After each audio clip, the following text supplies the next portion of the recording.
Hi all, welcome to Drona, 12th standard, first lesson, Electrostatics. Physics la romba mukkiyamaana lesson. Physics liye first lesson, second lesson, 5th and 8th. From your board exam point of view, 1, 2, 5, 8, very very important chapters. Weightage romba adhigama irukku. Blueprint padi romba weightage irukra lesson. Repeatedly 5 marks ellame ellathukku equal weightage irundhalum this lesson is very important from your board exam point of view. So your first lesson is Electrostatics. இந்த லெசனில் என்னென்ன cover ஆகுது main points okay எலக்ட்ரோஸ்டாட்டிக்ஸ்னால் it is about சார்ஜஸோட behaviour அதை சுற்றி இருக்கிற effect அது எல்லாத்தையும் படிக்கிறது தான் எலக்ட்ரோஸ்டாட்டிக்ஸ். ஸோ இந்த லெசனில் மேஜரான என்னென்ன டாபிக்ஸ் கவர் ஆகும். Number 1 Coulomb's law and superposition principle, this will be covered. And சார்ஜஸை சுற்றி இருக்கிற electric field, how to calculate the electric field for various charge configurations, point சார்ஜாக இருந்தால் டிஸ்க்ரீட் சார்ஜாக இருந்தால் எப்படி கேல்குலேட் பண்ணுறது, continuous charge if it is spread over a wire or a line configuration, linear charge density, surface charge density, அதனுடைய electric field எப்படி calculate பண்ணுறது அதை பார்ப்போம். Then you will see electrostatic potential na ஒரு charge ஒரு electric field move பண்ணும்போது the amount of work that you need to do to move a charge. So electrostatic potential, you will see electrostatic potential energy, electric dipole அப்படிங்கிற concept பார்ப்போம். Two equal and opposite charges ஒரு கான்ஃபிகரேஷனில் வைக்கிறது, very close to each other, separated by a small distance, is called as electric dipole. Then you will study what is electric dipole moment, then electric field. You will also calculate the electric field and electrostatic potential for a dipole. Okay. So then you will study what is electric flux. You will also study Gauss's law, which relates flux to the electric field and its various applications. Gauss's law order different applications you will see. Then electrostatic properties of conductors and dielectric. Dielectrics is nothing but insulator which do not conduct charges. Then you have the concept of polarization, capacitors in series and parallel combination. Capacitors na enna, and the device enna pannudhu edukku use பண்றோம், அது வந்து சீரிஸ்ல connect பண்ணா என்னோட effective value என்னவா இருக்கும், parallel connect பண்ணா அந்த டிவைஸோட value என்னவா இருக்கும். What is the effect of inserting a dielectric into a capacitor? கடைசியில் distribution of charges in conductor, corona discharge. Finally, very very important topic, Van de Graaff generator. Construction, working of Van de Graaff generator. All these major topics are repeatedly asked for board examination. So 2 mark, 3 mark, 5 mark split பண்ணி நான் சொல்லிடுவேன் ஒவ்வொரு டாப்பிக்கும். யூஸ்வலாக எந்த marks செக்ஷனில் கேட்குறதுக்கு chances இருக்குது அதையும் நான் எக்ஸ்பிளைன் பண்ணிடுறேன். So these are the major topics. ரொம்ப லெங்க்தியான லெசன் தான், பட் வெயிட்டேஜ் ரொம்ப அதிகமாக இருக்கிற லெசன். ஃபர்ஸ்ட் லெசனுங்கிறதுனால இதை நல்ல டீட்டெயிலாக படிச்சிட்டிங்கன்னா throughout it will be repeated for this will help you for all your examinations. First mid டேர்மில் ஆரம்பிச்சு quarterly, half yearly, first revision, throughout you will have this lesson. So இந்த லெசனை ரிப்பீட்டடாக ரிவைஸ் பண்ணி வச்சுக்கிறது ரொம்ப நல்லது. ஒரு major portion of the marks you will get from this particular lesson. Okay. Now to start with electromagnetism, electrostatics na enna, life la நம்ம மேஜரா ஃபிசிக்ஸில் 4 ஃபோர்ஸஸ் இருக்குது.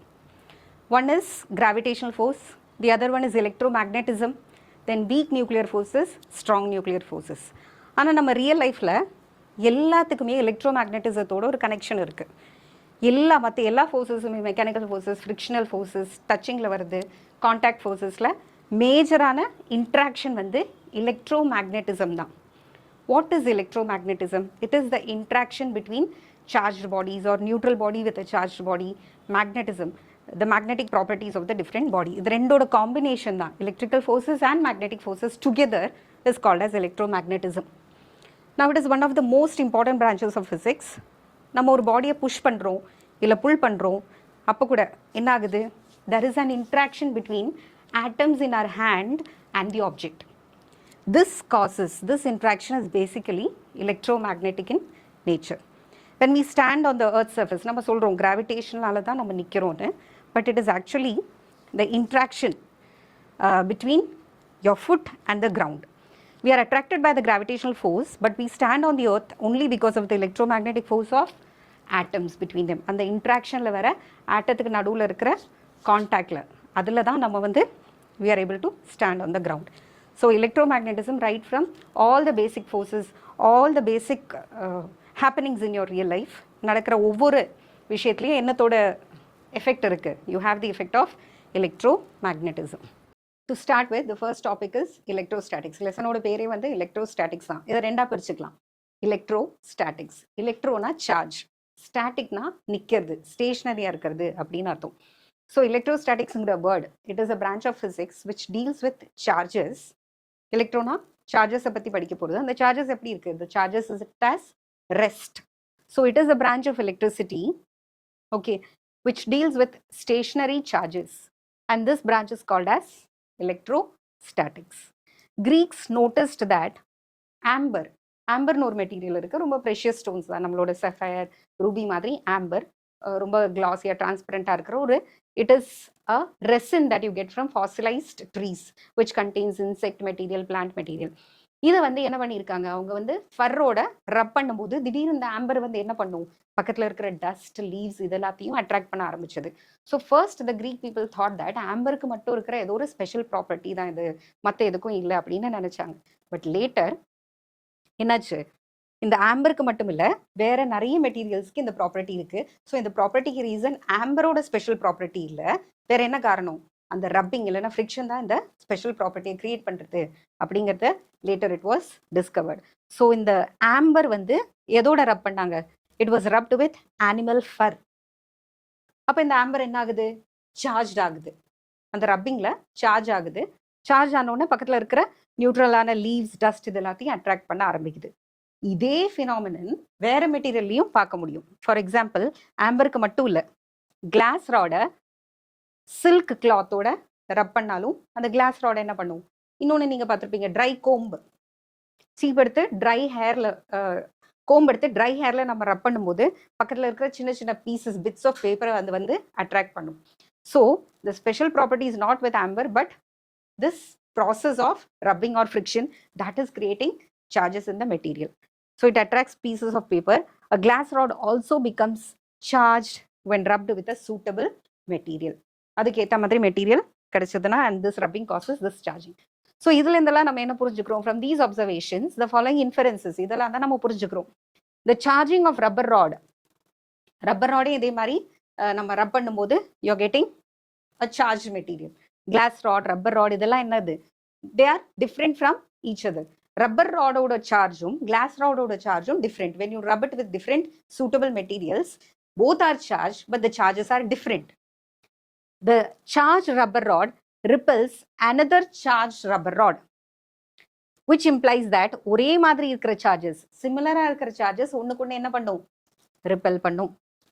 We can also arrive at the same inference by observing that a charged glass rod repels another charged glass rod. ஒரு class ராடையும் பக்கத்தில் எடுத்துட்டு வரும், ripple ஆகுது. Rubber ராடும் எடுத்துட்டு வரும், that also gets repelled. ஆனா charged rubber rod attracts the charged glass rod. So வேற material, டிஃப்ரெண்டான மெட்டீரியல்ஸ், டிஃப்ரெண்டான types of charges, they attract each other. ஒரே மாதிரி இருக்கிற charges, what does it happen? It repels each other. So this implies that the charge in the glass rod is not the same kind as that present in the rubber. So two inferences you get. One is like charges repel, the other one is unlike charges attract each other. இந்த சார்ஜ்ங்கிற கான்செப்டை கொண்டு வருது, positive negative அப்படின்னு conventionally சொன்னது முதல்ல Benjamin Franklin. So Benjamin Franklin called one type of charges at, சும்மா conventionally ஒன்று positive, black white அப்படின்னு எல்லாம் சொல்கிற மாதிரி டிஃப்ரெண்ட் நேம்ஸ் கொடுக்கணும். So he called one of the charges as positive and the other type of charges are negative. ஏன் positive ஏன் நெகட்டிவ்னால by convention we give, and we assume that the body which gives away electron becomes positive and the body which accepts electron becomes negative. Based on Franklin's convention, rubber and amber rods are negatively charged and glass rod is positively charged. If the net charge is 0, then it is said to be electrically neutral. எலக்ட்ரானை கொடுக்கவும் இல்லை வாங்கவும் இல்லை அப்படின்னா அந்த bodies எல்லாம் நியூட்ரலாக இருக்குன்னு அர்த்தம். எலக்ட்ரான்ஸை வாங்கின பாடி நெகட்டிவ், எலக்ட்ரான்ஸை கொடுத்த பாடி positive. Charging the objects through rubbing is called triboelectric charging or frictional electricity.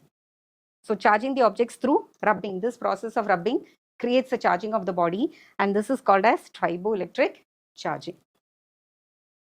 So these other inferences that you get by frictional electricity. Now ரொம்ப முக்கியமான question, 3 mark question. What are the basic properties of charges? இப்போ chargesனா என்னதுன்னு பார்த்தோம். ரெண்டு பாடி ரப் பண்ணும்போது பாடிக்குள்ள என்ன இருக்கு? All the bodies are made up of atoms. And what are atoms made up of? Atoms are made up of subatomic particles like protons, electrons and neutrons. Protons are positively charged, electrons are negatively charged, and the neutrons do not carry any charge. Neutrons and protons are nucleus குள்ள இருக்கு. And the electron is revolving around the nucleus in an atom. So, rubbing நடக்கும்போது ஈஸியாக வெளியில் வரக்கூடியது electrons தான். புரோட்டானாலையும் நியூட்ரானாலையும் நியூக்ளியஸ்லேருந்து அவ்வளோ சீக்கிரம் வெளியில் வர முடியாது. ஈஸியாக ட்ரான்ஸ்ஃபர் ஆகக்கூடிய சார்ஜஸ் வந்து எலக்ட்ரான் தான். ஸோ இந்த எலக்ட்ரான் தான் ஒரு பாடியிலேருந்து இன்னொரு பாடிக்கு ட்ரான்ஸ்ஃபர் ஆகுது.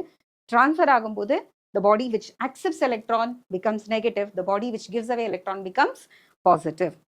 Charges, generally charges oda basic property is the 3 mark question. நீ மென்ஷன் பண்ணாலே you will get half mark. 3 ப்ராப்பர்ட்டியை மென்ஷன் பண்ணுறதுக்கே you will get half marks for the exam. So what are the 3 basic ப்ராப்பர்ட்டிஸ்னு கேட்டால், first one electric charge, second one conservation of charges, and third one is quantization of charges. இனி டீட்டெயிலாக அது என்னதுன்னு பார்க்கலாம். First one is electric charge. இப்போ நான் சொன்னதுதான், most objects in the universe are made up of atoms, and atoms are in turn made up of protons, neutrons and electrons. These particles have mass and an inherent property of particles. உள்ளுக்குள்ள இருக்கிற intrinsic property, ஃபண்டமெண்டலான ஒரு property தான் electric charge. இதை mention பண்ணா you will get full 1 marks for this topic. The electric charge is another intrinsic and fundamental property of particles. The SI unit of charge is Coulomb. The Coulomb சின்ன c-ல எழுதுவோம், and when you write it as c, you will write it as capital C. Coulomb meter na இப்படி தான் எழுதணும். If you write like this, that becomes centimeter. Coulomb னு mention பண்ணும்போது எப்படி நம்ம நியூட்டனுக்கு capital என்ன எழுதுறோமோ, Coulomb னு மென்ஷன் பண்ற இடத்துலலாம் you have to write capital C. So in the first point 3 marksல first what will you mention? என்ன 3 properties னு மட்டும் மென்ஷன் பண்ணிட்டேனா you will get 1.5 marks. If you write in detail, you will get full 3 marks for this question. So electric charge na என்ன? Most of the objects in the universe are made up of atoms. Atoms are made up of protons, neutrons and electrons. These particles have a mass and they have an inherent property of the particles. So this is an intrinsic and fundamental property mentioned பண்ணி SI unit எழுதுறதுக்கு you will get 1 full mark. What is the second property? Conservation of charges. Conservation of energy படிச்சிருக்க இல்லையா? What is conservation of energy? Energy can neither be created nor be destroyed but can be transformed from one form to another. ஒரு form of energy இன்னொரு form of எனர்ஜியா மாத்தலாம், ஆனா என்ன பண்ண முடியாது? எனர்ஜியை டிஸ்ட்ராய் பண்ண முடியாது. அதே கான்செப்ட் தான் சார்ஜஸ்க்கும். Okay, the total charge will always be a constant. The total change in charge will be 0. Charges can neither be created nor destroyed but can only be transferred. A B ரெண்டு பாடி இருக்கு, இது ரெண்டு சேர்ந்தது தான் ஒரு system அப்படின்னு நினைச்சுக்கலாம். So ஏங்கிற system let it have say ஒரு 8 coulombs சார்ஜ் இருக்கு, இதுகிட்ட ஒரு 10 coulomb சார்ஜ் இருக்கு. now this forms a single system. ரெண்டுக்கும் நடுவில் ரப்பிங்கோ ஏதோ ஒன்று இன்ட்ராக்ஷன் நடக்குது, and suddenly this loses 3 coulombs and it becomes 5 coulomb. Now this B would have definitely gained that 3 coulomb from A. இப்போ திருப்பி ஆட் பண்ணாலும் 10 plus 8 will give you 18. 5 plus 13 will also give you 18. So in both the cases, the total charge is constant. ஒரு சிஸ்டத்துல charges இருக்குன்னு சொன்னா அந்த charges எங்க என்ன ஆகாது? It will never be destroyed. அந்த சிஸ்டத்துக்குள்ள இருக்கிற பார்ட்டிகல்ஸ்ல ஒருத்தர் டிரான்ஸ்ஃபர் பண்ணிக்கலாமே தவிர அதை விட்டு அந்த சிஸ்டத்தை விட்டு சார்ஜஸ் வெளியில போறதுக்கு சான்சஸே இல்லை. The total charge of the system will always remain constant. So charges can either be created nor be destroyed but can only be transferred from one object to another. This is called as conservation of total charges. So the total electric charge in the universe is always constant and charges can neither be created nor destroyed. In any physical process, the change in charge will always be 0. What is the change here? First it was 18, again it was 18. ரெண்டுக்கும் நடுவுல difference என்ன? 0. Process நடக்கிறதுக்கு முன்னாடியும் process நடந்ததுக்கு அப்புறமும் what is the total change in charge? Total change in charge is 0. Third important property, quantization of charge. இது தனியாவே 2 marksல கூட கேட்கலாம். ஓகே, ஒன்று 3 சேர்த்து 3 மார்க் கொஸ்டினில் கேட்கலாம், ஆர் இந்த குவான்டைசேஷன் தனியாகவே 2 மார்க்ஸில் கேட்கலாம். The charge Q on any object is equal to integral multiple of this fundamental unit of charge E. ஒரு எலக்ட்ரானோட சார்ஜ்ங்கிறது ஸ்மால் இ, ஸ்மால் இயோட வேல்யூ வந்து 1.6 into 10 to the power minus 19 coulombs. இது என்ன சொல்லுது குவான்டைஸ்னா, எல்லாத்துக்கும் ஒரு அளவு இருக்கு, சார்ஜை வந்து அளந்து தான் நம்மளால டிரான்ஸ்ஃபர் பண்ண முடியும். ஒரு பாடியிலேருந்து இன்னொரு பாடிக்கு நீ எலக்ட்ரானை டிரான்ஸ்ஃபர் பண்ணும்போது என்ன பண்ணும், you will send only an integral number of electrons. You can transfer 5 electrons, 50 electrons, 5000 electrons, okay, 5820, அப்படி என்ன number of electrons வேணா கொடுக்கலாம், except decimals. You cannot transfer 1.5 electrons. எலக்ட்ரானை உடைச்சு பாதி எலக்ட்ரானை டிரான்ஸ்ஃபர் பண்ண முடியாது. Only in integers. Integral number of electrons you can transfer. அதுதான் இந்த கான்செப்டோட meaning. The charge Q on any object is equal to, இந்த சார்ஜை ஸ்மால் இயால டிவைட் பண்ணி பார்த்தா you will always get an integer. Where n is any integer, n is equal to 0, plus or minus 1, plus or minus 2, plus or minus 3, plus or minus 4, etc. ஏன் plus or minus? It could be a gain or a loss. Okay, if it's a gain of electrons, என்ன ஆகும்? So many electrons are gained in positive. So many electrons are lost. So that n can be positive, sometimes it can be negative also.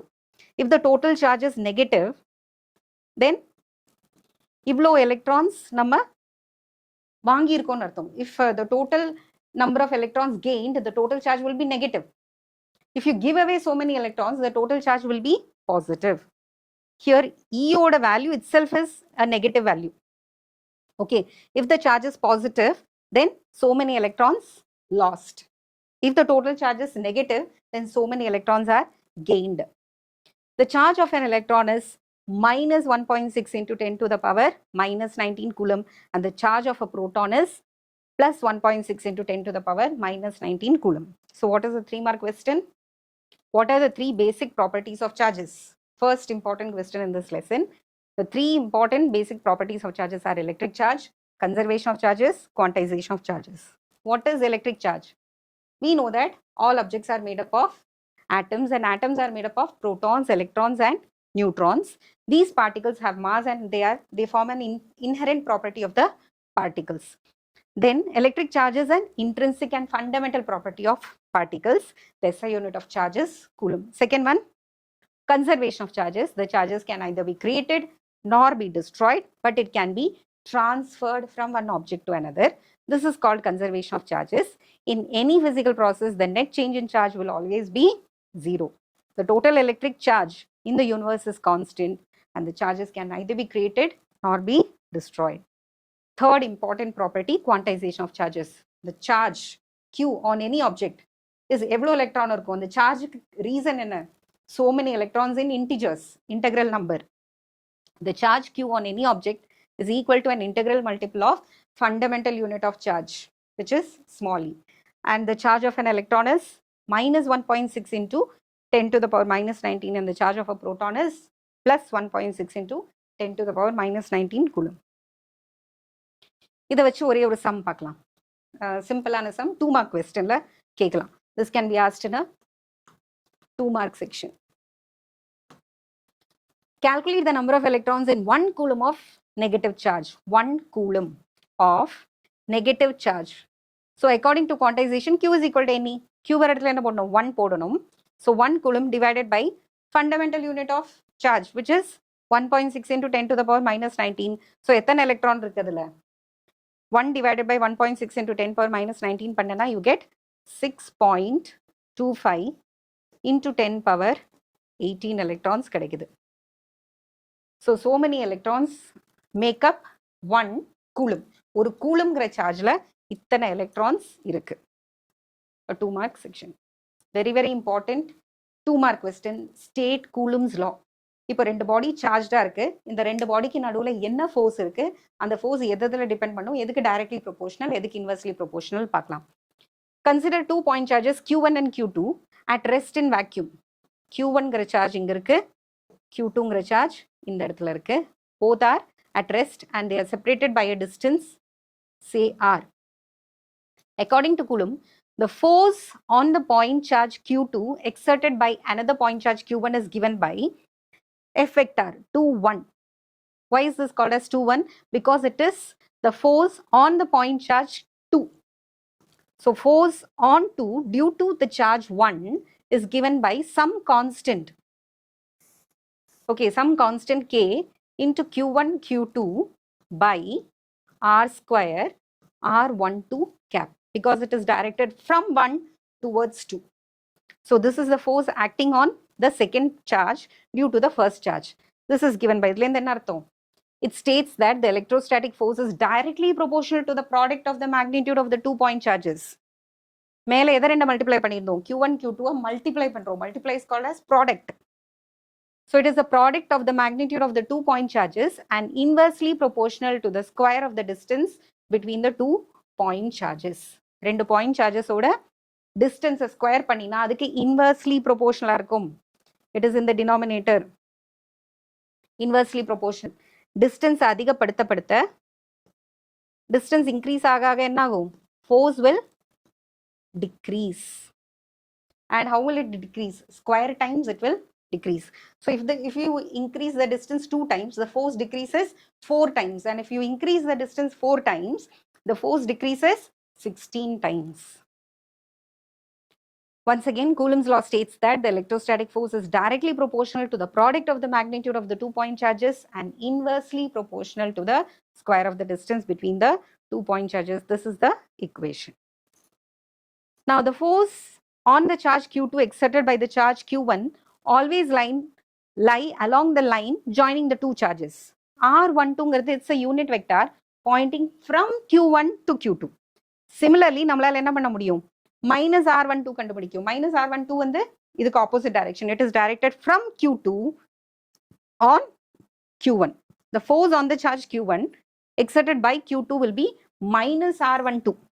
Okay, in the direction opposite to R12. Now, Kங்கிற ஒரு constant அங்க போட்டோம் இல்லையா? We said that it is directly proportional. It is directly proportional to product of the charges, inversely proportional to square of the distance between them. Physics proportionality remove பண்ணும்போது you have to insert a constant. Lower classlessly அதுதான் படிச்சிருக்கோம். So in the constant oda value is 1 by 4 pi epsilon naught. So its value is given by 9 into 10 power 9. The 1 by 4 pi epsilon naught na enadhu? Epsilon naught is permittivity of free space. வெறும் காத்துல எவ்வளவு electric field லைன்ஸால போக முடியுமோ அந்த பெர்மிட்டிவிட்டிக்கு பேரு தான் epsilon naught. Epsilon naught refers to permittivity. Permittivity na enadhu?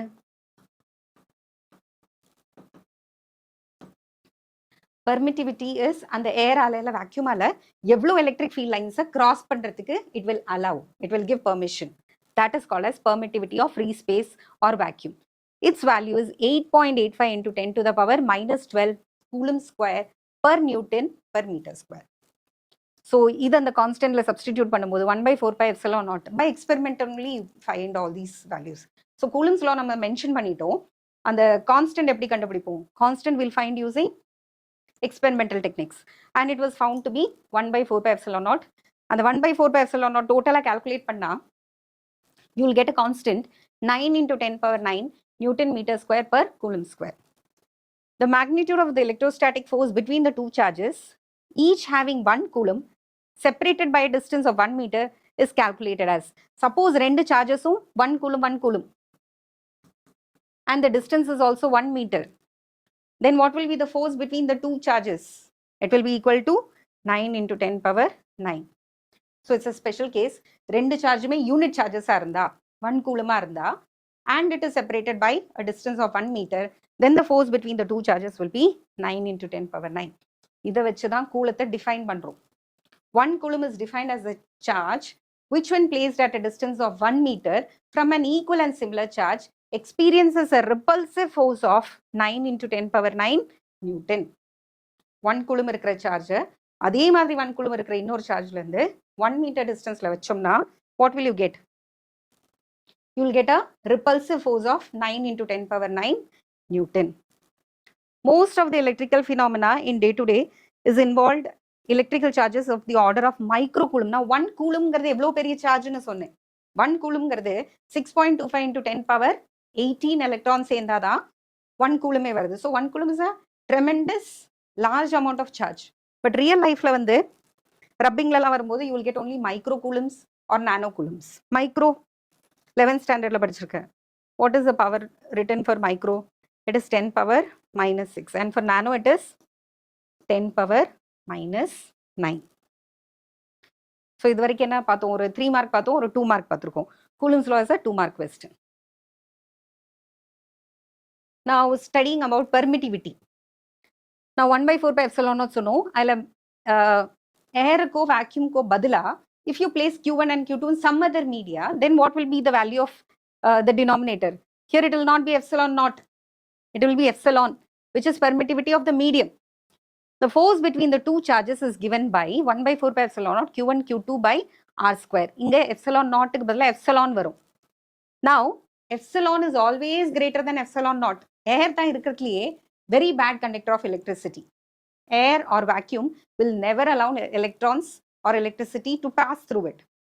But அதை விட மற்ற எல்லா மீடியமுமே என்ன பண்ணும், permittivity high தான். So since this epsilon is denominator is greater than epsilon naught, that force will decrease. Airல இருந்த force, let it be F naught. Denominator was small. Now F dash is for some other medium. This F dash will always be less than F naught. The force in the medium is always less than force in air. The force between 2 points charges in a medium other than vacuum is always less than that in vacuum. So இதை வச்சு relative பெர்மிட்டிவிட்டின்னு சொல்லலாம். ரிலேட்டிவ்னா என்ன, மீடியத்துக்கு என்ன இருக்கு divided by வேக்யூம்க்கு என்ன இருக்கு, அந்த ratio தான் ரிலேட்டிவிட்டின்னு சொல்றோம். So relative permittivity epsilon r is given by epsilon divided by epsilon naught. Because for vacuum epsilon naught is 1. For all other media epsilon r will always be greater than 1. The denominator is less than the numerator. Now another very important 3 mark question. சின்ன கிளாஸ்லேயே gravitation force படிச்சாச்சு, 10th படிச்சாச்சு, 10th படித்தோம், 11th படித்தோம். So gravitational force is one basic force in physics and Coulomb force is another எலக்ட்ரோஸ்டாட்டிக்ஸில் எலக்ட்ரோமேக்னெட்டிக்கில் வர இன்னொரு பேசிக்கான force. இது ரெண்டுக்கும் நடுவில் என்ன differences? Gravitational force is always attractive, but Coulomb force can be attractive or repulsive depending on the nature of the charges, whether they are like charges or unlike charges. அதை பொறுத்து it can be attraction or repulsion. So gravitational forces between two masses is always attractive, but here it can be attractive or repulsive depending on the nature of charges. அங்க வந்து ஏற்கனவே last year நம்ம படிச்சிருக்கோம், gravitational கான்ஸ்டன்டோட value it's a small value, 6.67 into 10 to the power minus 11 Newton meter square per kilogram square. Here it is a very large value, positive value. The value of the constant K in Coulomb's law is 9 into 10 power 9 Newton meter square per Coulomb square. அதனால இங்க வந்து ரொம்ப small magnitude, here it has a large magnitude. It does not depend on the medium. Here it depends on the nature of the medium in which the two charges is kept. So இது ரொம்ப small weak force, இது வந்து ரொம்ப strong force. இன்னொன்று எக்ஸ்ட்ராவாக எழுதுறேன்னா எழுதலாம், this is a short range force. உங்கள் புக்கில் இல்லை, but this is a long range force. எவ்வளோ டிஸ்டன்ஸில் இருந்தாலும் you can experience. Sun moon எவ்வளோ டிஸ்டன்ஸில் இருக்கு, அது லாங் ரேஞ்சில் ஆக்ட் ஆகிற ஒரு ஃபோர்ஸ், இது வந்து ஷார்ட் ரேஞ்சில் ஆக்ட் ஆகிற ஃபோர்ஸ். ஆக்சுவலி 3 டிஃப்ரென்சஸ் எழுதினாலே you will get 3 marks. So any 5 points you can remember. And இன்னொன்று கூட சொல்லலாம், இது ரெஸ்ட்டில் இருந்தாலும் மூமெண்ட்டில் இருந்தாலும் gravitational force will be same. ஆனால் இங்கே வந்து ரெஸ்ட்டில் இருந்தால் மட்டும்தான் கூலம்ஸ் ஃபோர்ஸ், மூமெண்ட்டில் இருந்ததுன்னா it is called magnetic Lawrence fours are electric Lawrence force. Superposition principle, 2 mark question, very very important. So according to the superposition principle, suppose நிறைய charges இருக்கு, Q1 ஒரு charge இருக்கு, அதை சுற்றி Q2 இன்னொரு சார்ஜ், Q3 அப்படின்னு இன்னொரு சார்ஜ் இருக்கு, Q4. Similarly you have so many charges, say Qn வரைக்கும் இருக்கு. Consider a system of n charges, Q1, Q2, Q3 etc. up to Qn. The total force on Q1 exerted by all the other charges கண்டுபிடிக்க போறோம். அதுக்கு First one, the force on Q1 due to Q2 alone, that will be equal to K Q1 Q2 by R21 the whole square R21 cap. Now, the electrostatic force between two charges is not affected by the presence of all the other charges in the neighborhood. 2 இருக்குங்கிறதுக்காக 3 தன்னோட effect காட்டாம இருக்காது. 1க்கும் 3க்கும் நடுவுல இருக்கிற effect as usual இருக்கும். 1க்கும் 2க்கும் நடுவுல அதே effect இருக்கும். So 2 and 3 ஓட the presence of 3 does not affect the force between 1 and 2. Okay, according to this superposition principle, the total force acting on a given charge is equal to vector sum.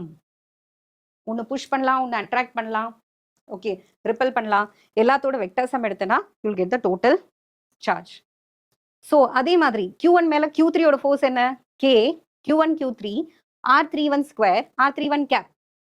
Proceeding in the same manner இப்படியே continue பண்ணோம்னா, ஸோ F1 total first charge மேலே இருக்கிற total force is equal to F1 2 vector plus F1 3 vector plus F1 4 vector plus F1 5 vector etc. up to F1 n vector. So F1 total is equal to, இது என்ன வரும்? K Q1 Q2 R21 square R21 cap. இது என்ன வரும்? திருப்பி K Q1 Q3 R31 square R31 cap. இப்படியே move பண்ணும்போது காமனா K எடுத்துட்டோம்னா the final answer is F1 total is equal to K காமனா வெளியில எடுத்துக்கிறோம். ஃபர்ஸ்ட் ரெண்டு கேஸ்க்கு Q1 Q2 R21 square R21 cap Q1 Qn by Rn1 square N1 cap. In between you have all the other charges. This is superposition principle. This is an important 2-mark question. என்ன எழுதணும்? According to superposition principle, the total force acting on a given charge is equal to vector sum of the forces exerted on it by all the other charges. Direct in the equation எழுதிடலாம். You will get 2 marks.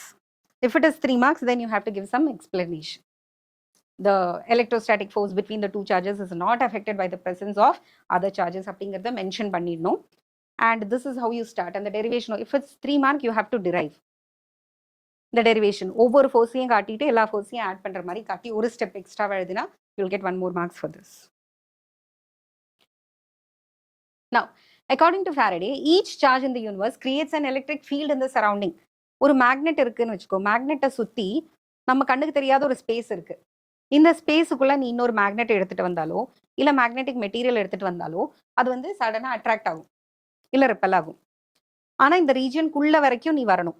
இந்த ரீஜனுக்கு வெளியில என்னன்னா you are safe, you will not be affected by the magnet at all. If you are outside you will not be affected. Okay, so அதே மாதிரி இது மேக்னெட்டுக்கு பதிலாக you have a charge. சார்ஜை சுற்றி ஒரு ஸ்பேஸ் இருக்கு. இந்த ஸ்பேஸ்ல தான் சார்ஜ் தன்னோட எஃபெக்டை காட்டும். இந்த ஸ்பியருக்கு தாண்டி, இந்த ஸ்பேஸை தாண்டி சார்ஜால என்ன பண்ண முடியாது, இன்னொரு சார்ஜை அஃபெக்ட் பண்ண முடியாது. ஸோ ஒரு சார்ஜ் இருக்குன்னா அந்த சார்ஜை சுற்றி ஒரு ஸ்பேஸ் இருக்கும். அந்த ஸ்பேஸ்ல தான் தன்னோட எஃபெக்ட் அது காட்டும். அந்த ஸ்பேஸுக்கு பேர் தான் electric field. And it will experience a force. Consider a source charge Q located at a point in space. Qன்னு ஏதோ ஒரு சார்ஜ் இருக்கு. அண்ட் அதை சுற்றி we know that there is a space. இங்க நிஜமாவே எலக்ட்ரிக் ஃபீல்டு இருக்கான்னு செக் பண்றதுக்காக நீ இன்னொரு சார்ஜ் எடுத்துட்டு வர. அந்த சார்ஜோட பேர் என்ன? Test charge. இங்க உட்கார்ந்துருக்கிற சார்ஜோட பேர் என்ன? Source charge. இந்த எலக்ட்ரிக் ஃபீல்டு யாரோட எலக்ட்ரிக் ஃபீல்டு? சோர்ஸோட எலக்ட்ரிக் ஃபீல்டு. நீ டெஸ்ட் பண்றதுக்கு எடுத்துட்டு வந்த சார்ஜோட பேர் என்ன? Test charge. So Q0 is placed at some point P which is at a distance R from the charge, the electrostatic force, and the distance is R. Then the force between two will be, general formula என்ன? K Q1 Q2 போட்டோம் இல்லையா, அங்க இடத்துல என்ன போட்டோம்? K Q Q0 by R square, because R is the distance R cap, where 1/4 pi epsilon naught is K. Clear? So இங்க Qங்கிறது என்னது? Source charge. Electric field யாரோடது? Source charge ஓடது. Suppose it is at a distance Q0. இந்த இடத்துலையும் இது சுத்தமா இல்லைன்னு சொல்ல முடியாது. இந்த எலக்ட்ரிக் ஃபீல்டு இவ்வளோ தூரத்துக்கு இருக்கும். இங்க ரொம்ப ஸ்ட்ராங்கா இருக்கும். போக போக என்ன ஆகும்? வீக் ஆயிட்டே போகும். எவ்வளவு தூரத்துக்கு போனாலும் you will have a small influence, but it will be very very weak. So the force acting upon Q0, which is placed in the electric field of a source charge Q, is given by F vector is equal to K Q Q0 divided by R square R cap. So the charge creates an electric field in the surrounding space within which its effect can be felt by another charge. It is measured in terms of a quantity called as electric field intensity or simply electric field. அதுதான் அடுத்த question, 2 mark question. What is electric field? இல்லைனா electric field intensity. ரெண்டு கேட்டாலும் இதே தான் answer. The electric field at a point P at a distance R from the point charge Q is defined as the force that would be experienced by a unit positive charge placed at that point. The unit positive charge யாரு? Test charge 1 coulomb எடுத்துக்கிறோம். Test charge என்னன்னு எடுத்துக்க போறோம்? 1 coulomb. So இந்த force Q0 ஆல divide பண்ணும். எந்த force? இந்த force Q0 ஆல டிவைட் பண்ணனா என்ன ஆகும்? Q0 will get cancelled. So total force Q0 ஆல டிவைட் பண்ணனா KQ by R square மட்டும் தான் கிடைக்கும். இந்த forceக்கு பேரு தான் electric field or electric field intensity. Its SI unit is Newton per Coulomb. So electric field intensity is defined as the amount of force experienced by a unit positive charge kept at that point from the charge Q. So electric field intensity யாரோடது? Q ஓடது. அப்படின்னா என்னது? It is the force experienced by a unit positive charge. 1 கூலத்தை இந்த டிஸ்டன்ஸ்ல எவ்வளோ டிஸ்டன்ஸ்ல வைக்கிற? ஆறுங்கிற டிஸ்டன்ஸ்ல வச்சா அது எவ்வளோ ஃபோர்ஸ் எக்ஸ்பீரியன்ஸ் பண்ணுமோ அந்த ஃபோர்ஸுக்கு பேர் தான் electric field intensity or electric field. So electric ஃபீல்டுனா it is amount of force experienced by, யாரால் எக்ஸ்பீரியன்ஸ் பண்றது? 1 யூனிட் பாசிட்டிவ் சார்ஜ். யாரோட எலக்ட்ரிக் ஃபீல்டு? கியூவோட எலக்ட்ரிக் ஃபீல்டு. என்ன டிஸ்டன்ஸ்ல? ஆறுங்கிற டிஸ்டன்ஸ்ல. எந்த பாயிண்ட்ல இருக்கு? பிங்கிற பாயிண்ட்ல இருக்கு. Unit is newton per coulomb. Then next we will see important aspects of electric field. இப்போ எலக்ட்ரிக் ஃபீல்டுன்னு ஒன்று இருக்குன்னு சொன்னோம். அந்த எலக்ட்ரிக் ஃபீல்டு வந்து யார் எலக்ட்ரிக் ஃபீல்டு ப்ரொடியூஸ் பண்ணுறாங்களோ அவங்களுக்கு பேர் சோர்ஸ் சார்ஜ். சோர்ஸ் சார்ஜ் பாசிட்டிவாக இருந்தால் எலக்ட்ரிக் ஃபீல்ட் லைன்ஸ் எல்லாமே அதுலேருந்து வெளிப்பக்கமாக போகும், out side. And if the source charge is negative, electric field lines will be inside, உள் பக்கமாக வரும். The electric field at a point P is E, then the force experienced by the test charge Q0 placed at that point is given by F is equal to Q0 into E. Unit positive charge தான் E. அப்போ 2 சார்ஜுக்கு 2E, 5 சார்ஜுக்கு 5E. Q0 அப்படிங்கிற சார்ஜுக்கு Q0 into E, total force. So it is for unit charge. Unit chargeனா per rate சொல்ற மாதிரி. What do you mean by per rate?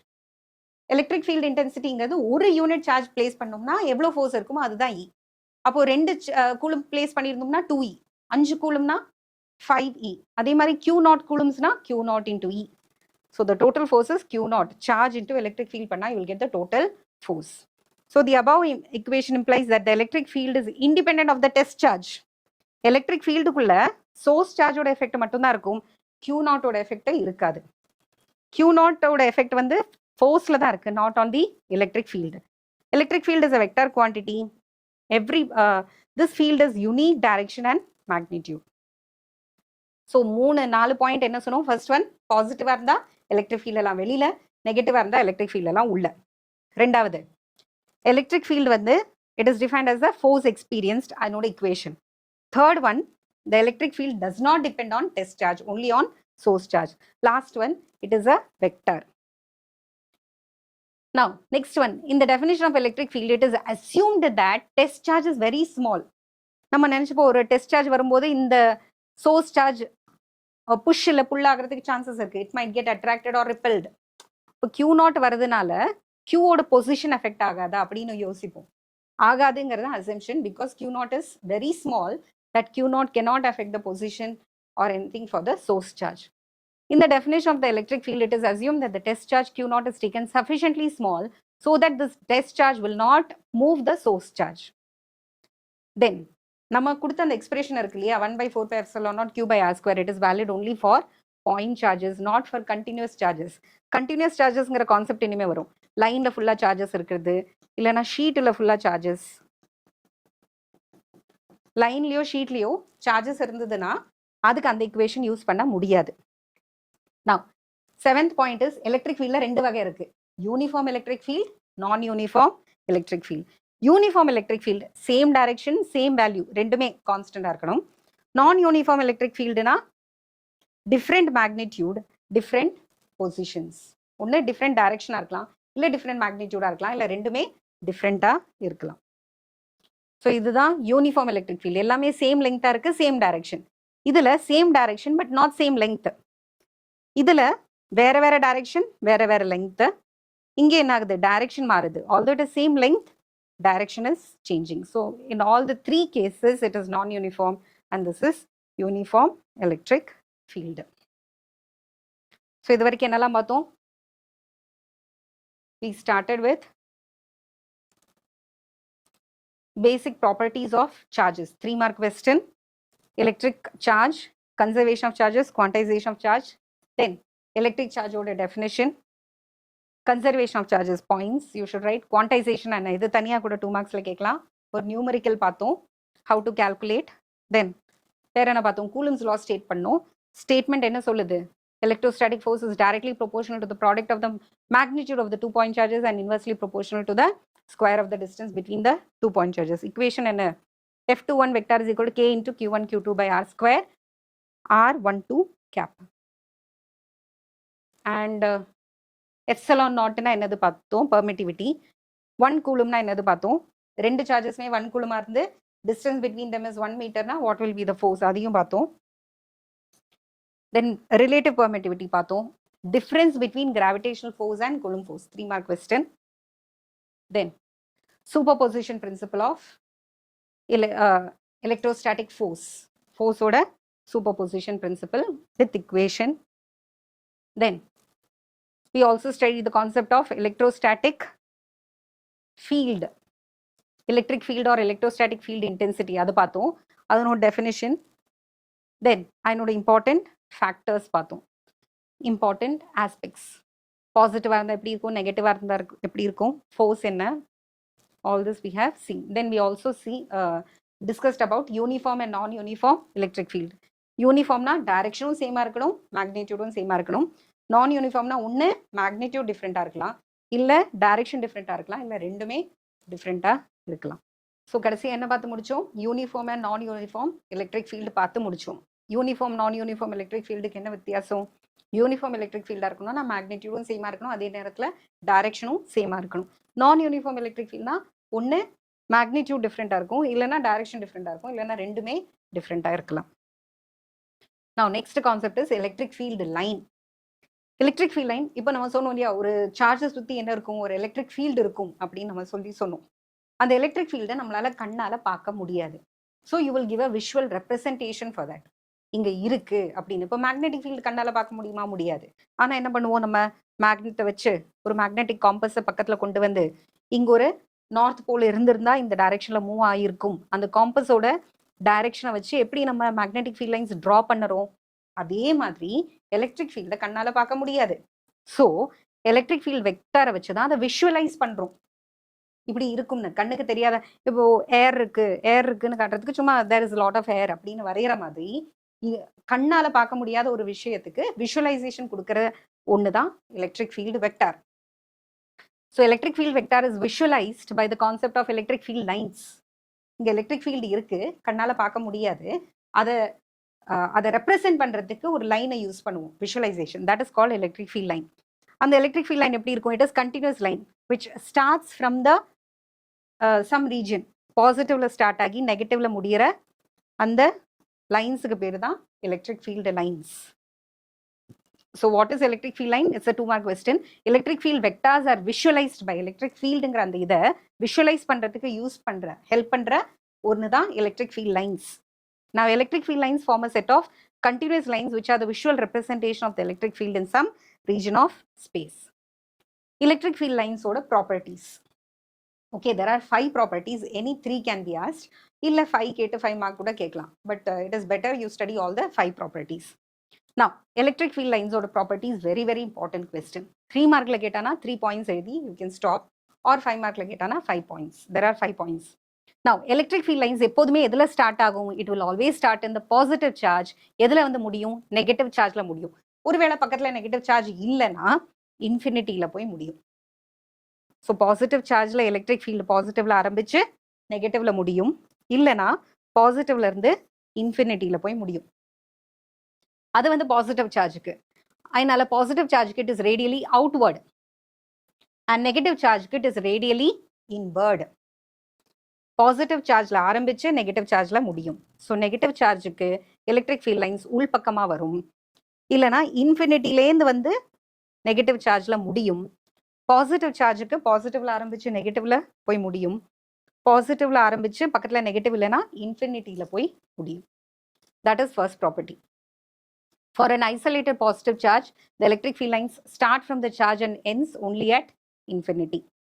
Similarly, for an isolated negative charge, the electric field lines start from infinity and end at the negative charge. This is the first property. It starts from the positive and ends in the negative. You will get 1 marks. 1 mark you will get. Now, second property, the electric field vector. And the electric field oda direction kaatradha electric field vector. அந்த electric field வெக்டாரை எப்படி இருக்கும்? Tangential to the electric field line. Electric field line வளைஞ்சு போகுது இல்லையா? பாசிட்டிவ்ல ஆரம்பிச்சு நெகட்டிவ்ல போற இந்த லைனுக்கு டான்ஜென்ஷியலா இருக்கும் என்னது? Electric field line. Electric field line will be tangential to the electric field vector. Electric field vector will be tangential to the electric field line. இதுதான் உன்னோட அளவு. எலக்ட்ரிக் ஃபீல்டுங்கிற அந்த quantity, electric field intensity, E vector, அதனோட direction வேணும்னா electric field லைனுக்கு டான்ஜென்ஷியலா ஒரு line வரைஞ்சா போதும். தேர்ட் ஒன், எங்கெல்லாம் எலக்ட்ரிக் ஃபீல்ட் லைன்ஸ் டென்சரா இருக்கோ, நெருக்கமா இருக்கோ, கிரௌடடா இருக்கோ, அங்கெல்லாம் electric field intensity is very strong, very high. எங்கெல்லாம் ரொம்ப தள்ளி தள்ளி இருக்கோ, ரேரா இருக்கோ, it is very weak. The electric field lines are denser in a region where the electric fields have larger magnitude, and where it is less dense in a region the electric field is very small magnitude.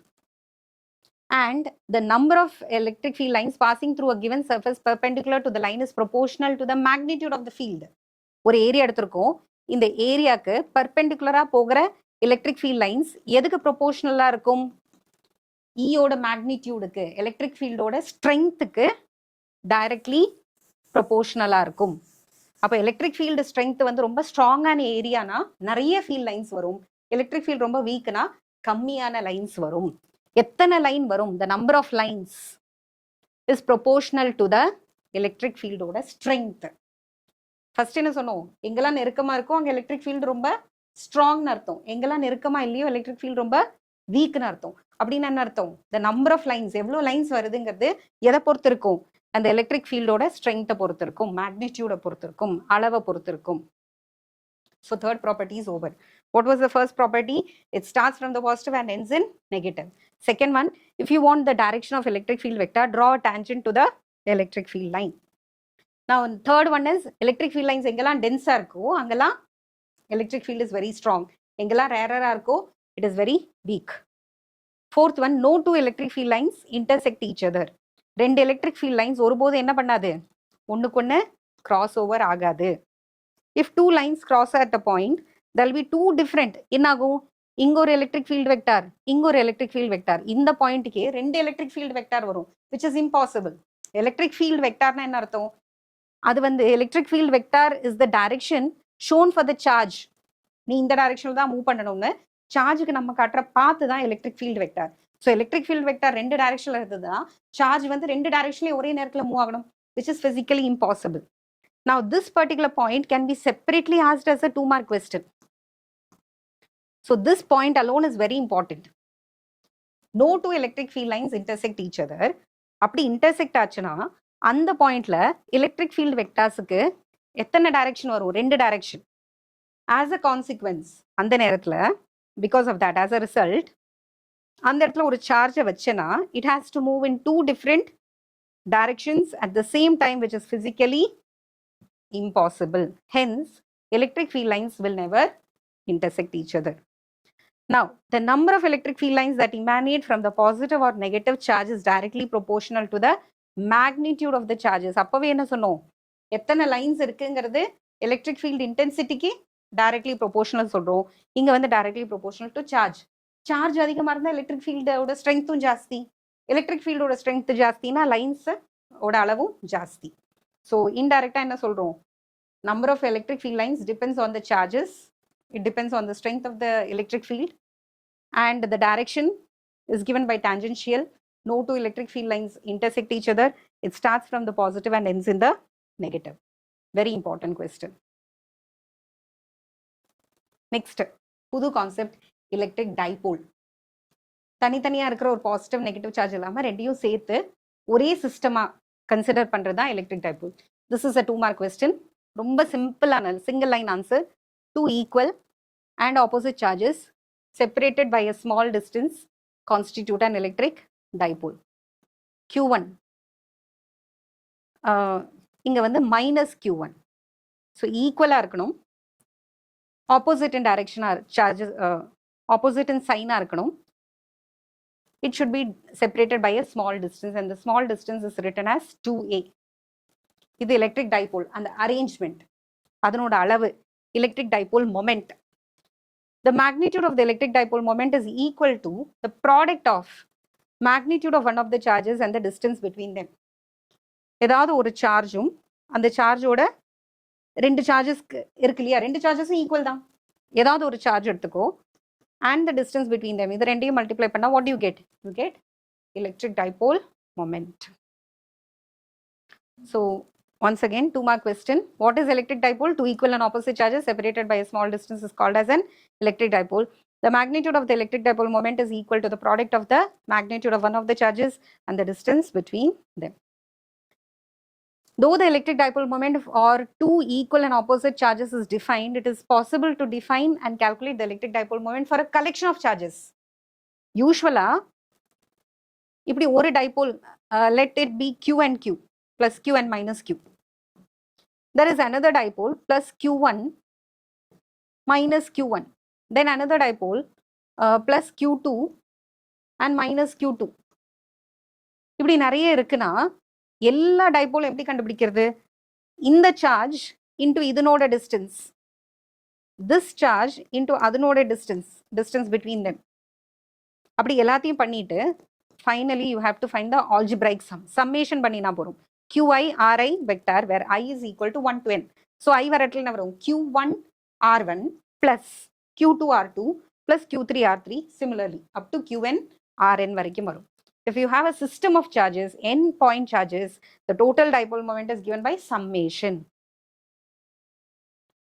Electric field due to a dipole. Very important 5 mark. Very, very important.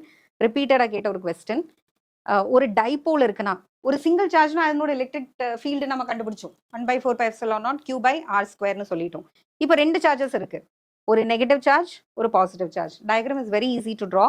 இது ஒரிஜினாக நினச்சிக்கோ. ஒரிஜினுக்கு left side இருக்கிறது negative, ஒரிஜினுக்கு right side positive. So minus q's on the left hand side, plus q's on the right hand side. Total distance is a. Separate பண்ணோம்னா a and a, small e. You are taking a random point C. ஏங்கிற பாயிண்ட்ல minus Q இருக்கு, பிங்கிற பாயிண்ட்ல plus Q இருக்கு, சிங்கிற பாயிண்ட்ல தான் what is the total electric field நீ கண்டுபிடிக்க போற. அந்த சிங்கிற பாயிண்ட் எங்க இருக்கு? மிட் பாயிண்ட்லேருந்து ஆறுங்கிற டிஸ்டன்ஸ்ல இருக்கு. Mid point of the electric டைபோல்ல இருந்து ஆறுங்கிற டிஸ்டன்ஸ்ல இருக்கு. இது எல்லாத்தையும் தான் இங்கே எழுதியிருக்கும். Consider an electric dipole placed on the x axis. So ஒரிஜினுக்கு லெஃப்ட்ல மைனஸ் கியூ, ஒரிஜினுக்கு ரைட்ல plus q. Now C is a point which is located at a distance r from the midpoint of the dipole on the axial line. இந்த plus q minus q join பண்ற லைனுக்கு axial லைன்னு பேரு. Mid பாயிண்ட்ல போற லைனுக்கு equatorial line அப்படின்னு பேரு. Now இதுல சிங்கிற பாயிண்ட்ல யாரோட எஃபெக்ட் இருக்கும்? பிளஸ் கியூவோட எஃபெக்டும் இருக்கும், மைனஸ் கியூவோட எஃபெக்டும் இருக்கும். So electric field at a point C due to plus Q, E plus is equal to 1/4πε0 Q by R minus A the whole square. What is the distance? இங்க plus Q பக்கத்துல இருக்கு. இந்த total distance சிக்கு பிசிங்கிற டிஸ்டன்ஸை calculate பண்ணும். பிசிங்கிற distance வேணும்னா ஆர்ல இருந்து எதை subtract பண்ணணும்? ஏங்கிற வேல்யூவை சப்ட்ராக்ட் பண்ணும். ஆர் மைனஸ் ஏ வரும். பிசிங்கிற distance is r minus a. What is ஏசிங்கிற டிஸ்டன்ஸ்? R plus a. அதனால it is r minus a the whole square. இங்க that is the electric field due to positive charge. Since the electric dipole moment is from minus q to plus q, it is directed along BC. The above equation is written as E plus is equal to 1/4πε0 q divided by R minus A the whole square, where P cap is the electric dipole moment oda unit vector and electric field starts from positive to negative, but electric dipole moment starts from negative to positive. The vector P is always directed from negative to positive. Electric field is always directed from positive to negative. So electric field order direction they have given. The electric field at the point C due to minus Q. What was the distance? R plus A the whole square. Ipo, vector addition. Why is there a negative sign here? The charge is negative. Okay. So Q oda edathula minus Q nu podrom. Now total electric field enna varum? C க்கு எது பக்கத்துல இருக்கு? plus Q ஓட effect தான் ஜாஸ்தியா இருக்கும் minus Q ஓட. Because plus Q ஓட effect is stronger at the point C. Now total add பண்ணும்போது E plus E minus E add பண்ணிக்கணும். But actually you have a negative sign. So இது எப்படி working வரும்? என்ன காமனா வெளியில எடுத்துக்கலாம்? Q by 4 pi epsilon naught காமனா வெளியில எடுத்துக்கோ. மீதி என்ன இருக்கு? 1 by R plus A the whole square minus 1 by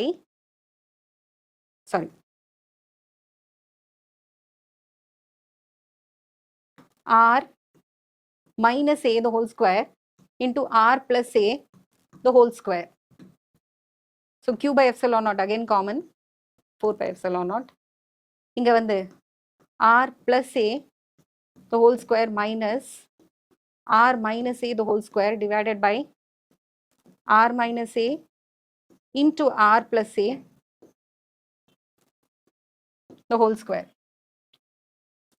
Now இது expand பண்ணா என்ன வரும்? R square plus A square plus 2AR minus bracket குள்ள R square plus A square minus 2AR. What is A plus B into A minus B? R square minus A square the whole square. Now in the negative bracket வெளியில எடுத்தோம்னா what will you get?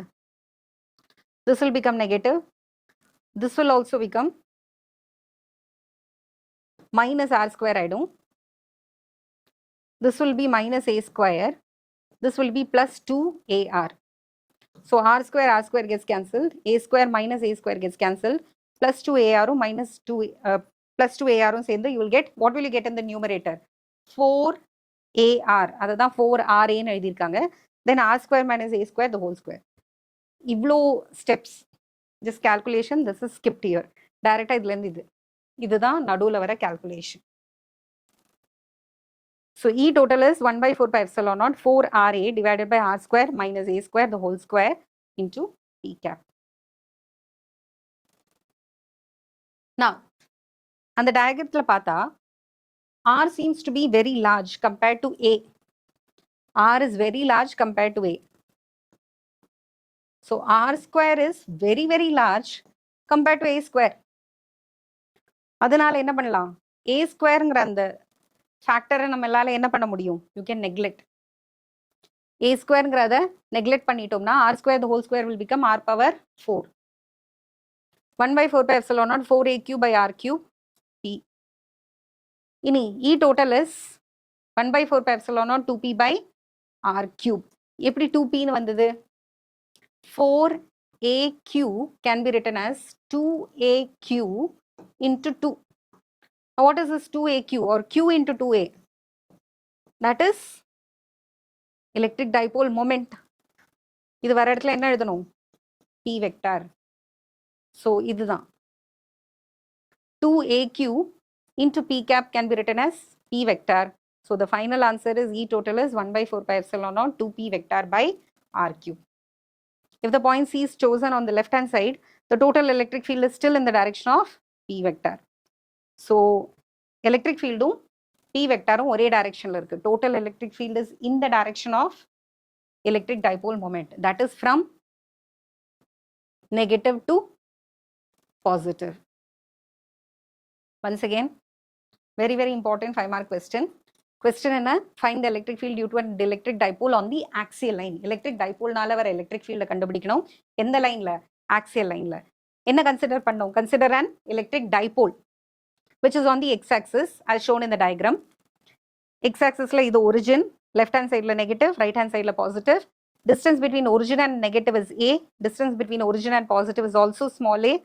Distance between this origin or midpoint and C is R. So BC is R minus A, AC is R plus A. electric field at a point C due to plus Q is E vector is equal to 1 by 4 pi epsilon naught Q by R minus A the whole square. Since the electric dipole moment is from minus Q to plus Q, electric field direction அதே directionல தான் இருக்கு. Okay. Now negative electric field is inward. Positive in the direction. P cap ஓட அதே directionல. Negative opposite direction. Minus P cap. அதனால தான் இங்க ஒரு negative sign. Moreover, it is negative. It is directed towards the charge, negative charge. Now total, this calculation part is skipped. Director they have written as 1 by 4 pi epsilon naught Q into 4 RA by R square minus A square the whole square P cap in the direction of electric dipole moment. 4AQ can be written as 2 P cap by RQ. So this is a very important 5 mark. Next 5 mark is equatorial line. So axial line is a very very important 5 mark question. Final answer enna varudhu? 1 by 4 pi epsilon naught 2p vector divided by r cube. So what did we cover today? We have covered electric field due to an electric dipole in the line la, axial line la. It's a very very important 5 mark question. Hi all, இன்னைக்கு பார்க்க போற topic electric field due to an electric dipole at a point on the equatorial plane. இதுக்கு முன்னாடி last கிளாஸ்ல பார்த்தது எல்லாத்தையும் ஒரு short recap பார்த்துடலாம். இது வரைக்கும் பார்த்தது எல்லாத்தையும் இன்னைக்கு பார்க்க போகிறது ரொம்ப இம்பார்ட்டண்டான ஒரு 5 மார்க் எலக்ட்ரிக் ஃபீல்டு. நேற்று இதுக்கு முன்னாடி கிளாஸ்ல என்ன பார்த்தோம்? எலக்ட்ரிக் ஃபீல்டு டியூ டு இதே டைபோல் தான், ஆனால் எந்த லைனில்? ஆக்சியல் லைனில். அதனோட எலக்ட்ரிக் ஃபீல்டு என்னது? அதை தான் நம்ம நேற்று போன கிளாஸில் பார்த்தோம். அதுக்கு முன்னாடி ஒரு சின்ன ரீகேப். ஸோ ஸ்டார்டிங்லேருந்தே பார்த்துடலாம். எலக்ட்ரோஸ்டாட்டிக்ஸ்னால் என்ன, அதிலேருந்து இம்பார்ட்டன்ட் கொஸ்டின்ஸ் ஒரு சின்ன ரீகேப் பண்ணிவிட்டு we'll go to today's topic. So we started with what is electrostatics அப்படினு ஸ்டார்ட் பண்ணினோம். Positive charges, negative charges. So definition we started. The branch of electricity which deals with stationary charges is called electrostatics. So static இருக்கிற charges. பாடியில் எப்படி charge form ஆகுது, அந்த charge என்ன ஆகுது? only transfer, it doesn't flow ஆகாது. It will be on the bodies itself. So அதோட history எல்லாத்தையும் பார்த்தோம். How Greek understood the concept of electrostatics with the help of amber. அதை பார்த்தோம். Then இதுல இருந்து கிடைச்ச observations, inferences பார்த்தோம். Benjamin Franklin, how he defined positive charge and negative charge. What is triboelectric charging? Rubbingல வர இந்த சார்ஜ் தான் triboelectric charging னு பார்த்தோம். ரொம்ப இம்பார்ட்டன்டான 3 மார்க் ரிப்பீட்டடா கேட்குற question. What are the basic properties of charges? Just to mention பண்ணாலே you will get 1.5 marks. Just to mention it. And in detail எழுதுனா electric charge என்ன, intrinsic and fundamental property. அதே மாதிரி ஆட்டத்துக்குள்ள என்ன இருக்கு? Objects are made up of electrons, protons and neutrons. அதை பற்றி எழுதுறது அதனோட unit. This will fetch you the full 1 mark for this point. அதே மாதிரி இதனோட 1 mark. Charges cannot be created. Charges can neither be created nor be destroyed. அதை mention பண்ணானா இதனோட 1 mark. Then quantization. Q is equal to NE. At least in the formula that you remember. And you can write n ஓட value, small e ஓட value மறக்காம mention பண்ணணும். தென் ஒரு numerical பார்த்தோம், அதே ஃபார்முலா வச்சு Q is equal to NE. ஆனால் கொஸ்டினில் கேட்டிருக்கிறது நம்பர் ஆஃப் எலக்ட்ரான்ஸ், எத்தனை electrons lost or gain. Then Coulomb's law பார்த்தோம், very important question, 2 marks question. It gives the relationship between 2 charges, magnitude of the charges and distance between the 2 charges and ஃபோர்ஸுக்கும் சார்ஜோட magnitude, distance, இதுக்கு நடுவில் இருக்கிற relationship கொடுக்கறது தான் coulombs லா. Vector ஃபார்மில் எழுதுறோம். வெக்டர் ஃபார்மில் எழுதுறதுனால ஃபோர்ஸோட டைரக்ஷன் நம்மளால கண்டுபிடிக்க முடியுது. And because it is a vector, superposition principle is also obeyed. Then Coulomb லாவோட ஸ்டேட்மெண்ட் அந்த கிராவிடேஷன், நியூட்டன்ஸ் கிராவிடேஷன் லா மாதிரியே தான், சிமிலராக இருக்கும். Electrostatic force is directly proportional to the product of the magnitude of the charges and inversely proportional to the square of the distance between the 2 charges. அப்புறமா வேற என்ன பார்த்தோம்? Formula பார்த்தோம். Epsilon நாட்னா என்னதுன்னு பார்த்தோம். பெர்மிட்டிவிட்டி ஆஃப் ஃப்ரீ ஸ்பேஸ், அதனோட value. Don't forget this value, very very important. Then magnitude of the electrostatic force between 2 charges. 1 கூலம்னா என்னதுன்னு பார்த்தோம். சப்போஸ் ஒரு ஸ்பெஷல் கேஸாக எடுத்துட்டு, suppose the 2 charges are 1 coulomb and distance is 1 metre, அப்போ ஃபோர்ஸோட value இது 1 மார்க்ல கூட கேட்கலாம். டைரக்டா எப்படி 2 சார்ஜஸ்மே 1 கூலமா இருக்கு, டிஸ்டன்ஸ் 1 மீட்டரா இருக்குன்னு கேட்டால் கூட இதை நல்லா புரிஞ்சு வச்சுக்கணும். பிகாஸ் இந்த 9 × 10⁹ 1/4 pi epsilon naught total value calculate பண்ணிட்டு இருக்கிற வேல்யூ. அண்ட் எப்சிலான் நாட் எழுதும்போது don't forget the unit. Epsilon நாட்டோட unit is coulomb square per Newton per meter square. வேற என்ன பார்த்தோம்? எப்சிலான் ஆர் ரிலேட்டிவ் பெர்மிட்டிவிட்டியை பார்த்தோம். எப்சிலான் நாட் தான் இருக்கிறதுலையே ஸ்மாலஸ்ட் வேல்யூன்னு பார்த்தோம். ஏருக்கு தான் பெர்மிட்டிவிட்டி ரொம்ப கம்மி. ஏரை தவிர எல்லா மீடியத்துலையுமே பெர்மிட்டிவிட்டி ரொம்ப ஜாஸ்தியாக தான் இருக்கும், அதிகமாக தான் இருக்கும்.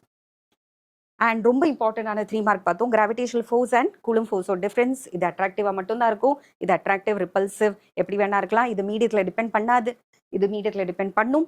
இது ரொம்ப சின்ன வேல்யூ, நெகட்டிவ் பவரில் இருக்குது. இது ரொம்ப பெரிய வேல்யூ. இதில் long range force, it's a short range force. அப்புறமா வேற என்ன பார்த்தோம்? Magnitude, that's all. அண்ட் இன்னொன்று மென்ஷன் பண்ணுறதுனா, இவ மோஷனில் இருந்தாலும் gravitational force will be same. But மோஷனில் இருந்ததுன்னா Coulomb's law will be converted into Lorentz force, வேற ஃபோர்ஸ் வரும். Superposition principle, 2 mark question. According to superposition principle, the total force acting is a vector sum. சில words வந்து ரொம்ப important. சும்மா some எழுதினா கூட you lose marks. So this point, this particular word is very important. Algebraic sum இல்லைனா vector sum அப்படின்னு தான் எழுதணும். Because direction is also important. It's a vector. அதனால the electrostatic force between two charges is not affected by the presence of other charges in the neighborhood. This is one point which can be asked in MCQல கூட கேட்கலாம். Option போட்டு கேட்கலாம். மற்ற charges வந்து இந்த force affect பண்ணுமா பண்ணாதா அப்படிங்கிறது.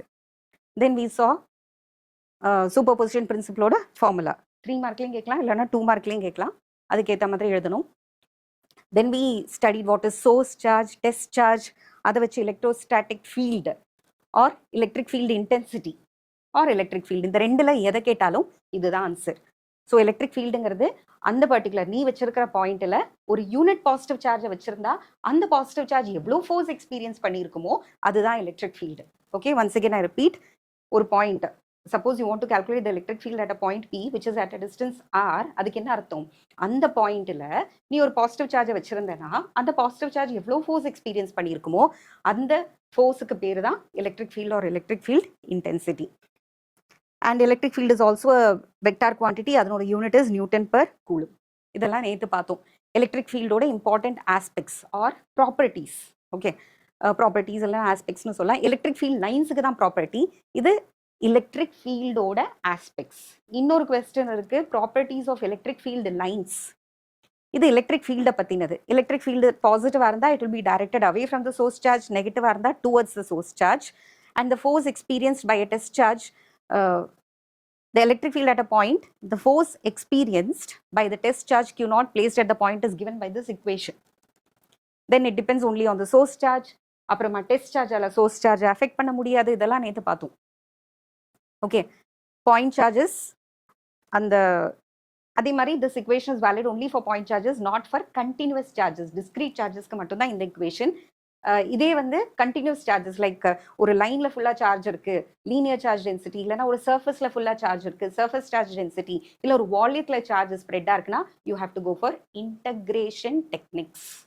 இன்டகிரேஷனில் தான் கண்டுபிடிக்க முடியும், ஃபார்முலா போட்டு கண்டுபிடிக்க முடியாது. You have to integrate for the whole length or for the whole area or you have to integrate for the whole space. There are two kinds of electric field, uniform and non-uniform. அதனோட difference with diagram பார்த்தோம். Then electric field lines 2 mark question. Electric ஃபீல்டை பார்க்க முடியாததுனால அதை visual representation பண்ணுறதுக்கு நம்ம use பண்ணுற lines இல்லைனா அந்த ரெப்ரசன்டேஷன் தான் ஃபீல்டு லைன்ஸ். ஓகேவா? தென் properties. This is an important question. 3 மார்க்கில் கேட்கலாம், 5 மார்க்கில் கேட்கலாம், இல்லைனா ஒரு வாட்டி என்ன பண்ணியிருந்தாங்கன்னா கூலம்ஸ் லா 2 மார்க்ஸில் கேட்டுட்டு எலக்ட்ரிக் ஃபீல்ட் லைனோட ப்ராப்பர்ட்டி சேர்த்து 3 மார்க்ஸ். அப்படி it was asked as a long mark, long answer செக்ஷனில், செக்ஷன் 4th 5 மார்க் செக்ஷனில் கூட இதை கிளப் பண்ணி கேட்டிருந்தாங்க. So very important, electric field lines always start from the positive and end in the negative. And if it is isolated positive charge, it starts from the positive and ends in infinity. And if it is a negative charge, it starts from infinity and gets over at the negative charge. And electric field vector oda direction வேணும்னா electric field லைனுக்கு tangential ஒரு line வரைஞ்சிக்கணும். Electric field lines எங்கெல்லாம் டென்ஸாக இருக்கோ electric field intensity ரொம்ப ஸ்ட்ராங்காக இருக்குன்னு அர்த்தம், எங்கெல்லாம் ஸ்மாலாக இருக்கோ கம்மியாக இருக்கும் அங்கெல்லாம் எலக்ட்ரிக் ஃபீல்டு ரொம்ப வீக்காக இருக்குது அப்படின்னு அர்த்தம். 2 எலக்ட்ரிக் ஃபீல்ட் லைன் ஒருபோதும் என்ன பண்ணாது, இன்டர்செக்டே பண்ணாது. இன்டர்செக்ட் பண்ணிடுதுன்னா அந்த பாயிண்ட்ல எலக்ட்ரிக் ஃபீல்டு வெக்டாருக்கு 2 டைரக்ஷன் வரும், which is not possible. Electric field லைனோட டைரக்ஷன்ங்கிறது அந்த பாயிண்ட் சார்ஜ் போக வேண்டிய பாதையை காட்டுது. It shows the path through which the charge has to travel. So அந்த பாயிண்ட் சார்ஜ் 2 டைரக்ஷன்ல போக வேண்டி வரும் ஒரே நேரத்தில். It has to travel in 2 different directions at the same time, which is physically impossible. The number of electric field lines that emanate depends upon the charges அதிகமான charge 1 கூலம்லேருந்து வர லைனை விட 2 கூலம்லேருந்து வர லைன்ஸ் அதிகமாக இருக்கும். 5 கூலம்ஸில் அதனோட 5 டைம்ஸ் இன்க்ரீஸாக இருக்கும். ஸோ சார்ஜுக்கு ஏற்ற மாதிரி எலக்ட்ரிக் ஃபீல்ட் லைன்ஸோட count, the number of electric field lines is directly proportional to the magnitude of the charges. Okay, then electric டைபோல்னா என்ன? எலக்ட்ரிக் டைபோல் மொமெண்ட் பாரு, ரெண்டையும் தனித்தனியாக எழுதியிருக்கேன். எலக்ட்ரிக் டைபோல்ங்கிறது it is just a statement. 2 equal and opposite charges separated by a small distance constitute an electric dipole. ஆனால் electric dipole மொமெண்ட்ங்கிறது it's a 2 mark question. The magnitude of the electric dipole moment is equal to the product of the magnitude of one of the charges and the distance between them. Next, though the electric dipole moment for 2 equal and opposite charges is defined, it is also possible to calculate the electric dipole moment for a collection of charges. நிறைய point charges இருந்ததுன்னா கூட 2 charges சேர்ந்து தான் ஒரு dipole. ஆனால் நிறைய charges இருந்தது ஒரு சிஸ்டத்துலனா அதில் கூட it is possible to calculate electric dipole moment for the whole system of lot of point charges. அதனோட சம்மேஷன் இக்குவேஷன். நெக்ஸ்ட், நேற்று இதில் தான் ஸ்டாப் பண்ணோம். இது ரொம்ப இம்பார்ட்டண்டான ஒரு 5 mark question. Electric field due to an electric dipole at a point on the axial line. Consider an electric dipole. அப்போ நம்ம என்ன கன்சிடர் பண்ணுறோம்? எலக்ட்ரிக் டைபோலை தான் நம்ம எடுக்கிறோம். அந்த டைபோல் தான் எக்ஸ் ஆக்சிஸில் வரைஞ்சிருக்கும். ஒரிஜினுக்கு லெஃப்டில் இருக்கிறது நெகட்டிவ் சார்ஜ், ஒரிஜினுக்கு ரைட்டில் இருக்கிறது பாசிட்டிவ் சார்ஜ். ஸோ வெளியில் போகிறது வந்து இ பாசிட்டிவ், உள்பக்கமாக வர டைரக்ஷனில் E negative. You are going to calculate the total electric field at a random point C. சின்னு ஒரு ரேண்டம் பாயிண்ட் இருக்குது, ஆக்சியல் லைனில் எடுத்திருக்க. அந்த சிங்கிற பாயிண்ட் எவ்வளோ தூரத்தில் இருக்குது? மிட் பாயிண்ட் ஆஃப் த டைபோல்லேருந்து ஆறுங்கிற டிஸ்டன்ஸில் இருக்குது. So electric field at a point C கண்டுபிடிக்கிறதுக்கு 2 சார்ஜஸோட எலக்ட்ரிக் ஃபீல்டை நீ கண்டுபிடிக்கணும். ஃபர்ஸ்ட் பிளஸ் கியூவோடது கண்டுபிடிக்கணும், அதுக்கப்புறம் மைனஸ் கியூவோடது கண்டுபிடிக்கணும், அப்புறமா ரெண்டையும் ஆட் பண்ணும். பிளஸ் கியூக்கு 1/4πε0 q by r minus a the whole square. ஏன்? Because it is r minus a the whole square. இதே மைனஸ் கியூக்கு r plus a the whole square. So E பிளஸோட ஃபார்முலா, இ மைனஸோட ஃபார்முலா. ஓகே, இ மைனஸ்க்கு negative வருது, E positive came positive வருதுன்னா because it's a vector and E positive is in this direction, that is along the direction of electric dipole moment. Dipole moment எப்போதுமே நெகட்டிவ்ல ஆரம்பிச்சு பாசிட்டிவ்ல முடியும். அதே டைரக்ஷன்ல இருக்கு E positive ஓட டைரக்ஷன். இதே டைரக்ஷன் ஆஃப் E positive ஓட டைரக்ஷனும் P வெக்டாரோட டைரக்ஷனும் சேமா இருக்கு. E மைனஸோட வெக்டாரோட டைரக்ஷனும் P டைரக்ஷனும் ஆப்போசிட்டா இருக்கு. அதனால தான் இதுக்கு நெகட்டிவ் சார்ஜ் வருது, நெகட்டிவ் சைன் வருது. நான் டோட்டல் எலக்ட்ரிக் ஃபீல்டு யாரோட இம்பாக்ட் அதிகமாக இருக்கும்? சி யாருக்கு பக்கத்தில் இருக்கு? பாசிட்டிவ் சார்ஜுக்கு பக்கத்தில் இருக்கு. ஸோ பாசிட்டிவ் சார்ஜ்லேருந்து நெகட்டிவ் சார்ஜ் போக மீதி பாசிட்டிவ் சார்ஜோட எஃபெக்ட் தான் சியில் இருக்கும். ஸோ பாசிட்டிவ் ப்ளஸ் நெகட்டிவ் தான் பண்ணணும். But because it is negative you go for these skipped. இதை எழுதுறதுனாலும் எழுதலாம், ஒர்க்கிங் காலத்தில் எழுதியும் பண்ணலாம், இல்லை ஆன்சரில் எழுதி பார்த்து if you can directly go for this well and good. இல்லைனா இப்படி எழுதி பார்த்து எல்சிஎம் எடுத்து you can calculate and go to this step. So உங்கள் புக்கில் டேரெக்டாக இதுக்கப்புறம் இது வந்திருக்கும். இந்த calculation they would have skip because it is only mathematical calculation. So finally இங்கே வரும்போது தான் கேர்ஃபுல்லாக இருக்கணும். 4RA அப்படின்னு வரும். அந்த 4RAயை நம்ம எப்படி ஸ்ப்ளிட் பண்ணிக்கணும்? 2 into 2AQ அப்படின்னு பிரிச்சுக்கணும். Q into 2A becomes along with P cap becomes P vector. இதில் ஒரு யூனிட் வெக்டாரும் சேர்த்தோம்னா அது P வெக்டார் ஆகிடும். ஸோ இந்த 4AQவில் ஒரு 2 தனியாக ஸ்ப்ளிட் பண்ணிட்டு 2AQவை தனியாக வச்சுக்கணும். அந்த 2AQவும் இந்த P கேப்பும் சேர்ந்து P வெக்டாராக மாறுது. So this is your final answer. இதை நல்லா ஞாபகம் வச்சுக்கோ. 1/4πε0 2P vector by R cube. So it is inversely proportional to cube of the distance. Force was inversely proportional to square of the distance. Electric field due to a point charge is also inversely proportional to square of the distance. And electric field along the dipole, axial line of the dipole mattum inversely proportional to R cube. So this is what we saw in the last class. Oru full recap poyachu. Next, electric field due to an electric dipole at a point on the equatorial plane, not even line, equatorial plane. இதுக்கும் நேற்று எடுத்த மாதிரி என்ன எடுக்க போகிறோம்? ஒரு டைபோலை எடுக்க போகிறோம். What is an electric dipole? A positive charge and a negative charge separated by a small distance is called as a dipole. Now இதே மாதிரி தான் நேற்று எடுத்த மாதிரி என்ன பண்ண போகிறோம்?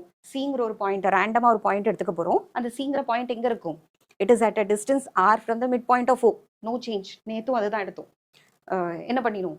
மிட் பாயிண்ட்ல இருந்து ஆர்கிற டிஸ்டன்ஸ்ல. ஆனா இதுக்கு முன்னாடி பார்த்தது ஆக்சியல் லைன்ல இருந்தது, இது இக்வட்டோரியல் பிளேன்ல இருக்க போகுது. And since the point C is equidistant from plus Q and minus Q, the magnitude of the electric field at C due to plus Q and minus Q are going to be same. It is inversely proportional to square of the distance. Both the points, both the charges plus Q and minus Q are equidistant from the point C. அதனால electric field at the point C due to plus Q will be equal to due to minus Q except in direction. Magnitude same இருக்கும், direction மட்டும்தான் வேறையா இருக்கும். The direction of E plus is along BC and the direction of E minus is along CA. Diagram பார்த்தா புரியும். So this is your minus Q plus Q. Cங்கிற point எடுத்திருக்க. Cங்கிற point எங்க இருக்கு? இக்வட்டோரியல் பிளேன்ல இருக்கு. Now what is this equatorial plane? இந்த mid பாயிண்ட்ல வேற ஆக்சஸ் இருக்கு இல்லையா, அந்த ஆக்சஸை கவர் பண்ற ஒரு பிளேன் தான். It's not a line, it's a plane. அதாவது இந்த சிங்கிற பாயிண்ட் இந்த இந்த எல்லா இடத்துலையும் இருக்கலாம். அவுட் ஆஃப் திஸ் போர்டு இந்த இடத்துல எங்க வேணா இருக்கலாம். இந்த பிளேன்ல imagine a plane which is penetrating into the board. Okay, இந்த பிளாக் போர்டுக்குள்ள பெனிட்ரேட் பண்ற மாதிரி ஒரு plane which is perpendicular like this. அந்த பிளேன்ல இருக்கிற அத்தனை பாயிண்ட்ஸும் which is equidistant from minus Q and plus Q, அதில் இருக்கிற டோட்டல் எலக்ட்ரிக் ஃபீல்டு தான் கண்டுபிடிக்க போகிறோம்.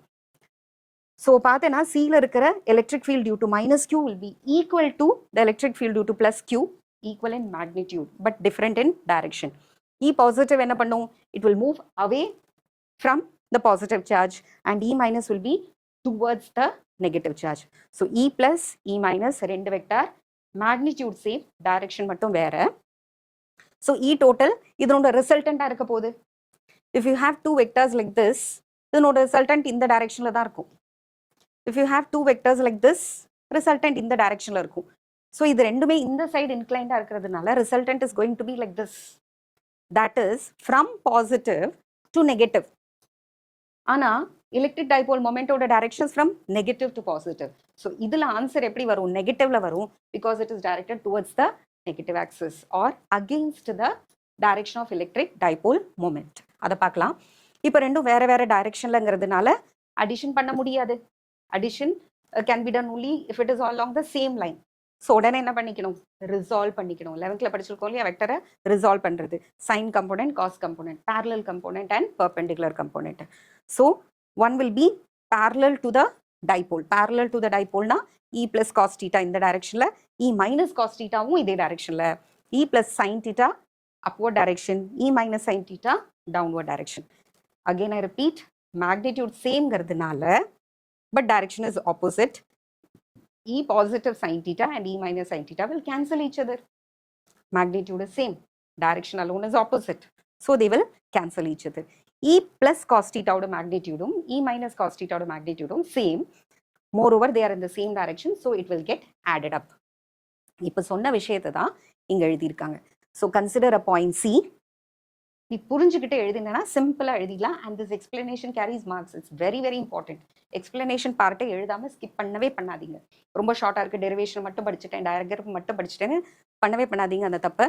Always right the explanation what ever you have understood. That will clear அந்த கரெக்ஷன் பண்றவங்களுக்கு ஒரு கிளியர் ஐடியா கொடுக்கும் that you have understood the answer. Consider a point C at a distance r from the midpoint O of the dipole of the equatorial plane. Since the point C is equidistant from plus Q and minus Q, the magnitude of the electric field at C due to plus Q and minus Q are the same. The direction of E plus is along BC and the direction of E minus is along CA. CA na ulpakama, BC na velipakama varudhu. E plus and E minus can be resolved into two components. Okay, so one is parallel to the dipole axis, the other one is perpendicular to it. Since perpendicular components E plus sin theta and E minus sin theta are equal in magnitude but opposite in direction, they cancel each other. Simple ana sentences. I have broken ஒரு paragraphல கொடுத்ததை இப்படி sentence எழுதினா இல்ல bullets போட்டு எழுதினா it will be easy for correction also. The magnitude of the total electric dipole, the total electric field at C is the sum of the parallel components. Perpendicular components are cancel ஆயிடுச்சு. மீதி என்னதான் இருக்கு? Parallel components தான் இருக்கு. So parallel components are going to get added up. So this is your diagram. Diagram is very important. It carries marks. Now coming to E total எது மட்டும் தான் வரும் இப்போ சொன்னோம். எந்த component cancel ஆயிடும்? Perpendicular components will get cancelled. எந்த component மட்டும் add ஆகும்? Parallel component. Parallel component ஒரு பேர் என்ன? E plus cos theta, E minus cos theta. அதோட direction என்ன?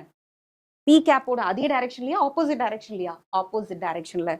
So ரெண்டுக்குமே negative sign போடணும். negative E plus oda magnitude cos theta p cap. Negative E minus vector cos theta p cap. Okay, the magnitudes of E plus and E minus are the same and it is given by 1 by 4 pi epsilon naught q by r square plus a square. See the diagram. Minus q la irundhu, adavadhu AC-ங்கிற distance என்னது? This distance is r. This distance is a. Use Pythagoras theorem. Pythagoras theoremல hypotenuse என்னது? Root of r square plus a square. So அந்த root of r square plus a square square பண்ணணும். Root of r square plus a square square பண்ணும்போது வெறும் r square plus a square வரும். Actually the formula is 1 by 4 pi epsilon naught q by r square. அந்த r square வர இடத்துல தான் root of r square plus a square வந்திருக்கு. அது square பண்ணும்போது root போயிடும் r square plus a square. இது என்ன மட்டும் தான் எழுதி இருக்கோம்? E plus இல்லனா E minus ஓட magnitude மட்டும் தான் எழுதி இருக்கோம். அத தவிர என்ன ஃபேக்டர் இருக்குங்க? cos theta ன்னு ஒன்னு இருக்கு. Now cos theta from the diagram. Tell me what is the value of cos theta from the diagram. Cos theta is adjacent by hypotenuse and adjacent side is a. Hypotenuse is root of cos theta is equal to adjacent side by hypotenuse, which is root of r square plus a square. And root of r square plus a square can be written as r square plus a square to the power half. இங்க ஏற்கனவே to the power 1. இங்க to the power half. So 1 no half சேர்ந்து தான் 3 by 2. இந்த cos theta ஓட value தான் இங்க substitute பண்ணியிருக்கோம். Once again I repeat, E plus ஓட வேல்யூவா இருந்தாலும் சரி, E minus ஓட வேல்யூவா இருந்தாலும் சரி, 1 by 4 pi epsilon naught q by r square plus a square. ரெண்டு வாட்டி வருதுனால 2 போட்டுட்டு 1 by 4 pi epsilon naught negative. Both are negative. So negative sign 1 by 4 pi epsilon naught 2 q by r square plus a square. Clear? வேற என்ன இருக்கு? cos theta இருக்கு, p cap இருக்கு. cos theta ஓட value இங்க பாரு. இதை சப்ஸ்டிடியூட் பண்ணோம். This is actually root of r square plus a square. Root of r square plus a square na r square plus a square to the power half. Okay, அந்த half-உம் 1-உம் சேர்த்தோம்னா 1 and a half. 1 and a half can be written as 3 by 2. Mixed fraction can be written as improper fraction. அந்த ரீசனும் இங்க நம்ம mention பண்ணிட்டோம். Since cos theta is equal to a divided by root of r square plus a square. மறக்காம நீ எழுத வேண்டியது throughout எழுத வேண்டியது negative sign then p cap. Okay, because it's a vector, throughout a vector எழுதிட்டே வரணும். அதுக்காக தான் இது பர்டிகுலராக இதை போட்டிருக்கேன். சும்மா எழுதுறதை விட keep on looking at this. வெக்டார்ங்கிற sign is important, p cap is important. Okay, and the sign is also important. Throughout a E total எடுத்துட்டு வரும். Minus 1 by 4 pi epsilon naught p cap divided by r square plus a square to the power 3 by 2.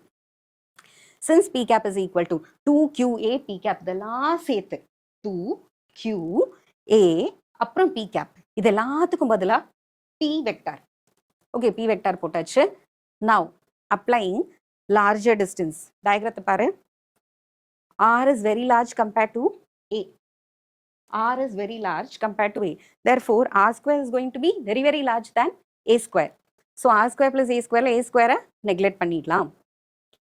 R square போச்சுனா R square to the power 3 by 2. 2 gets cancelled. It becomes R cube. So, final answer is E total vector is equal to minus 1 by 4 pi epsilon naught P vector by R cube, where R is greater than A.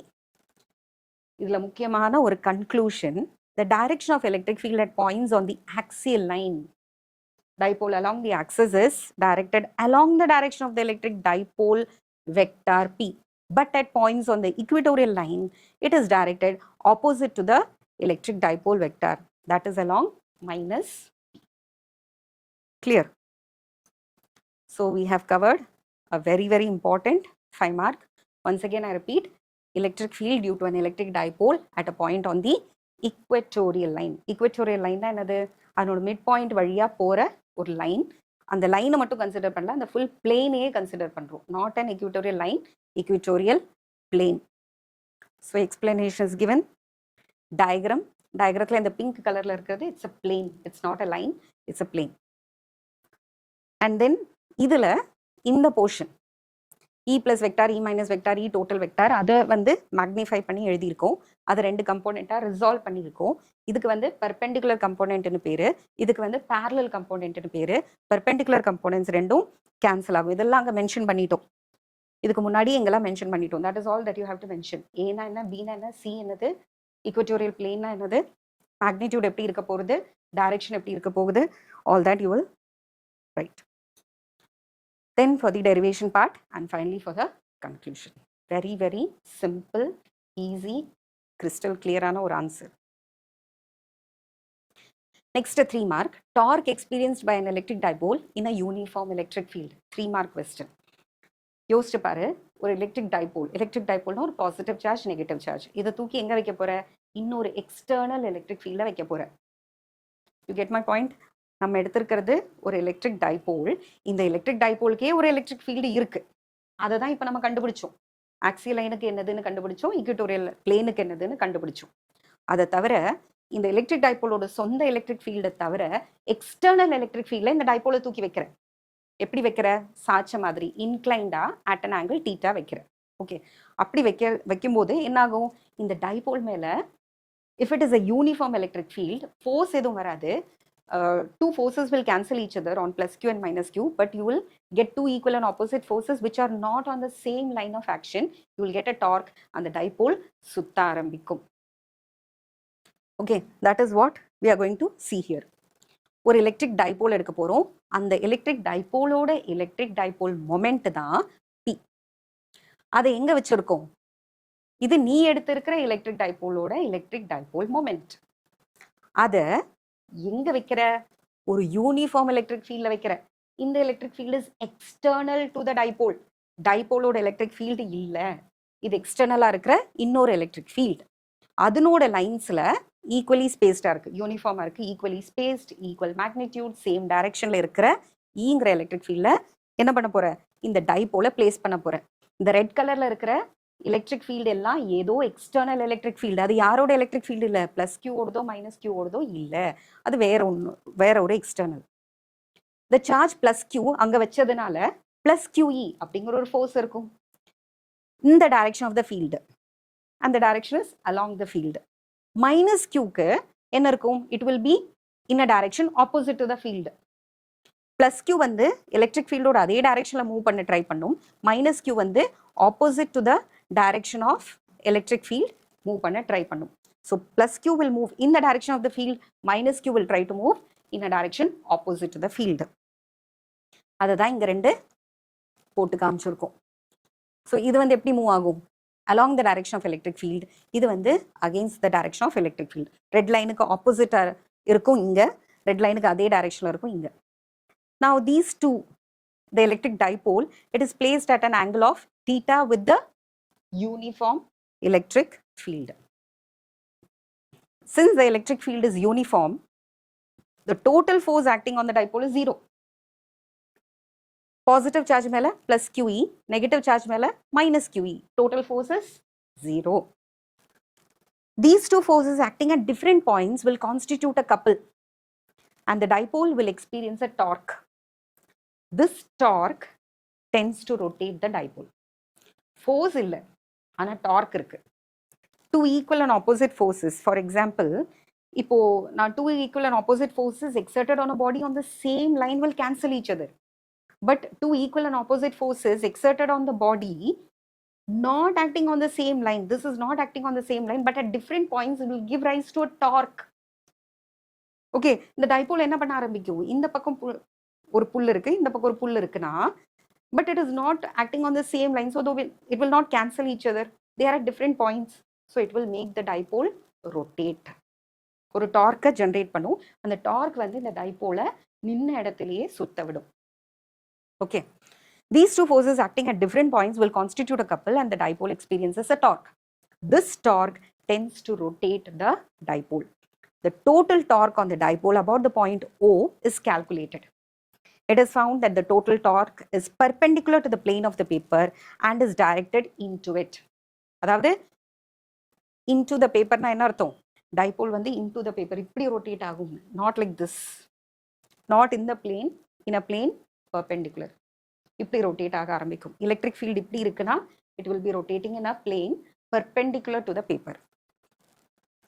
So the torque is into the paper, not board ஓட directionல சுத்தாது, perpendicular to the paper சுத்தும். Now let us calculate. Torque is R cross F.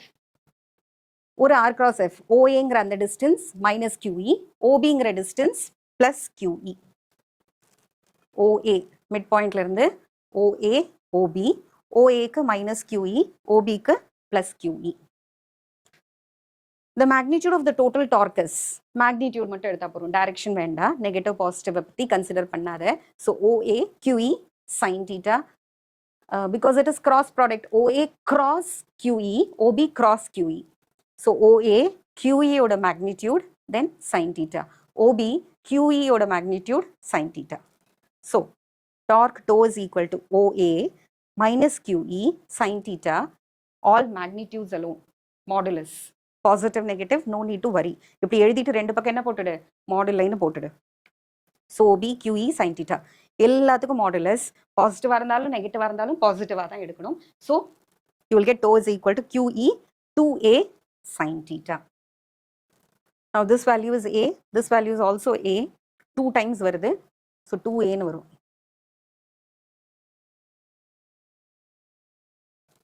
So here you will get a small a, here also you will get a small a. Then இதனோட magnitude மட்டும் போறோம் இல்லையா? So QE மட்டும் எடுத்துக்கோ, sin theta. இங்கேயும் QE மட்டும் எடுத்துக்கோ, sin theta. சேர்த்தா என்ன வரும்? 2 times வருமா? QE 2A sin theta. Okay. So the total torque is QE 2A sin theta. இது ஒரு சின்ன மாத்தி எழுத போறோம். Where theta is the angle between made by the dipole with the electric field. Now small p is magnitude of Q into 2A. அந்த ப்ராடக்ட்டை P ன்னு எழுதலாம். ஸோ இங்க இருக்கிற இந்த Q and 2A இது ரெண்டையும் சேர்த்தோம்னா அதுக்கு பதிலா P ன்னு ஒரு மேக்னிடியூட் எழுதலாம். So this torque will be equal to, next லைன்ல இப்படி எழுதிக்கோ, PE sin theta. இது மேக்னிடியூட். இதையே வெக்டார்ல எழுதினோம்னா P vector PE sin theta எப்படி எழுதலாம்? P vector cross E vector அப்படின்னு எழுதலாம். So sin theta is the angle between P vector and E vector. PE sin theta can be written as tau vector is equal to, vector formula எப்படி எழுதலாம்? Tau vector is equal to P vector cross E vector. அதுக்கு என்ன அர்த்தம்? Dark வந்து dipole மொமெண்டோட டைரக்ஷன்லயும் இருக்காது, electric ஃபீல்டோட டைரக்ஷன்லயும் இருக்காது, மூணாவது டைரக்ஷன்ல தான் இருக்கும். Because this is a property of vector product which you have studied in 11th standard. 11th standardல என்ன போட்டிருந்தது? Suppose C vector is equal to A cross B, C vectorோட டைரக்ஷன் எப்படி இருக்கும்? A vector B vector ரெண்டுக்குமே பெர்பெண்டிகுலரா இருக்கும். அதுதானே இப்ப அங்க பார்த்தோம். டைபோல் வந்து இந்த பிளாக் போர்டுக்கு பெர்பெண்டிகுலரான ஒரு பிளேன்ல தான் ரொட்டேட் ஆகும் torque. Magnitude of the torque, torque maximum ஆகணும்னா sin theta should be 1 or theta should be 90 degree. அந்த டைபோலை நீ எப்படி வச்சிருக்கணும்? எலக்ட்ரிக் ஃபீல்டுக்கு 90 டிகிரில டைபோலை வச்சேனா, if this is your electric field, if you keep the dipole at 90 degree, torque will be maximum. And torque எப்போ மினிமமா இருக்கும்? Electric ஃபீல்டுக்கு பேரலாவோ இல்ல anti பேரலாவோ வச்சேனா. Okay, once it is aligned with the E, the total torque on the dipole becomes 0, because sin 0 or sin 180 both is 0. If the electric field is non-uniform, special case, please listen. ஒரு special case எழுதுறோம். நம்ம started with the consideration that the given electric field is uniform. ஒரு இடத்துலையுமே எந்த டைரக்ஷன்லயோ மேக்னிடியூட்லயோ change இல்லை அப்படிங்கிற கன்சிடரேஷன்ல தான் நம்ம ஸ்டார்ட் பண்ணோம். C, the lines are equidistant, எல்லாம் ஒரே டைரக்ஷன்ல இருக்கு, ஒரே டிஸ்டன்ஸ்ல இருக்கு, யூனிஃபார்ம் எலக்ட்ரிக் ஃபீல்டு. இது கேர்ஃபுல்லா வரையணும். எக்ஸாமுக்கு வரையும் போது கூட ஸ்கேல போட்டு ஈக்விடிஸ்டண்டா இருக்கிற மாதிரி நீ காட்டணும். ஈக்விடிஸ்டண்டா இல்லாம நான் யூனிஃபார்மா இருந்தது, டைரக்ஷனோ மேக்னிடியூடோ மாறுதுன்னா அந்த ஸ்பெஷல் கேஸ்ல என்ன ஆகும்?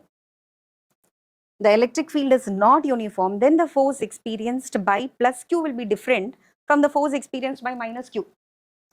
Plus Q வச்சிருக்கிற இடத்துல எலக்ட்ரிக் ஃபீல்டு ஜாஸ்தியா இருந்திருக்கலாம், மைனஸ் Q வச்ச இடத்துல எலக்ட்ரிக் ஃபீல்டு கம்மியா கூட இருந்திருக்கலாம், இல்ல வைஸ் வர்சா ரிவர்ஸ்ல கூட இருந்திருக்கலாம், என்ன வேணா நடக்கலாம்.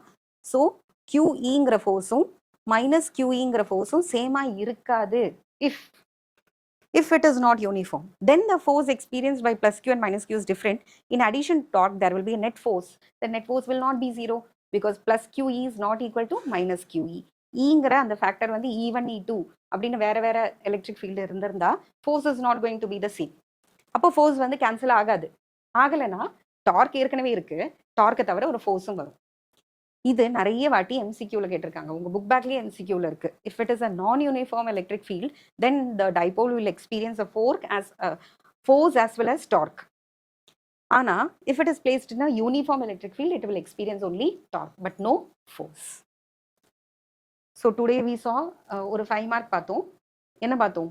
Electric field due to an electric dipole along the equatorial plane பார்த்தோம். Then we saw torque acting on a electric dipole which is placed in a uniform electric field. And அதில் special கேஸும் பார்த்தோம். இதை வச்சு ஒரே ஒரு நியூமெரிக்கல், சின்ன numerical 2 மார்க்ஸில் வரதுக்கு சான்சஸ் இருக்கிற நியூமெரிக்கல் நிறைய வாட்டி கேட்டிருக்காங்க. Sample of HCl gas, hydrogen chloride gas is placed in a uniform electric field having a magnitude 3 into 10 power 4 Newton per Coulomb. Units எல்லாம் ஞாபகம் வச்சுக்கோங்க. The dipole moment of each HCl molecule is 3.4 into 10 power minus 30 Coulomb meter. Be very careful when you write, don't write small c. Small c is பெரிய c m. Calculate the maximum torque experienced by each HCl molecule. The maximum torque experienced by the dipole is when it is aligned perpendicular to the applied field. இது நம்ம special கேஸா பார்த்தோம். எப்போ dark மேக்ஸிமமா இருக்கும்? டைபோலும் electric ஃபீல்டும் பெர்பெண்டிகுலரா இருக்கும்போது. எப்போ மினிமமா இருக்கும்? டைபோலும் electric ஃபீல்டும் பேரலலா இருக்கும்போது minimum ஒரு 0. ஏன்னா அதனோட வேலையே வந்து அலைன் பண்றது தான். இந்த டைபோல எலக்ட்ரிக் ஃபீல்ட் அலைன் பண்ணி வைக்கிறது தான் அந்த டார்க்கோட வேலை. ஆல்ரெடி அலைன்டா இருக்குன்னா டார்க் இஸ் 0. இது பெர்பெண்டிகுலரா இருந்தா டார்க்குக்கு நல்ல வேலை இருக்கு. It has to rotate this and then it has to bring it along the direction of electric field. So tau மேக்ஸிமத்துக்கு PE sin 90 நீயாவே போட்டுக்கலாம். டீட்டா கொடுத்துருக்காங்களோ இல்லையோ மேக்ஸிமம்னு மென்ஷன் பண்ணிட்டாங்க இல்லையா, அதனால நீ வந்து என்ன பண்ணிடலாம், டீட்டா வர இடத்துல 19 நீயாவே போட்டுக்கலாம். ஸோ P வர இடத்துல 3.4 into 10 power minus 30, E வர இடத்துல 3 into 10 power 4, then 3.4 it is. So multiply and you will get 10.2 into 10 power minus 26 Newton meter. Torque code unit is Newton meter. 2 மார்க்ல கேட்கறதுக்கு சான்சஸ் இருக்கிற ஒரு நியூமெரிக்கல். 2 மார்க்ஸ் வரலாம். So நீ formula எழுதுறதுக்கு 1 mark, substitution and final answer together carries 1 mark if it's 2 mark section. இல்லைனா 3 மார்க்ல கூட formula, substitution, final ஆன்சருக்கு 1 மார்க். நான் ஒரு சின்ன நோட் மாதிரி உங்கள் டெக்ஸ்ட் புக்கில் கொடுத்துருப்பாங்க. How does a microwave oven work. அது முன்னாடி டீட்டெயிலாக இருந்தது. But there are chances that இந்த மாதிரி ஒரு சிம்பிள் கொஸ்டின் கூட கேட்கறதுக்கு சான்சஸ் இருக்கு. அதனால explain how does a microwave oven work. Microwave oven works on the principle of torque acting on an electric dipole. அதனால இந்த டாபிக் பக்கத்தில் கொடுத்துருக்காங்க. வாட்டர் மாலிக்யூல்ங்கிறது it's an electric dipole. Water molecule is 1 hydrogen with 2 oxygen, and oxygen is slightly negative, hydrogen is slightly positive. So this is a dipole இல்லையா, ஒரு positive charge negative charge separated. So water molecule is a electric dipole. The food we consume has water molecules. நீ ஃபுட்டை வந்து microwave ஓவனில் cook பண்ண வைக்கும்போது என்ன ஆகும், அந்த ஃபுட்டுக்குள்ளேயே imagine it is a potato or tomato or apple, anything. Naturally rice மாதிரி dry ஆனதுன்னா you'll pour some water. If it is vegetables, யூஸ்வலாக ஜஸ்ட் ஒரு போக் பண்ணி வச்சாலே அது தானாகவே குக் ஆகிடும். That is the speciality of microwave oven. Just பொட்டேட்டோஸை வந்து சின்ன ஃபாக் எடுத்து குத்தி விட்டாலே கொஞ்சம் அதை உள்ள பெனட்ரேட் பண்ணுறதுக்கு இடம் மட்டும் கொடுத்தா போகிறோம். The food we consume has water molecules in it, which are permanent electric dipoles. Oven produces, the oven, it produces microwaves that are oscillating electromagnetic field. Electric field, oscillating electric field யூனிஃபார்மாக தான் இருக்கும், இல்லை நான் uniform, அதில் என்ன ஆகும், டார்க்கும் வரும், ஃபோர்ஸும் வரும். Produces torque on the water molecules. Due to this torque on each water molecules the molecules rotate very fast. So வேகமாக ரொட்டேட் ஆகும்போது சில நேரம் இப்போது சென்ட்ரிபியூட்டல் ஃபோர்ஸ் கூட ஓவராக இருந்ததுன்னா என்ன ஆகிடும், சில நேரம் டென்ஷன் இந்த ஸ்ட்ரிங் அதை வந்து தாங்க முடியலன்னா ஸ்ட்ரிங் உடஞ்சி எப்படி அந்த ஆப்ஜெக்ட் வில் ஃப்ளை அவே, அதே மாதிரி வேகமாக சுத்த இந்த பாண்ட் வந்து பிரேக் ஆகும். அவ்வளோ ட்ரெமெண்டஸ் டார்க் இருக்கிறதுனால இந்த வாட்டர் மாலிக்யூல்ஸ் வேகமாக சுற்றி the bonds will break. Whenever there is a breaking of bond, a tremendous amount of heat is released. Bond break ஆச்சுனாலே அதுலேருந்து நிறைய ஹீட்டு ரிலீஸ் ஆகும். இந்த ஹீட்டை வச்சு தான் அந்த ஃபுட்டு தன்னைத்தானே குக் ஆகிக்கும். So it is being cooked in its own water molecules and that is why they say that it is healthy to have microwave cooked food. So அதில் இருக்கிற வாட்டர் மாலிக்யூல்ஸே பாண்ட் பிரேக் ஆகி அதுலேருந்து generate ஆகிற heat தான் அந்த ஃபுட்டை cook பண்ண வைக்கிறது. This can be asked as a 2 mark or 3 mark section. I didn't want to skip this topic. So இது ஒரு சின்ன நோட் மாதிரி உங்கள் புக்கில் கொடுத்துருக்காங்க. நெக்ஸ்ட் ரிப்பீட்டடாக கேட்ட electrostatic potential energy and electrostatic potential. Okay, இது வரைக்கும் நம்ம பார்த்தது எலக்ட்ரிக் ஃபீல்டு, அப்புறமா எலக்ட்ரிக் டைபோல். எலக்ட்ரிக் ஃபீல்டில் வைக்கிறேன் அப்போ என்ன ஆகுது அதெல்லாம் பார்த்தோம். இப்போ பார்க்க போகிறது electrostatic potential energy, electrostatic potential. நான் இப்போ தான் ஒரு பொட்டென்ஷியலை ஒரு இடத்துலேருந்து இன்னொரு இடத்துக்கு ஸ்லைட்டாக மூவ் பண்ண போகிறோம். இவ்வளோ நேரம் பாயிண்ட் சார்ஜஸ் அங்கங்கே நின்றுட்டு இருந்தது. அப்புறம் dipole, that was also stationary, but it may move as a whole, okay, due to torque and all. Imagine you have a positive charge Q which is kept at the origin. Okay, நல்லா புரிஞ்சுக்கோ. ஒரிஜினில் ஒரு positive charge வச்சுருக்க plus Q. அப்போ இதை சுற்றி என்ன இருக்கும்? ஒரு எலக்ட்ரிக் ஃபீல்டு இருக்கும். இப்போது இங்கே நிஜமாவே எலக்ட்ரிக் ஃபீல்டு இருக்கா இல்லையான்னு டெஸ்ட் பண்ணுறதுக்கு அங்கெல்லாம் Q0ன்னு சொன்னோமா, இங்கே Q' சொல்கிறோம். Q' ஒரு test charge. This is what charge? Source charge. இங்கே இருக்கா இல்லையான்னு டெஸ்ட் பண்ணுறதுக்கு நீ ஒரு சார்ஜ் எடுத்துகிட்டு வந்திருக்க. அந்த சார்ஜ் என்னது? Q'. எங்கேருந்து எங்கே எடுத்துகிட்டு வர? ஆர்ங்கிற பாயிண்ட்லேருந்து Pங்கிற பாயிண்ட்டுக்கு நீ புல் பண்ணிட்டு வர. Against the repulsive force. This is positive charge. This is also positive charge. So there will be a repulsion between the two charges. அப்படி இருந்தாலும் இது என்ன பண்ற? இழுத்துட்டு வர, இந்த ஃபீல்டுக்குள்ள இழுத்துட்டு வர against the repulsive force.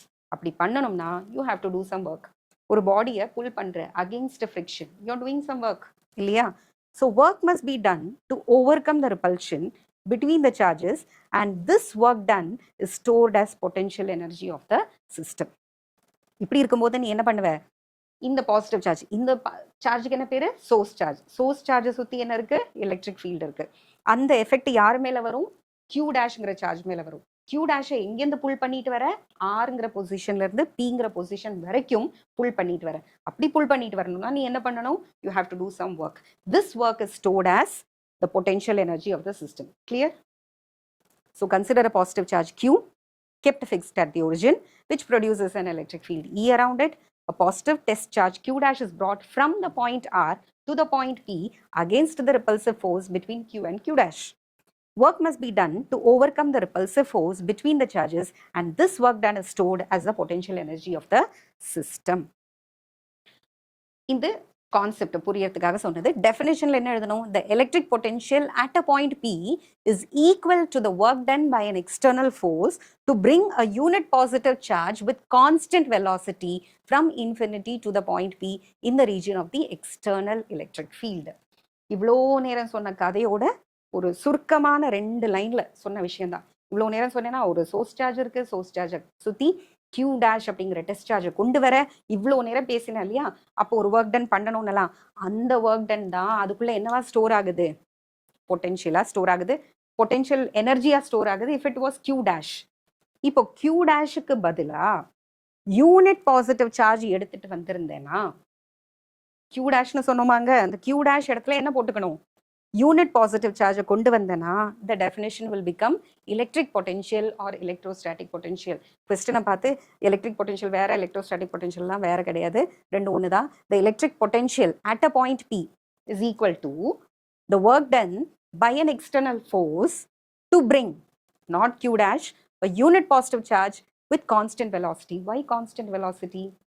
Acceleration இருந்தால் அதில் வேறு ஏதோ ஃபோர்ஸ் இருக்குன்னு அர்த்தம். If it is accelerated, some other force is acting. இந்த எக்ஸ்டர்னல் ஃபோர்ஸ் மட்டும்தான் ஆக்ட் ஆகணும், and it should come with a uniform velocity. அப்போ தான் அந்த ஒர்க் டன்னும் இந்த பொட்டென்ஷியலும் ஈக்குவலாக இருக்கும், வேறு ஆக்சலரேஷன் இருக்கக்கூடாது. From infinity to the point P in the region of the external electric field E. இந்த எக்ஸ்டர்னல் எலக்ட்ரிக் ஃபீல்டு யாரோடது? அங்கே இருக்கு இல்லையா ஒரு சோர்ஸ் சார்ஜ், அதனோட எலக்ட்ரிக் ஃபீல்டு. ஸோ பொட்டென்ஷியலோட representation is V. So Vp is equal to minus. Why this negative sign? You're doing work against the electric field. Minus integral infinity to the point P E vector dot dr vector. அப்போ வெக்டார்னா E dr cos theta. Answer. So potential is a vector quantity, dot product. Torque is a vector quantity, cross product. Potential is a scalar quantity since it is the dot product of E vector and dr vector. Next இது வந்து இன்ஃபினிட்டிலேருந்து வருதுன்னா ஜென்ரலாக electric பொட்டென்ஷியல்னு கேட்டால் அப்படி பரவாயில்ல. இப்போ நான் சொன்னேன் இல்லையா ஆறுங்கிற பாயிண்ட்ல இருந்து பிங்கிற பாயிண்ட்டுக்கு நீ புல் பண்ணிட்டு வரேன்னா it becomes electric potential difference. அது ஜென்ரலாக எலக்ட்ரிக் பொட்டென்ஷியல், இது electric potential difference. The electric potential difference is defined as the work done by an external force to bring unit positive charge from R to point P. அது என்ன difference? இன்ஃபினிட்டிலேருந்து P கொண்டு வரும் unit positive charge, இதுவும் unit positive charge தான். எங்கேருந்து கொண்டு வர? ஆறுங்கிற பாயிண்ட்லேருந்து Pங்கிற பாயிண்ட்டுக்கு. So that is the potential difference Vp minus Vr. Vp is the potential at P, Vr is the potential at R. Vp minus Vr is del V. Del V is equal to integral R to P negative E vector dot dr vector. Again it is negative. Under the assumption that என்ன பண்றோம் higher potential இருந்து lower potential க்கு move பண்றோம் அப்படிங்கிற assumptionல we are writing it. Clear? இதை வச்சு ஒரு some வரலாம். எவ்வளோ ஒர்க் டன் பண்றோம்? நம்ம என்ன சொன்னோம்? விங்கிறது unit positive charge. Unit positive சார்ஜை கொண்டு வரத்துக்கு உண்டான ஒர்க் டன் தான் வி. அப்போ 5 பாசிட்டிவ் சார்ஜ் வேணும்னா 5V, 10 கூலும் ஆஃப் சார்ஜ் வேணும்னா 10V, Q coulombs of charge வேணும்னா Q into V. V is unit charge மாதிரி per piece ஓட ரேட் சொல்ற மாதிரி. ஒரு piece, one apple cost so much. So 5 apple வேணும்னா 10 apple வேணும்னா Q apples வேணும்னா N apples வேணும்னா. So V is for one positive unit positive charge. So for 10 such charges 10V, 5 such charges 5V, Q such charges QV. Simple. The electric potential V at a point Q due to some charge is defined as the work done by an external force to bring a unit positive charge from infinity to Q. So to bring Q amount of charges from infinity to the point Q, work done is given as W is equal to Q into V. So எத்தனை charges கொண்டு வரணும்னு போட்டிருக்காங்க? +2 மைக்ரோகூலும். +2 மைக்ரோகூலும் 2 into 10 power minus 6. ஏற்கனவே அங்கே எத்தனை potential இருக்கு? That you have to calculate. This 5.06 into 10 power 3 is the potential at that point due to the charge. See here, this is your test charge from infinity to the point Q. Assume that +9 microcoulomb is held fixed at origin and +2 microcoulomb is brought from infinity to P. So ஏற்கனவே யாரோட பொட்டென்ஷியலுக்கு அகேன்ஸ்டாக work ஆகுது? 9 மைக்ரோகூலமோட பொட்டென்ஷியலுக்கு அகேன்ஸ்டாக work ஆகுது. அதுக்கு என்ன formula? V is equal to 1/4 pi epsilon naught into Q by R at a distance. Okay, and the 9 microcoulomb 1/4 pi epsilon naught answer is 9 into 10 power 9 into 9 into 10 power minus 6 coulombs. That you will calculate and find the total value. 9 into 10 power 9 into what was the charge? 9 into 10 power minus 6. So இப்போ distance என்ன எடுக்க போறோம்? இதில் ஒரு diagram வந்து உங்கள் புக்கில் இருக்கும். அதனோட diagram. What is the diagram? This is your +9 microcoulomb and this is point P, this is point Q and total distance வந்து அவங்க 10 plus 6னு கொடுத்துருப்பாங்க. So the total distance is 16 centimeters. Okay, 16 centimeters. So 16 into 10 power minus 16 meters. Okay, so if it is 16 meters, here you will get 9 into 9 is 81 divided by 16, which is in meters itself. 9 into 10 power 9, 10 power minus 3 cancel and you get 10 power 3. So in the potential எப்படி calculate பண்றோம்? 1/4 pi epsilon naught Q by R போடுறோம். Q இடத்துல என்ன பண்ணணும்? 9 microcoulomb போடணும். And R வேற distanceல from the diagram you find that it is 16 meters. So substituting the values you get the value of V. QV multiply பண்ற final answer is 10.12 into 10 power minus 3. Don't forget the unit, joules. This is work done. So work done is always measured in joules. Next, எப்படி electric field ஓட properties பார்த்தோமோ, electric field லைன்ஸோட property பார்த்தோமோ, electric பொட்டென்ஷியலுக்கும் properties இருக்கு. If the source charge is positive, B is also positive. If the source charge is negative, then the potential is also negative. The potential due to a positive charge decreases as the distance increases. 1 by 4 pi epsilon naught Q by R. R increase aga potential decreases. The potential decreases with distance. But for a negative charge, the potential increases as the distance is increased. Yeah. This value is going to decrease only. Initially, if it was minus 8, padipadiya minus 7, minus 6, minus 5 varum. And that is actually increase. Yeah. Minus 8 minus 7 agadhu, minus 6 agadhu, minus 5 agadhu. It is increase in magnitude. Value korayudu. 876 is decreasing, but and finally it will come to potential 0. In the negative potential, maximum possible value is 0.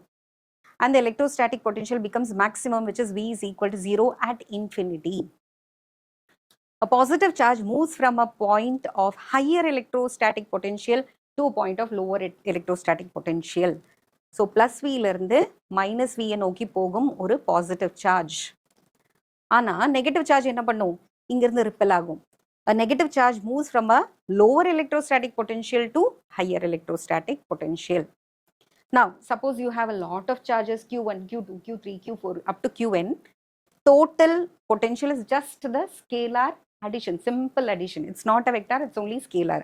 So, ஒவ்வொரு charge ஓட potential calculate பண்ணு. KQ1 by R1, KQ2 by R2, KQ3 by R3, etc. up to KQN by Rn வரைக்கும் போட்டு summation போட்டுடலாம். So, summation ஒரே லைன்ல எப்படி எழுதலாம்? V total is equal to 1 by 4 pi epsilon naught summation I is equal to 1 to n Qi by Ri. So, these are the properties of electrostatic potential or electric potential and relationship between electric potential and distance from the charge. Electric potential due to a point charge. Electrostatic potential at a point P. Okay, இங்கேருந்து இன்ஃபினிட்டிலேருந்து வர நடுவில் ஒரு break எடுக்கிறேன். எந்த பாயிண்ட்ல வந்து நிற்கிறேன்? பிங்கிற பாயிண்ட்ல வந்து நிற்கிறேன். பிங்கிற பாயிண்ட் உன்னோட சோர்ஸ் சார்ஜ்ல இருந்து எவ்வளோ தூரத்தில் இருக்கு? ஆறுங்கிற டிஸ்டன்ஸ்ல இருக்கு.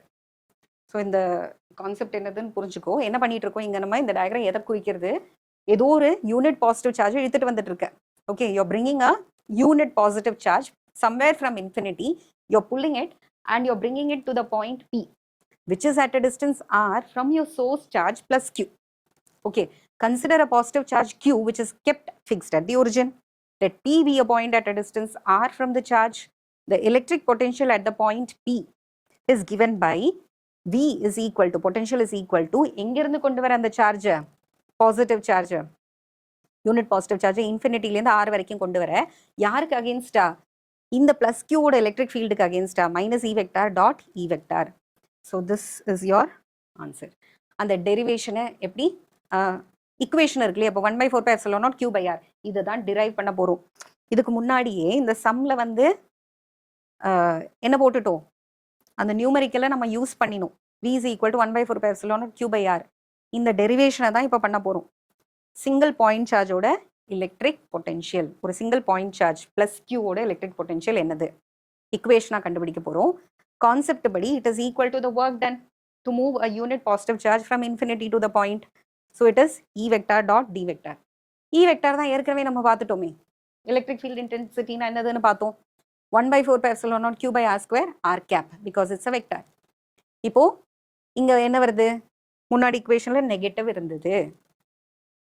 ஓகே, ஸோ இங்கேயும் நெகட்டிவ் போட்டாச்சு. 1 by 4 pi epsilon naught integral infinity to R.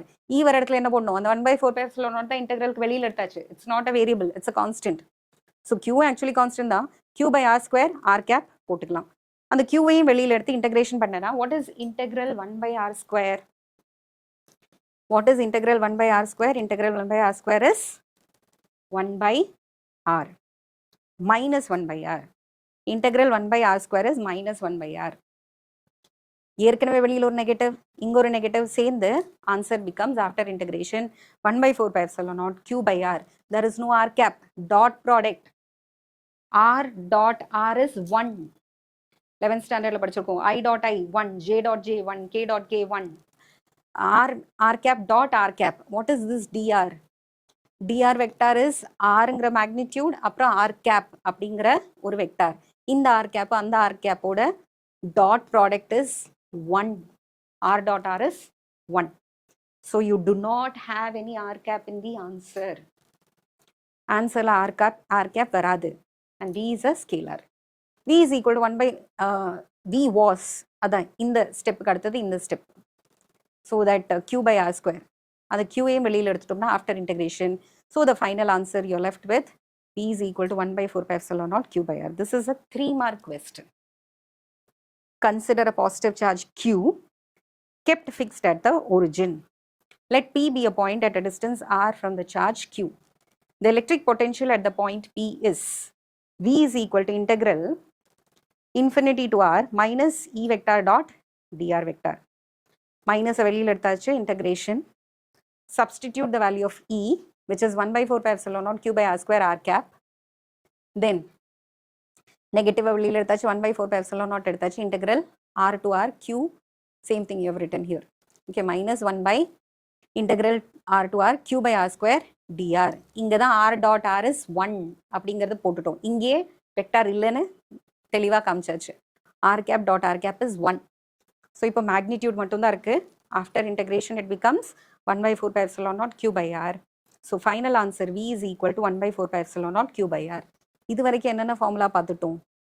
ஃபோர்ஸோட formula பார்த்தோம். 1 by 4 pi epsilon naught q1 q2 by r square r cap. E vector ஓடுது 1 by 4 pi epsilon naught q by r square r cap. V ஓட formula 1 by 4 pi epsilon naught q by r without any r cap because it's a scalar. Very important 5-mark question. Repeated கேக்குறது. இதுல கேக்குற 5 marks எதெல்லாம்னு பார்த்தோம்னா axial lineல electric field due to an electric dipole on the axial line. Electric field due to an electric dipole on the equatorial plane. 2 5 mark பார்த்தோமா? அடுத்த 5 mark electrostatic potential. Potential energy இல்ல, electrostatic potential at a point due to an electric dipole. Consider two equal and opposite charges separated by a small distance to a. Origin, right side la positive, left side la negative, right side la theta, the other side it is 180 minus theta. இங்க pங்கிற பாயிண்ட்டை equatorial planeலயோ axial planeலயோ எடுக்காம ரெண்டுக்கும் நடுவுல pன்னு ரேண்டமா ஒரு point எடுத்துட்டோம். It is not exactly on the axial line, it is not exactly on the equatorial plane also. ரெண்டுக்கும் combine பண்ணி ஸ்பெஷல் கேசஸ்ல கண்டுபிடிச்சிட போறோம். ஆக்சியல் லைன்ல இருந்தா என்ன ஆகும், இக்வட்டோரியல் பிளேன்ல இருந்தா என்ன ஆகும், ஆக்சியல் லைன்ல பிளஸ் கியூ பக்கத்துல இருந்தா என்ன ஆகும், ஆக்சியல் லைன்ல மைனஸ் கியூ பக்கத்துல இருந்தா. இந்த பிங்கிற பாயிண்ட்டை நம்ம இஷ்டத்துக்கு எங்க வேணா மூவ் பண்ணி மாத்திக்க போறோம். Okay, so consider two equal and opposite charges separated by a small distance two A. The point P is located at a distance r from the midpoint of the dipole. டைபோலோட மிட் பாயிண்ட்லேருந்து ஆறுங்கிற டிஸ்டன்ஸில் இருக்குது. நான் எடுத்த ரேண்டமாக எடுத்த பிங்கிற பாயிண்ட். அதே பிங்கிற பாயிண்ட் ப்ளஸ் கியூலேருந்து R1ங்கிற டிஸ்டன்ஸில் இருக்குது. அதே பாயிண்ட் பி மைனஸ் கியூலேருந்து R2ங்கிற டிஸ்டன்ஸில் இருக்குது. This is how you explain the diagram. So the charge minus Q is placed at A, plus Q is placed at B. O is the origin or midpoint. This distance OA is small a, OB is also small a, OP. Take a random point P, which is neither on the axial line nor on the equatorial plane, random or point. It makes an angle, if you draw a line OP, it makes an angle theta with this side, that is POB or BOP is theta and AOP is 180 minus theta. The point P is at a distance r from the midpoint of the dipole. It is at a distance r1 from plus q and it is at a distance r2 from minus q. Explanation: consider two equal and opposite charges separated by a small distance to a. The point P is located at a distance from the midpoint of the dipole. Let theta be the angle between the line OP and the dipole axis AB. Let R1 be the distance of the point P from plus Q and R2 be the distance of the point P from minus Q. So potential due to plus Q, 1 by 4 pi epsilon naught q by r. In this case, r1 because it is at a distance r1. Potential at point P due to minus charge. Minus q is minus 1 by 4 pi epsilon naught q by r2. இந்த minus direction ஆல வரல, plus q ஓட minus q ஓட magnitude நால வருது. Minus q ங்கிறதுனால minus q, plus q வரனா plus q. Total potential ரெண்டையும் add பண்ணு. எந்த ரெண்டு add பண்ணும்? 1 by 4 pi epsilon naught q by r1 ஐயும் 1 by minus 1 by 4 pi epsilon naught q by r2 ஐயும் add பண்ணணும். add பண்ணும்போது 1 by 4 pi epsilon naught q into 1 by r1 minus 1 by r2 அப்படின்னு போட்டுக்கிறோம். ஓகே, டோட்டல் பொட்டன்ஷியலுக்கு என்ன பண்ணுறோம்? சும்மாவே add பண்ணுறோம். One is positive, the other one is negative. அதனால suppose if the point P is far away from the dipole such that R is greater than A, then the equation can be expressed in terms of R. R ஓட termsல கூட எழுதலாம். Now this is in the form of a triangle. என்னென்ன triangle இருக்கு? இங்க AOP ன்னு ஒரு triangle இருக்கு, BOP ன்னு ஒரு triangle இருக்கு. அந்த ரெண்டு triangleக்கும் you are going to apply cosine law. According to cosine law, for the triangle BOP, R1 square is equal to R square plus A square minus 2AR cos theta. Cosine law for triangles. Now, இதில் இருந்து R square காமனாக வெளியில் எடுத்தேன்னா, first termல R square இருக்கு, it will become 1. Second termல R square இல்லை, it will become A square by R square, multiply and divide by R square.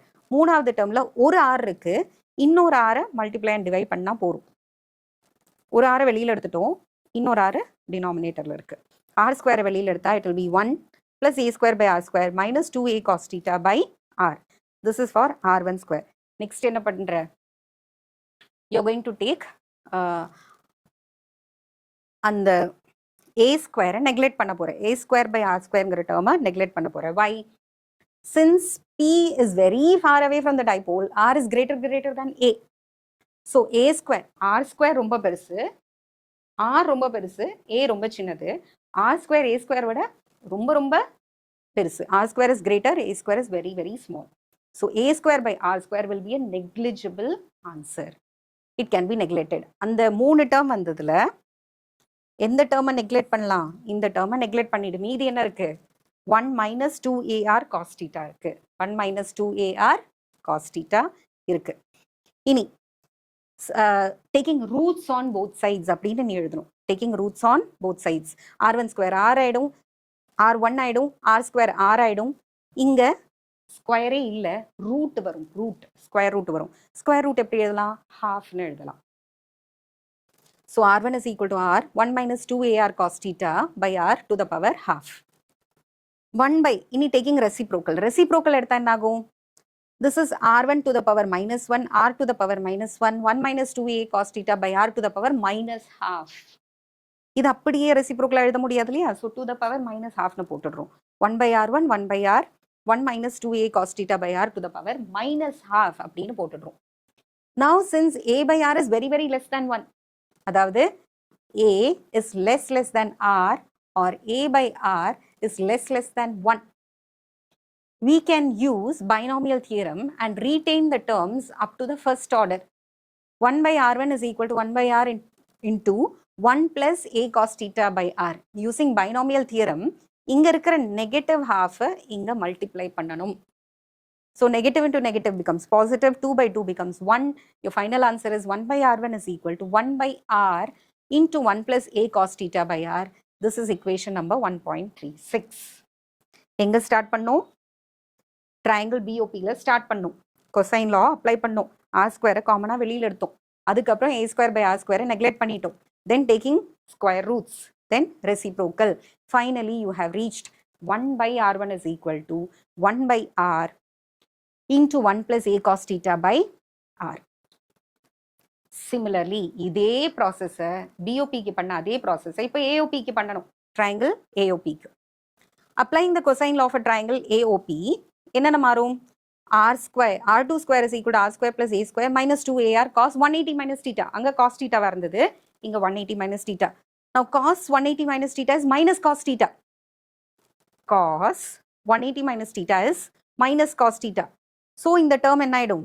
R square is equal to R2 square is equal to R square plus A square plus 2AR cos theta மாறிடும்.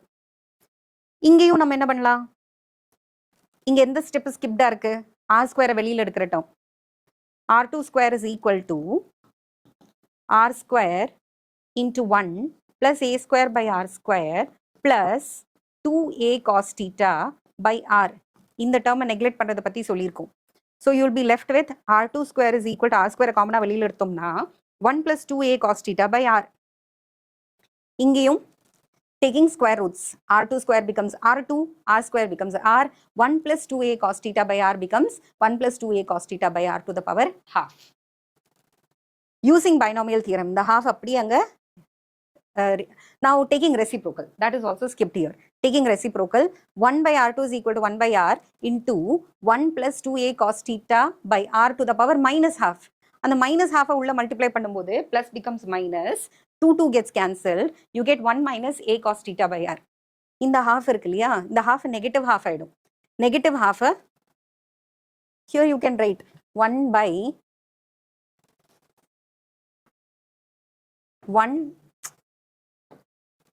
1 by R2 is equal to 1 by R into 1 plus 2A cos theta by R to the power minus half.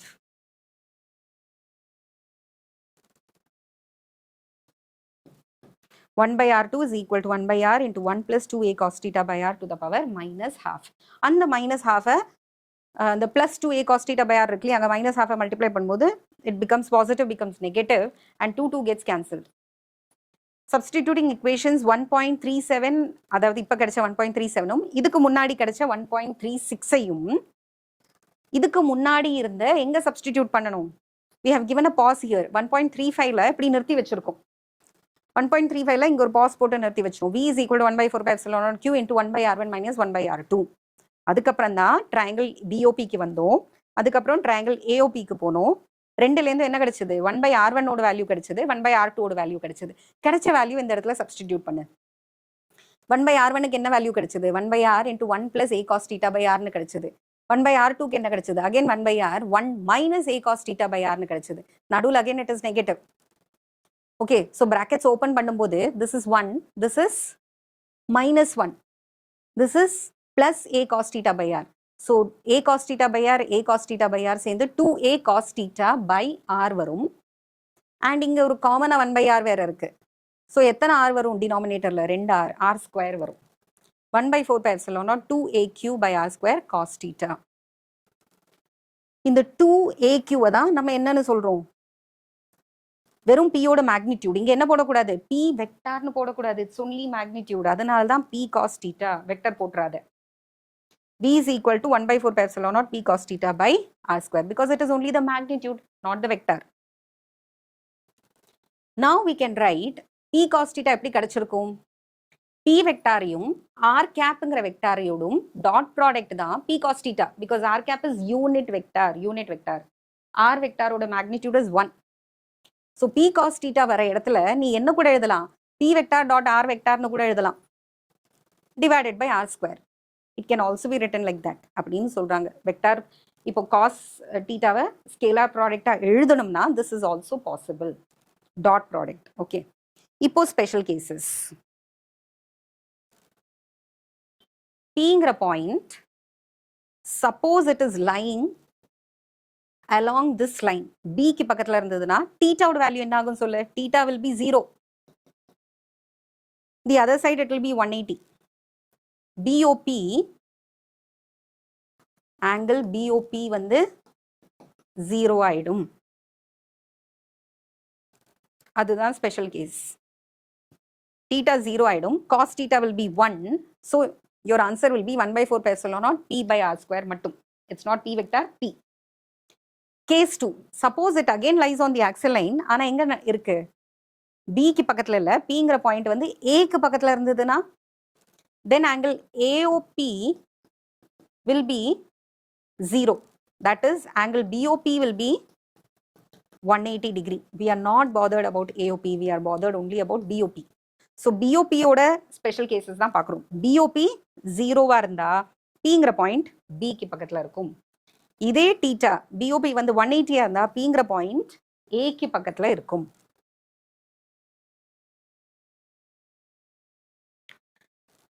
E is equal to 2A and we get V is equal to 1 by 4 pi epsilon P cos theta. Special cases. So, inga P by R square na kadaikum. If the point P is lying on the axial line of the dipole on the side minus Q, then theta is equal to 180 degree. V is equal to minus 1 by 4 pi epsilon naught P by R square. Case 3, if the point P lies on the equatorial line of the dipole, then theta is equal to 90 degree. Hence, V is equal to 0. So, this is the very, very important 5-mark question. Long answer. Consider two equal and opposite charges separated by a small distance. ரொம்ப lengthy தெரிஞ்சாலும் எழுதும்போது it is worth all the 5 marks along with the diagram, derivations. None of the steps are to be skipped at all. Consider two equal and opposite charges separated by a small distance 2a. The point P is located at a distance r from the midpoint of the dipole. Theta is the angle between the line OP and the dipole axis AB. Diagram: potential due to plus Q, potential due to minus Q. There you get 1 by 4 pi epsilon naught Q by R1. Here you get minus 1 by 4 pi epsilon naught Q by R2. Total potential V is equal to 1 by 4 pi epsilon naught Q common வெளியில எடுத்தா 1 by R1 minus 1 by R2. You give a pause there. 1.35 you give a pause. Coming back to the diagram. From the diagram, triangle BOP, using cosine law, you get R1 square is equal to R2 square plus A square minus 2AR cos theta. You calculate the value of R2, R1 square, R1, 1 by R1, and you give a pause there. 1.36 la stop பண்றோம். Similarly, applying the same cosine law for triangle, for the triangle AOP, R2 square is equal to R square plus A square minus 2AR cos theta, cos 180 minus theta. Since cos 180 minus theta is equal to minus cos theta, R2 square is equal to R square plus A square plus 2AR cos theta. Neglecting the terms A square by R square, you get R2 square is equal to R square into 1 plus 2A cos theta by R. You get R2 is equal to R into 1 plus 2A cos theta by R to the power half. Using binomial theorem, we get 1 by R2 is equal to 1 by R into 1 minus A cos theta by R. There you get 1 by 1.37. 1.35 la 1.36, 1.37 ரெண்டையும் substitute பண்ணும்போது you're finally left with V is equal to 1 by 4 pi epsilon naught 2AQ cos theta by R square. But the electric dipole moment P is equal to 2QA. Don't write vector, only magnitude. You get P cos theta. If you want to write in vector form, you can write V is equal to scalar product 1 by 4 pi epsilon naught P vector dot R cap divided by R square. Special cases: suppose P lies on the axial line on the side of plus Q, theta 0, electric potential becomes 1 by 4 pi epsilon naught P by R square, maximum value. If the point P lies on the axial line on the side of minus Q towards A, then theta is equal to 180, the potential becomes minimum, maximum, minimum 0. Maximum, minimum 0. V is equal to minus 1 by 4 pi epsilon naught P by R square. If the point P lies on the equatorial line of the dipole, theta is 90 degree, hence V is equal to 0. This 5 mark is over. Clear? So next class we will see equipotential surface na என்னது இதையும் இப்பவே பார்த்துடலாம். equipotential surface na இப்போ பார்த்தோம் இல்லையா, potential difference ஒரு இடத்துல இருக்கிறது. So an equipotential surface is a surface on which all the points are at the same electric potential. Electric potential same இருக்கு. VAங்கிற பாயிண்ட்லயும் VBங்கிற பாயிண்ட்லயும் சேமா இருக்கு. What is the work done actually? Work done is equal to எவ்வளோ சார்ஜை கொண்டு போற into VA minus VB. But VA minus VB is 0. VA and VB are at the same potential. So இதனோட properties இப்படி தான் ஸ்டடி பண்ண போறோம். The work done to move a charge Q between any two points A and B, W is equal to QA into VB minus VA or VA minus VB difference. If A and B lie on the same equipotential surface, work done is 0 because VA is equal to VB. This term becomes 0, not because charge is 0, but because potential difference is 0. The electric field is normal to an equipotential surface. If it is not normal, then there is a component of the field which is parallel. அதாவது electric field வந்து எப்படி இருக்கணுமா, electric field வந்து ஈக்குவிபொட்டன்ஷியல் சர்ஃபேஸ்க்கு எப்போதுமே நார்மலாக தான் இருக்கணும். நார்மலாக இருந்தால் 90 degree, cos 90 becomes because it is the scalar product இல்லையா, cos theta should be 0. If it is not normal, பேரலல்னு இல்லை, இன்க்ளைண்டாக இருந்தால் கூட இன்க்ளைண்டாக இருக்கிற லைனுக்கு 2 கம்போனன்ட் வரும். ஒரு perpendicular component, parallel component. ஒரு parallel component ஒன்று இருந்ததுன்னா definitely you will have work done which is against the rule. Work done should be 0. So there is a component of the field which is parallel to the surface, then work must be done to move a charge between the 2 points on the same surface. This is a contradiction. மேலே தான் சொன்ன work done 0 இருக்கணும், கீழே work done 0 இல்லைன்னு வருது. இந்த contradiction வருதுனால it is a direct inference or significance of equipotential surface. Electric field lines should be normal to the equipotential surface. Clear? So the electric field is normal to the equipotential surface. If it is not normal, then there will be a component of the field parallel to the surface. Perpendicular illa, inclined irunda kuda parallel ஒரு component வரும். And the parallel component will contribute to the work done, which will not make it 0. அதனால என்னாகும், work done must be 0 to move a charge. Work must be done to move a charge if at all it has a parallel component. Therefore, parallel component is not possible. This is a contradiction, and the electric field must always be normal to the equipotential surface. Tomorrow, next class, we will see the relationship between electric field and electric potential. That is an important 3-mark question. So, just a recap, we have covered so far electric field due to an electric dipole on the axial line, electric field due to an electric dipole on the equatorial plane, electrostatic potential due to a electric dipole. And the special cases, we have also seen a small 2-mark question, equipotential surface na enna, adanoda rendu property. எல்லா பாயிண்ட்லயும் same potential இருக்கிற சர்ஃபேஸை equipotential surface அப்படின்னு சொல்றோம். An equipotential surface is a surface on which all the points are at the same electric potential. எல்லா பாயிண்ட்டுமே ஒரே பொட்டன்ஷியல்ல இருக்கிறதுனால அந்த சர்ஃபேஸ்க்கு equipotential surface அப்படின்னு பேரு. அதனோட ப்ராப்பர்ட்டிஸ் என்னன்னா, எல்லாமே equipotential இருக்கிறதுனால எங்க வேணா ஈஸியா சார்ஜை மூவ் பண்ணலாம். நீ ஒர்க் டனே பண்ண தேவையில்லை. ஏல இருந்து பி, பில இருந்து சி, சில இருந்து ஏ, ஏல இருந்து D, anywhere you can move பண்றதுக்கு பொட்டன்ஷியல் டிஃபரன்ஸே இல்லையே. பொட்டன்ஷியல் டிஃபரன்ஸ் இருந்தால் தான் work done. And another consequence is electric field oda direction should be normal to the equipotential surface. If it is not normal, you will have a parallel component which will contribute to the work done. You have to do work done to move the charge, which is contradictory to the statement. Hence, the electric field line will always be perpendicular to the equipotential surface. This is where we stop for today, and we will continue in the next class. The relationship between potential and electric field. So next topic வந்து relation between electric field and electric potential.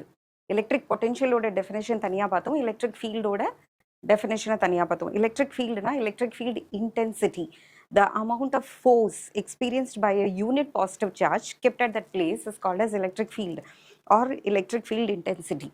Now electrostatic potential na enadhu, the amount of work done to bring a unit positive charge from infinity to the particular point against the force of electrostatic force. Electrostatic force of attraction இருக்கலாம் இல்ல repulsion இருக்கலாம். அதுக்கு against work done பண்ணி ஒரு சார்ஜை ஒரு electric field நீ move பண்ணும்போது நீ பண்ண வேண்டிய ஒர்க் தான் electrostatic potential. Now இந்த ரெண்டுக்கும் நடுவில் இருக்கிற relation let's derive. It's a 3-mark question. Consider a positive charge Q kept fixed at the origin. அப்ப இதுதான் நம்மளோட சோர்ஸ் சார்ஜ். இதுதான் என்ன ப்ரொடியூஸ் பண்ண போகுது, ஒரு எலக்ட்ரிக் ஃபீல்டை ப்ரொடியூஸ் பண்ண போகுது. இந்த இடத்துல நம்ம என்ன எடுத்துட்டு வர போறோம், ஒரு யூனிட் பாசிட்டிவ் சார்ஜை எடுத்துட்டு வர போறோம். அந்த யூனிட் பாசிட்டிவ் சார்ஜை ஏற்கனவே இருக்கிற பாசிட்டிவ் சார்ஜ் பக்கத்துல எடுத்துட்டு வரும்போது there will be a repulsive force.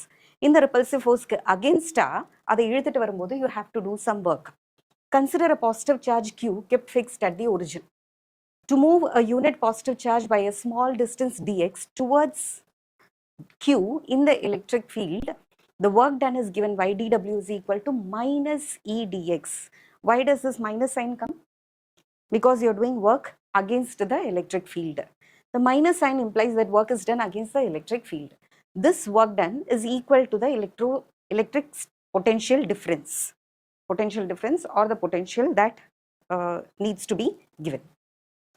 So உன்னோட work done தான் பொட்டென்ஷியலா ஸ்டோர் ஆக போகுது.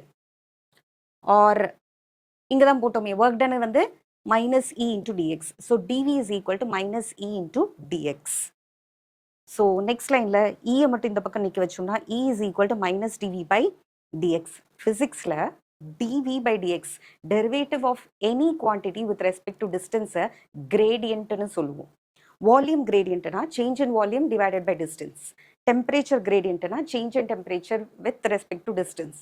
So dt by dx na temperature gradient, d volume illa velocity gradient irukkalam, pressure gradient irukkalam, dp by dx, where there is a change in pressure between two levels. So E is equal to minus dv by dx. The electric field is a negative gradient. Gradient na enadhu? இடம் மாற மாற distance மாற மாற மேலே இருக்கிற quantity change ஆகிட்டே வரும், அதுதான் கிரேடியன்ட்னு சொல்கிறோம், change. So the electric field is a negative gradient of the electric potential. In vector form, you have E vector is equal to minus dou V, partial differentiation. Now this is a vector. So vectorல மூணு டைரக்ஷன்லையும் இருக்கலாம். என்னென்ன டைரக்ஷனில்? x axisல, y axisல, z axisல. x axisல unit vector is I cap, y axisல unit vector is j cap, and z axisல unit vector is k cap. So E வந்து, if you are writing in terms of vector form, you can also write it as E is equal to minus dou v by dou x I cap, dou v by dou y j cap, plus dou v by dou z k cap. The electric field, generally, is a relation between electric field and electric potential. The electric field is a negative gradient of the electric potential. In vector form, you can also write it as E vector is equal to minus dou v by dou x I cap, plus dou v by dou y j cap. Potential difference in the x-axis, potential gradient in the y-axis, and potential gradient in the z-axis. Once again, there is a positive charge Q kept fixed at the origin. To move a unit positive charge, this is the explanation. In the explanation, almost a derivation vandhirudhu. So to move a unit positive charge by a small distance dx towards Q in the electric field, the work done is given by dw is equal to minus E dx. And the minus sign signifies that you're doing work against the electric field. The work done is equal to the electric potential difference. So dw is equal to dv. dv is equal to minus E dx. E is equal to minus dv by dx. That is written. Ini another 3-mark question. இதில் என்ன பார்க்குறோன்னா, electrostatic potential energy of a system. Electric potentialக்கும் potential energyக்கும் difference வந்து, when you multiply how many charges you're bringing together, it becomes potential energy of the system. Total work done அதே தான், work done will be stored as energy. அங்கே வந்து என்ன பண்ணினோம், unit positive சார்ஜ்னு எடுத்துக்கிட்டோம். ஆனால் இங்கே வந்து யூனிட் பாசிட்டிவ் சார்ஜுக்கு பதிலாக எத்தனை சார்ஜஸை நீ மூவ் பண்ணுறியோ அந்த மொத்த சார்ஜஸை மூவ் பண்ணதோட டோட்டல் ஒர்க் டனை தான் சிஸ்டத்தோட எலக்ட்ரோஸ்டாட்டிக் பொட்டென்ஷியல் எனர்ஜியாக ஸ்டோர் பண்ணிக்கிறோம். So here you are going to assemble a lot of charges, not a single unit positive charge from infinity. அப்படி கொண்டு வரதில்லை. ஒரு சிஸ்டத்தில் என்ன பண்ண போகிறோம், நிறைய சார்ஜஸை அசெம்பிள் பண்ண போகிறோம். இதே பொசிஷனில் இந்த கான்ஃபிகரேஷனில் அதை அசெம்பிள் பண்ணணும்னா you will have to do some work.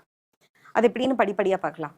The electric potential at a point at a distance r from any point charge q1 is given by 1 by 4 pi epsilon naught q1 by r. Now the potential is the work done to bring unit positive charge, correct?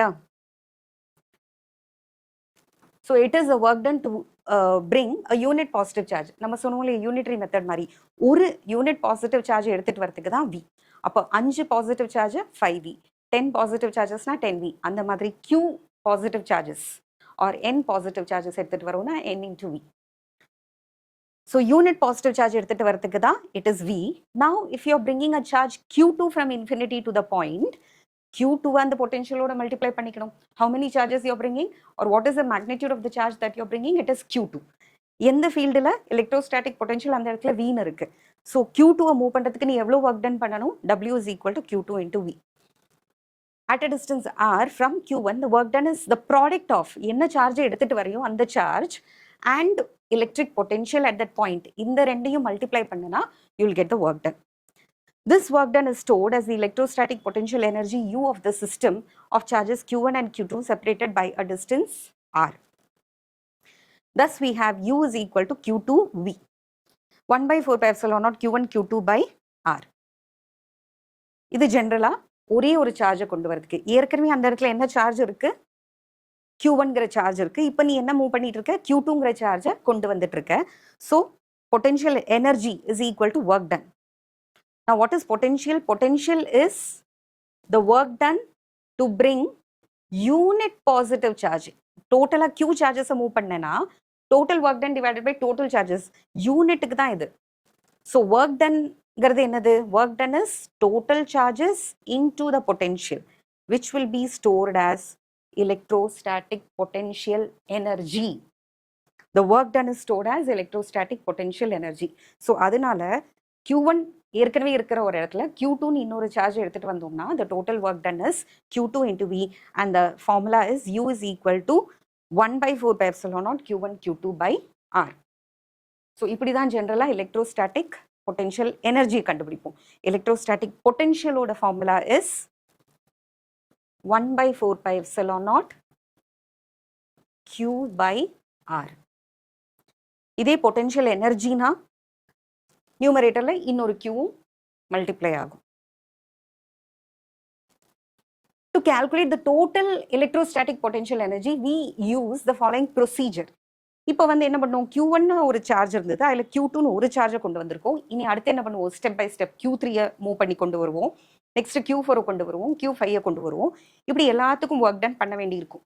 First கேஸில் Q1 Q2 கேஸில் ஒரு work done, Q1 Q3 கேஸில் ஒரு work done. Q1 Q3 இருக்கும்போது Q2 வேற இருக்கு புதுசா. So initially we had சிஸ்டத்தில் Q1 மட்டும்தான் இருந்தது, அப்போ Q2 வருது. ஸோ Q2 மேலே எதோட இன்ட்ராக்ஷன் இருக்கும், Q1ஓட இன்ட்ராக்ஷன் மட்டும்தான் இருக்கும். இப்போ சிஸ்டத்தில் என்ன ஆகுது, Q3ன்னு புதுசாக ஒரு சார்ஜ் வருது. ஸோ Q3 மேலே யாரோட இன்ட்ராக்ஷன் எல்லாம் இருக்கும், Q1 இன்ட்ராக்ட் பண்ணும், Q2 இன்ட்ராக்ட் பண்ணும். ஸோ இந்த ஒர்க் டன்ல ஒரே ஒரு டேர்ம் தான் இருக்கும். ஆனால் Q3யோட ஒர்க் டன் பண்ணும்போது டு பிரிங் Q3 ரெண்டு டேர்ம்ஸ் இருக்கும். ஓகேவா, ஏன் ரெண்டு டேர்ம்ஸ் இருக்கு, ஏன்னா Q2 வரும்போது there was only Q1. So there was only one interaction between Q1 and Q2. We had one term. இப்போ Q3ங்கிற சார்ஜ் அந்த சிஸ்டத்துக்குள்ள வரும்போது ஏற்கனவே அங்க என்ன இருக்கு, ஒரு சார்ஜ்ல ரெண்டு சார்ஜஸ் இருக்கு, Q1 இருக்கு Q2 இருக்கு. ஸோ Q3யோட இன்ட்ராக்ஷன் Q1 மேல, அதுக்கு ஒரு டேர்ம் வரும், அதுக்கு ஒரு ஒர்க் டன். Q3ய Q2க்கு அகேன்ஸ்டா, இதனோட எலக்ட்ரிக் ஃபீல்டுக்கு அகேன்ஸ்டா வேற மூவ் பண்றோம். ஸோ அதனோட ஒரு டேர்ம் வரும். ஸோ Q3யை கொண்டு வரும்போது ஒர்க் டனுக்கு ரெண்டு டேர்ம் வரும், Q2வை கொண்டு வரும்போது ஒரு டேர்ம் தான் வரும். ஸோ Q1 Q2 Q3ன்னு சிஸ்டத்தில் வரும்போது டோட்டல் ஒர்க் டன்ல there will be 3 terms. Clear? Once again we'll see. To calculate the total electrostatic potential energy, we use the following procedure. We bring all the charges one by one and arrange them according to the configuration. Bringing a charge Q1 from infinity to the point A requires no work done. சிஸ்டத்தில் empty சிஸ்டத்தில் முதல்ல யாரை கொண்டு வர, Q1ங்கிற charge உள்ள வருது. It is like ஒரு empty பஸ்ல you're entering, you're free to sit anywhere. எங்க வேணா உட்கார்ந்துக்கலாம், there is no resistance. Suppose already 3-4 seat ஆக்கியபைடுனா, ஆல்ரெடி ஆக்கியபைடான சீட்டை உன்னால ஆக்கியபை பண்ண முடியாது. You are free to occupy only the other vacant seats. So Q1 can take any place in the system because there is no interaction of any other charges. It is the first charge to enter the system. சிஸ்டத்துக்குள்ள வர முதல் சார்ஜே Q1 தான். So Q1 இன்ஃபினிட்டிலேருந்து நீ எடுத்துட்டு வரும்போது no work is done because there are no other charges already present in the vicinity of charge Q1. Q1க்கு பக்கத்தில் எந்த சார்ஜுமே இல்லை, அதனால Q1-ஐ ஃப்ரீயாக கொண்டு வரலாம். To bring the second charge Q2 to the point B, work must be done against the electric field created by charge Q1. இப்போ Q1 oppose பண்ணும், அந்த ஃபுல் ஏரியாவில் Q1 மட்டும்தான் முதல்ல இருந்தது. இப்போ Q2-வை அதுக்குள்ள அகாமடேட் பண்ணிக்கணும், அதுக்குள்ள கொண்டு வரணும்னா Q1 கொஞ்சம் ரெசிஸ்டன்ஸை கொடுக்கும். It will not like anybody else entering into its field. So there you have to do work against this electric field to bring Q2 to the place. So work must be done against the electric field created by Q1. Q1 will oppose. So the work done on the charge Q2 is W is equal to Q2 into voltage potential due to Q1. Here V1B is the electrostatic potential due to the charge Q1 at point B. So Aங்கிற ஒரு point இருக்கு, Aங்கிற பாயிண்ட்ல தான் நம்மளோட Q1 இருக்கு. இப்போ Bங்கிற பாயிண்ட்ல என்ன இருக்கு, Q2. இந்த Bங்கிற பாயிண்ட்டுக்கு கொண்டு வரணும்னா Bங்கிற பாயிண்ட்ல Q1ஓட எஃபெக்ட் இன்ஃப்ளூயன்ஸ் எவ்வளோ இருக்குன்னு பார்க்குறோம். That is V1B. Bங்கிற பொசிஷன்ல Q1ஓட பொட்டென்ஷியல் தான் V1B. ஸோ Q1 எங்க இருக்கு, Aங்கிற பாயிண்ட்ல இருக்கு. Q2-வை எங்க கொண்டு வந்து பிளேஸ் பண்ணியிருக்க, Bங்கிற பாயிண்ட்ல பிளேஸ் பண்ணியிருக்க. Now Bங்கிற பாயிண்ட்ல there is a potential and that potential is V1B. So the work done on the charge Q2 is W is equal to Q2 into V1B. Here V1B is the electrostatic potential due to the charge Q1 at point B. Similarly, இப்போ ஒரு charge ரெண்டு சார்ஜை மொத்தம் கொண்டு வந்தாச்சு empty சிஸ்டத்தில் Q1 கொண்டு வந்தாச்சு இப்போ Q1க்கு பக்கத்தில் Q2 you have placed. Similarly, to bring the charge Q3 to the point C, work has to be done against the total electric field due to both the charges Q1 and Q2. So the work done to bring the charge Q3 is given by Q3 into, இப்போ Q3 எந்த பொசிஷனில் வைக்கிற Cன்னு புதுசாக ஒரு பொசிஷனில் வைக்கிற. So சிங்கிற பொசிஷனில் யாரோடலாம் potential இருக்கும் V1Cயும் இருக்கும் அதே நேரத்தில் V2Cயும் இருக்கும். What is V1C? V1C is the potential at the point C due to charge Q1. What is V2C? V2C is the potential at the point C due to charge Q2. So இந்த இடத்துல ரெண்டு potential வருது, ரெண்டு சார்ஜஸோட பொட்டென்ஷியலும் வருது. So third charge கொண்டு வரும்போது total second time the potential energy becomes 1/4 Q1 Q3, interaction between Q1 and Q3, distance between them R13 plus Q2 Q3. Q2க்கும் Q3க்கு நடுவில் இருக்கிற interaction divided by R23. So this is your electrostatic potential energy. இது வந்து இந்த second Q3 கொண்டு வரும்போது இப்போ total சிஸ்டத்துக்கு என்ன பண்ணணும், இதையும் சேர்த்து ஆட் பண்ணிக்கணும். அதாவது equation 1.46 previous 1.46 இருந்தது இல்லையா, that is Q2V. V வர இடத்துல என்ன சப்ஸ்டிடியூட் பண்ணோம் 1/4 Q1 Q2 by R12. Okay, this will be the total W. Total W is equal to Q2 into V. V வர இடத்துல 1/4 Q1 by R12, distance between Q1 and Q2. So this is equation number 1.46 and then you got 1.47. That is the total work done in bringing the charge Q3. 1/4 Q1 Q3 by R13 plus Q2 Q3 by R23. So total energy of the system. See, ஏங்கிற பொசிஷனில் என்ன இருக்கு Q1ங்கிற charge இருக்கு, அது empty ஸ்பேஸில் வந்தது, அதை கொண்டு வந்து அசெம்பிள் பண்ணுறதுக்கு எந்த ஒர்க் டனும் கிடையாது. ரெண்டாவது கேஸில் என்ன ஆகுது, பிங்கிற பொசிஷனில் என்ன எடுத்துகிட்டு வர Q2ங்கிற சார்ஜை எடுத்துகிட்டு வர. And what is the distance between Q1 and Q2? R12. So இந்த இடத்துல Q2 assemble பண்றதுக்கு you have to do work only against Q1. Now there is a third point C where you are placing a charge Q3. Now Q3 experiences the influence of Q1 as well as Q2. So Q3ல வந்து R13 distanceக்கும் R23 distanceக்கும் ரெண்டு terms வரும். Now adding equations 1.46, 1.47, you get total U is equal to U1, U2, first case, second case. Note that this stored potential energy U is equal to the total external work done to assemble the three charges at the given location. ABC இந்த சிஸ்டத்தை இந்த மாதிரி arrange பண்ணுறதுக்கு பண்ணியிருக்கிற total work done தான். So 1/4 can be taken out as common. Q1 Q2 by R12 plus Q1 Q3 by R13 plus Q2 Q3 by R23. So that is a 3-mark question. இவ்வளோ explanation எழுதணும்.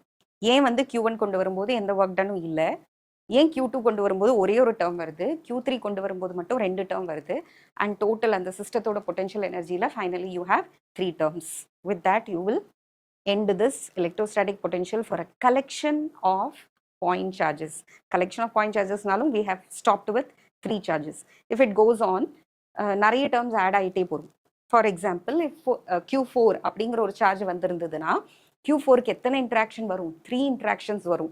Q4 மேலே Q1 ஓட interaction, அதே Q4 மேலே Q2 ஓட interaction, அதே Q4 மேலே Q3 ஓட interaction. So total Q4 4 charges வைக்கிறதுக்குள்ள இதனோட 3 முன்னாடி இருந்த 2 + 1. So total there will be 6 terms if you have to arrange 4 charges in different points A, B, C, D. Q1, Q2, Q3, Q4னு assemble பண்ணினோம்னா.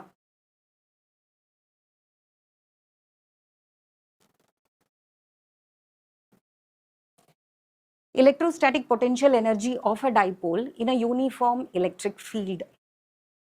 Consider a dipole placed in a uniform electric field. ஒரு uniform electric ஃபீல்டில் டைப்போலை place பண்ணினோம்னா என்ன வரும்னு ஏற்கனவே பார்த்தோம், ஒரு dark இருக்கும். அந்த டார்க் வந்து அந்த டைப்போலை என்ன பண்ணும், dipole வந்து rotate பண்ணும் in a plane perpendicular to the plane of the blackboard. Tau is equal to P cross E. Electric dipole momentum electric field க்கும் ரெண்டுக்கும் perpendicular மூணாவது directionல there will be a torque. So a dipole experiences a torque when kept in a uniform electric field. எப்படி நம்ம வந்து ஒரு electrostatic ஃபோர்ஸ்க்கு அகேன்ஸ்டா நீ வந்து ஒரு டிஸ்பிளேஸ்மெண்ட் பண்ணும்போது you are doing some work, அதே மாதிரி டார்க்குக்கு அகேன்ஸ்டா you are trying to rotate it. அந்த டார்க் வந்து அது என்ன பண்ணும்? What is effect of torque on an electric dipole placed in a uniform electric field? It's effect is to align it parallel to the field. அந்த ஃபீல்டுக்கு பேரலா எந்த பொசிஷன்ல இருந்தாலும் இன்க்ளைண்டா இருந்தாலும் ஃபைனலி அதை கொண்டு வந்து அதே எலக்ட்ரிக் ஃபீல்டுக்கு அலைன் பண்றது தான் டார்க்கோட வேலை. அந்த டார்க் அலைன் பண்ணதுக்கு அப்புறம் நீ வந்து திருப்பி ஒரு இன்க்ளைன்டு பொசிஷனுக்கு கொண்டு போறேன்னா you have to do some work which will be multiplied by டோ and the small angle with which you are twisting it. ஒரு 10 டிகிரி மூவ் பண்ற, 20 டிகிரி 30 டிகிரி ரொட்டேட் பண்றேன்னா you are doing work against the torque which has aligned it. அந்த torque வந்து ஏற்கனவே அது என்ன பண்ணியிருக்கு? அலைன் பண்ணியிருக்கு எலக்ட்ரிக் ஃபீல்டில். இப்போ நீ டைபோலோ ரொட்டேட் பண்ணுற. டைபோலோ ரொட்டேட் பண்ணும்போது என்ன ஆகும்? You are doing some work against the torque and that will be stored as the potential energy in the electric dipole. A dipole experiences a torque when kept in a uniform electric field. The torque rotates the dipole to align it with the direction of the electric field. To rotate the dipole at a constant angular velocity, அப்படி ஏற்கனவே அலைனான டைபோலை rotate பண்ணணும்னா என்ன பண்ணணும்? இனிஷியலா theta டேஷ்ங்கிற angle இருந்து, ஏற்கனவே dipole என்ன angle இருந்திருக்கு? டீட்டா டேஷ்ங்கிற ஆங்கிள் இருந்திருக்கு. அதை நீ இப்போ புதுசா என்ன ஆங்கிளுக்கு ரொட்டேட் பண்ண போற? டீட்டா அப்படிங்கிற இன்னொரு ஆங்கிளுக்கு ரொட்டேட் பண்ண போறேன்னா it should not move. Actually அந்த இடத்துலயே தான் இருக்கணும். பிகாஸ் மூவ் பண்ணினா என்ன இருக்கு? டிரான்ஸ்லேஷனல் மோஷன் இருக்கு, ஃபோர்ஸ் இருக்குன்னு அர்த்தம். யூனிஃபார்ம் எலக்ட்ரிக் ஃபீல்ட், அதனால என்ன இருக்கக்கூடாது? மூவ்மெண்ட் இருக்கக்கூடாது, நிக்கிற இடத்துலயே தான் ரொட்டேட் ஆகணும். So this is theta dash, this is theta. So you rotating it from ஏற்கனவே இருந்த தீட்டா டேஷ்ங்கிற ஆங்கிள் இருந்து புதுசா தீட்டாங்கிற ஆங்கிளுக்கு நீ ரொட்டேட் பண்றேன்னா you're doing work against the torque. An equal and opposite external torque must be applied. நீ கொடுத்த external torque will be against the torque experienced by the electric dipole. அதனால தான் இங்கே external torque எழுதியிருக்கோம். and the external torque internal torque ஈக்குவலாக இருக்கும். For example இப்போ நம்ம மூவ்மெண்ட் பண்ணுறதுக்கு ட்ரை பண்ணுறோம். இப்போ ஃப்ரிக்ஷன் வந்து 5 Newton is stopping the body, it's not allowing the body to move. So whenever you apply a force equal and opposite to that 5 Newton friction, you can move the body. Coefficient of friction எல்லாம் நம்ம படிக்கும்போது அப்படி தான் படிச்சிருப்போம். ஒரு force வந்து oppose பண்ணுதுன்னா அந்த ஒப்போசிங் ஃபோர்ஸ்க்கு ஈக்குவலான ஒரு ஃபோர்ஸ் கொடுத்தேன்னா ரெண்டும் கேன்சல் ஆகும். தென் அதுக்கு மேலே இருக்கிறதெல்லாம் it is used for movement, unbalanced force. அப்போ நீ கொடுக்குற எக்ஸ்டர்னல் டார்க் என்னவா இருக்கணும்? அது எக்ஸ்பீரியன்ஸ் பண்ணுற இன்டர்னல் டார்க்குக்கு ஈக்குவலாக இருக்கணும். இன்டர்னல் டார்க்கோட இக்குவேஷன் தான் ஏற்கனவே நம்ம கண்டுபிடிச்சோம். என்ன கண்டுபிடிச்சோம்? டோ is equal to P E sine theta or vector P cross vector E. So இங்கே என்ன போட்டிருக்காங்க? டோ எக்ஸ்டர்னல் வர இடத்துல இதை போடணும். Now tau external is equal to tau exerted by the electric field which is P vector cross E vector. அது அப்படியே மேக்னிடியூட்ல எழுதணும்னா PE sin theta. இதோட என்ன மல்டிப்ளை பண்ணணும்? You are integrating it. You are from the limit theta dash to theta. The angle was theta, theta dash. Now the new angle is theta. So integral theta dash to theta PE sin theta d theta. Now sin theta oda integration is cos theta. So upper limit minus lower limit. Sin theta ku cos theta dash போட்டுட்டு you have to substitute. So you will get cos theta dash minus cos theta. The work done is equal to the potential energy difference. So potential energy difference delta U is equal to final position minus initial position. Now integral sin theta is minus cos theta. So minus cos theta dash minus cos theta minus cos theta dash. So this becomes positive. Cos theta dash first term varum minus cos theta second term varum. So the total work done is equal to potential energy difference. So this becomes cos theta becomes negative and cos theta dash becomes positive. PE cos theta dash minus PE cos theta. if the initial angle was 90 degree and now after rotation, initially if it was 90 degree and then it is taken as the reference point, then at that point what will be the potential energy? Cos 90 is 0. Initially torque idhula irundhudu, and what you're doing now, you're going to align it. The potential energy stored in the system will be only minus PE cos theta. So total potential energy will be equal to, this special case ah eduthirkom. Special case la, if theta dash initial position was 90 degree, theta dash was 90 degree, then the equation will reduce to minus P vector dot E vector. What does this show? This shows that electrostatic potential energy is a scalar. It's a dot product of two vectors. Dot product, scalar product of two vectors is always a scalar. Dot product is a scalar and cross product is a vector. Now, in addition to P and E, the potential energy also depends on the orientation theta of the electric dipole with respect to the external electric field. So, idhula depend pannudhu? It depends on the values of what? Electric dipole moment oda P vector liyum எந்த electric ஃபீல்டில் வச்சிருக்கோமோ அந்த electric ஃபீல்டோட magnitude and என்ன ஆங்கிளில் place பண்ணியிருக்கேன். So what are the three factors on which the energy depends? The energy depends on number 1 electric dipole மொமெண்டோட magnitude. Then it also depends on the external electric field. It also depends on the orientation, what angle it was. The potential energy is maximum when the dipole is aligned anti-parallel to the external electric field and minimum when the dipole is aligned parallel to the external electric field. So negative sign இருக்கிறதுனால எப்போ maximum வரும்? 180 degree ல. So minus of minus PE னு வரும், because cos 180 is minus 1. So you will get PE if theta is equal to 180 and you will get minus PE if theta is equal to 0. Okay. So once again, the electrostatic potential energy stored in a dipole which is placed in a uniform electric field. Already there is a torque acting on it which tries to align the electric dipole along the electric field direction, parallel to the electric field. Now if you are trying to rotate it, you will have to do some external work, and that external work is equal to external torque into d theta, the angle through which you are rotating it, and integrated between the limits theta dash to theta, where theta dash was the initial angle, theta is the final angle. So the potential energy difference, the total work done is equal to potential energy difference. Delta U is equal to minus PE cos theta plus PE cos theta dash. As a special case, if the initial position was theta dash is equal to 90 degree, then U theta dash is 0. The potential energy stored in the system of dipole kept in the uniform electric field is given by U is equal to minus PE cos theta or minus P vector dot E vector. The potential energy is maximum when the dipole is aligned anti-parallel to the external electric field and minimum when the dipole is aligned parallel. So, எந்த கேஸ்ல ரொம்ப ஸ்டேபிளா இருக்கும்?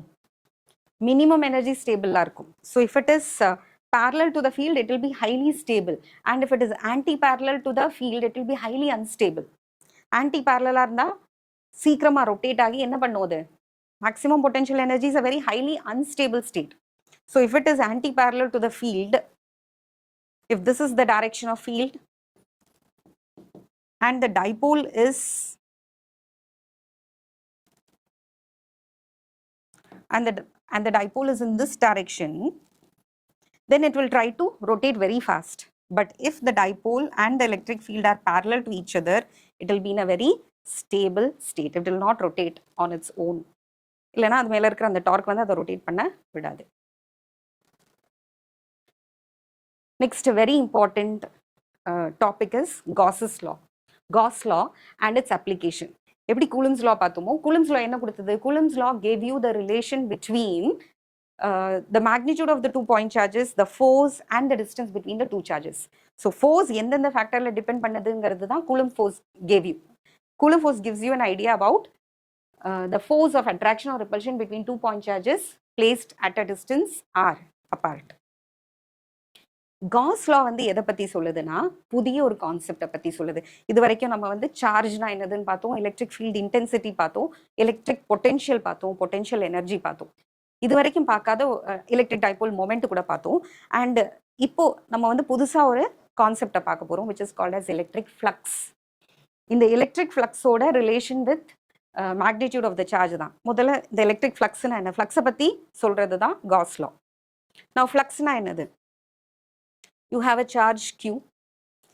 இந்த சார்ஜ்ல இந்த electric field lines வெளியில வரும். These are all imaginary lines, you cannot see them. But the number of lines depend on the magnitude of the charge. Higher the value of charge, larger will be the number of electric field lines which is moving out of the charge. So இந்த எல்லா லைன்ஸையும் சேர்த்து சொல்ற ஒரு word தான் electric flux. What is electric flux? The total number of electric field lines. அங்க ஒரு particular area எடுத்துக்கோ, ஏதாவது ஒரு ஏரியாவை செலக்ட் பண்ணு. அந்த area should be normal or parallel to the electric field lines. Normal to the electric field. இதனோட electric field இதே தானே, எலக்ட்ரிக் ஃபீல்டோட டைரக்ஷனுக்கு டான்ஜென்ஷியலாக தான் எலக்ட்ரிக் ஃபீல்டு கிடைக்கும். ஸோ இருக்கிற எலக்ட்ரிக் ஃபீல்டோட டைரக்ஷனுக்கு நார்மலாக பெர்பெண்டிகுலராக ஒரு சர்ஃபஸ், ஒரு ஏரியாவை எடுத்துக்கணும். இந்த ஏரியா வழியாக எத்தனை லைன்ஸ் போகுதோ அந்த எல்லா லைன்ஸையும் சேர்த்து சொல்கிற ஒரே வார்த்தை தான் electric flux. The number of electric field lines crossing a given area kept normal to the electric field lines is called as electric flux. It is usually denoted by the Greek letter phi-e and its unit is Newton meter square per Coulomb.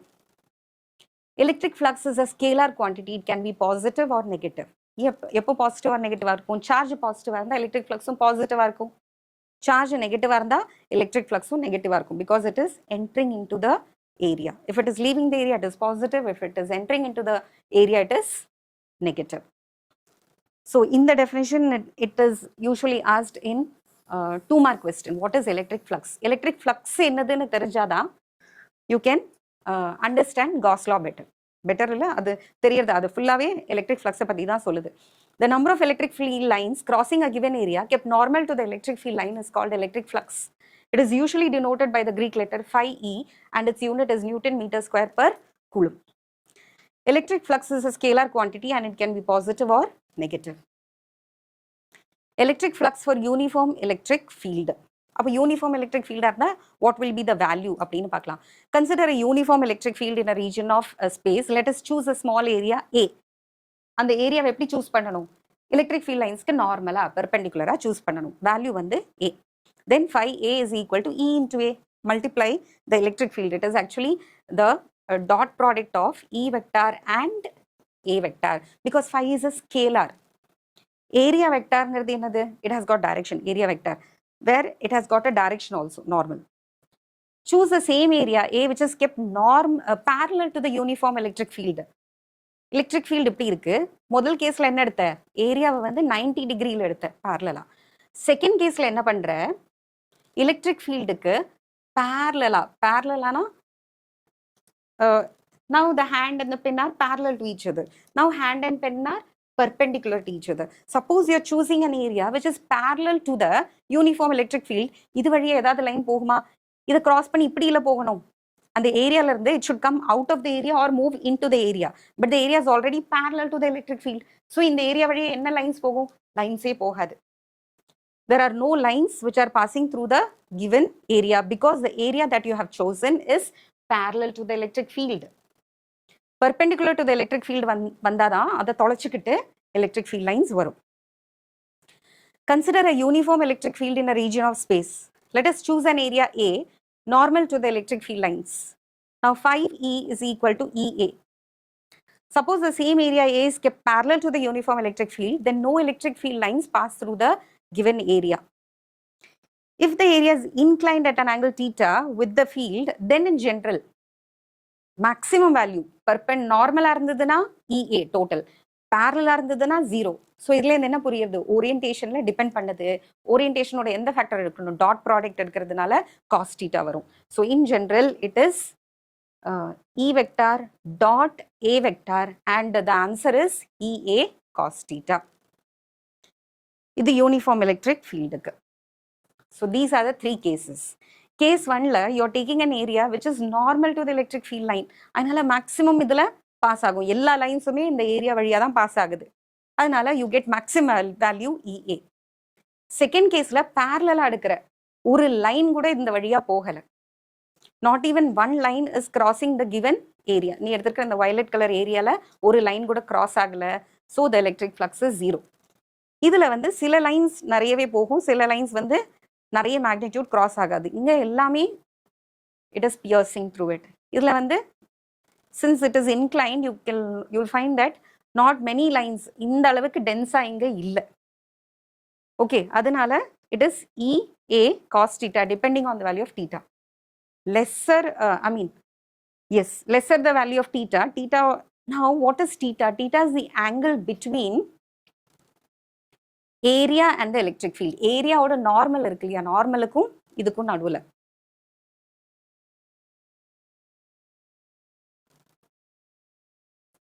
So that is theta. Theta you take between the normal to the area and the electric field line. This is taken as theta. Okay, in this case, theta is 90 degree. Now listen carefully. Area va parallel vachumna theta is 90 degree. Parallel na odane theta is 0 nu sollada. Area is parallel to the electric field, but what is the angle? Angle is 90 degree. Because angle is not between area and electric field, it is the angle between the normal to the area and the electric field. The blue color line irukku liya, area ku or normal irukku. There is a normal vector for each and every area that you choose. Suppose you have a plane like this, normal is a line piercing through an area. நீ எந்த area எடுத்திருக்கியோ அந்த ஏரியாக்கு perpendicular வர லைனுக்கு பேரு தான் normal. எந்த area எடுத்திருக்கியோ, for my hand, this one is my normal. This pen is normal to my hand. So this is my n vector. If I rotate this area வை இப்படி நிக்க வச்சோம்னா, see the black pen, it is moving upward. இதே நான் இப்படி வச்சேனா, it is moving to the right, it is moving to the left, it is moving downward. So as and when I rotate my hand or the area, the normal also rotates along with it. So in the case la, area is perpendicular to the electric field, but theta value is 0. Why theta value 0? Because theta is calculated between this electric red line க்கும் blue line க்கும் நடுவுல இருக்கிற angle தான் theta. It is not the angle between the violet color area and the red color line. Okay, இந்த blue color line க்கும் red color line க்கும் நடுவுல இருக்கிறது தான். So when the area is perpendicular, theta is 0, you get maximum value, cos 0 is 1. In the second case, when the area is chosen parallel, normal and electric field are perpendicular to each other. Therefore, theta is 90 degree and you get cos 90 is 0. Suttama flux varala. This case, it is somewhere between 0 and 90 for acute angle. Aduketa madri you will get the flux. Not as large as this, but that doesn't mean as low as this. You get a intermediate value. Calculate the electric flux through the rectangle of sides 5 cm and 10 cm kept in the region of a uniform electric field 100 Newton per Coulomb. The angle theta is 60 degree. What if theta becomes 0? What will be the total electric flux? General formula, phi flux is equal to E vector dot A vector or EA cos theta. Now E is 100 and A, how to find the area? What shape it is? It is a rectangle. Rectangle with a length 10 centimeter and a breadth 5 centimeter. So area is 5 into 10 into 10 power minus 4, minus 2 minus 2, say in the minus 4 and cos 60. Now cos 60 is 1000. Yes, root 3 by 2 you will get here. Sorry, it is 1 by 2.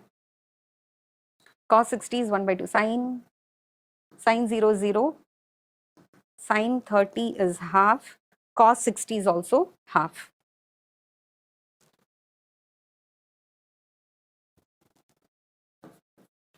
So substituting the values, 100. Edoda value? Electric field value 100. Then area value 5 into 10 power minus 4. Then finally cos theta value 1 by 2.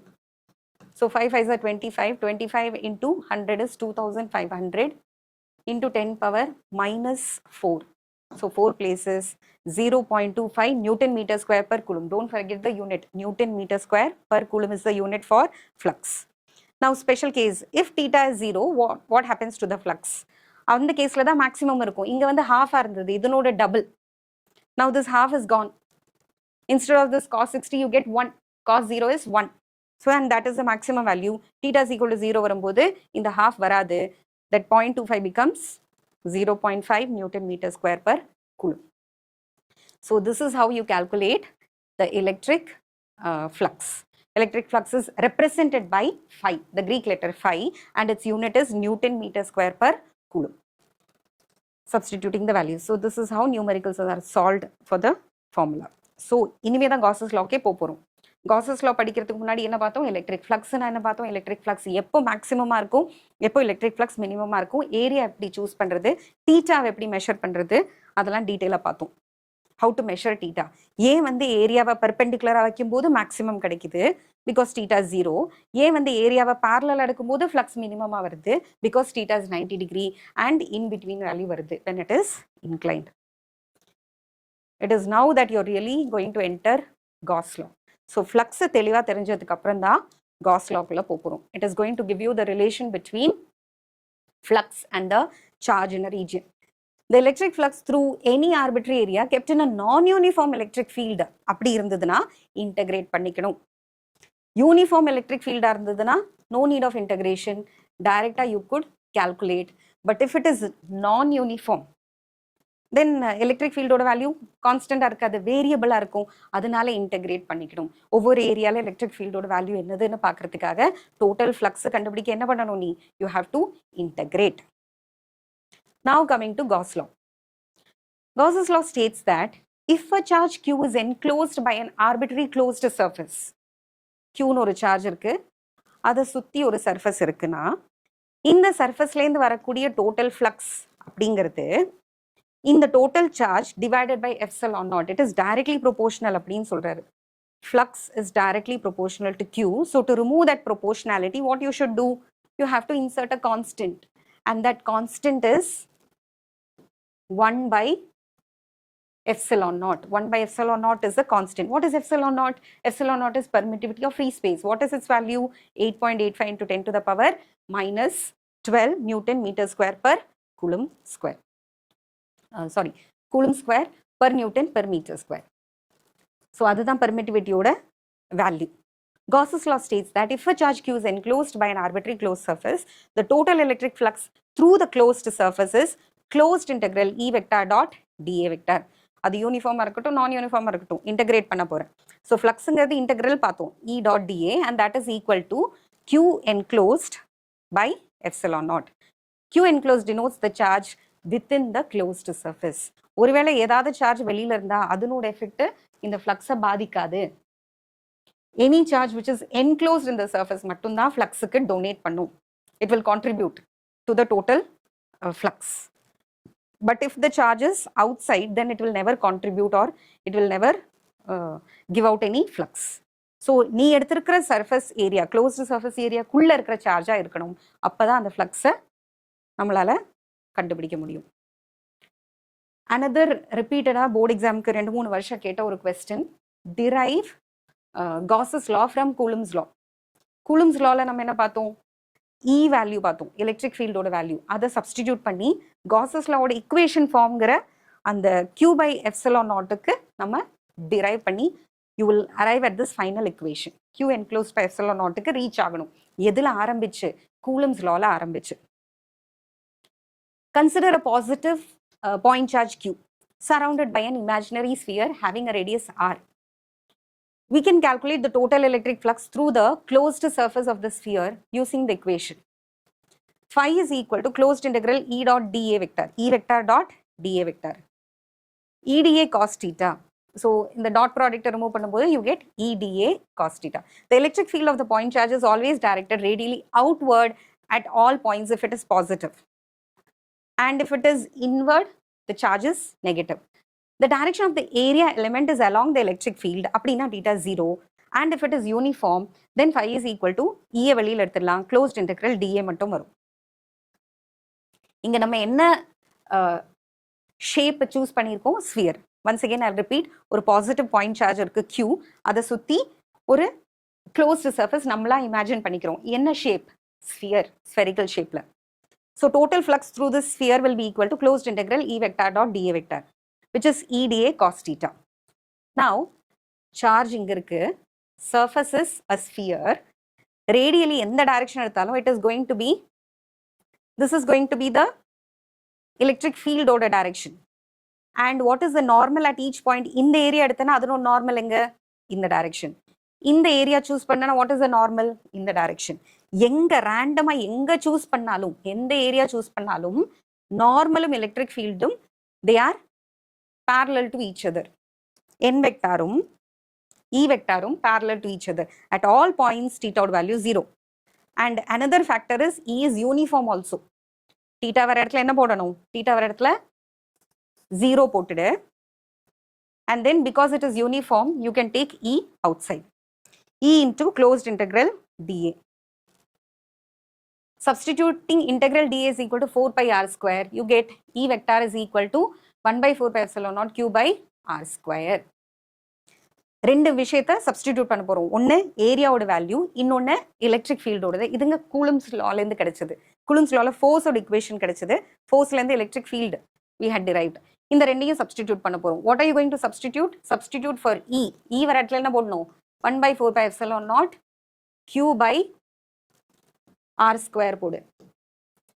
dA வர இடத்துல 4 pi r square போடு. Okay, so what are you left with? Q by epsilon naught. So you get equation 1.61, which is phi is equal to q by epsilon naught. You have arrived at Gauss's law. Equation 1.61. You started with Coulomb's law. Coulomb's law லேருந்து என்ன use பண்ணோம்? E வெக்டாரோட value use பண்றோம், dA ஓட value substitute பண்றோம். You have taken a sphere.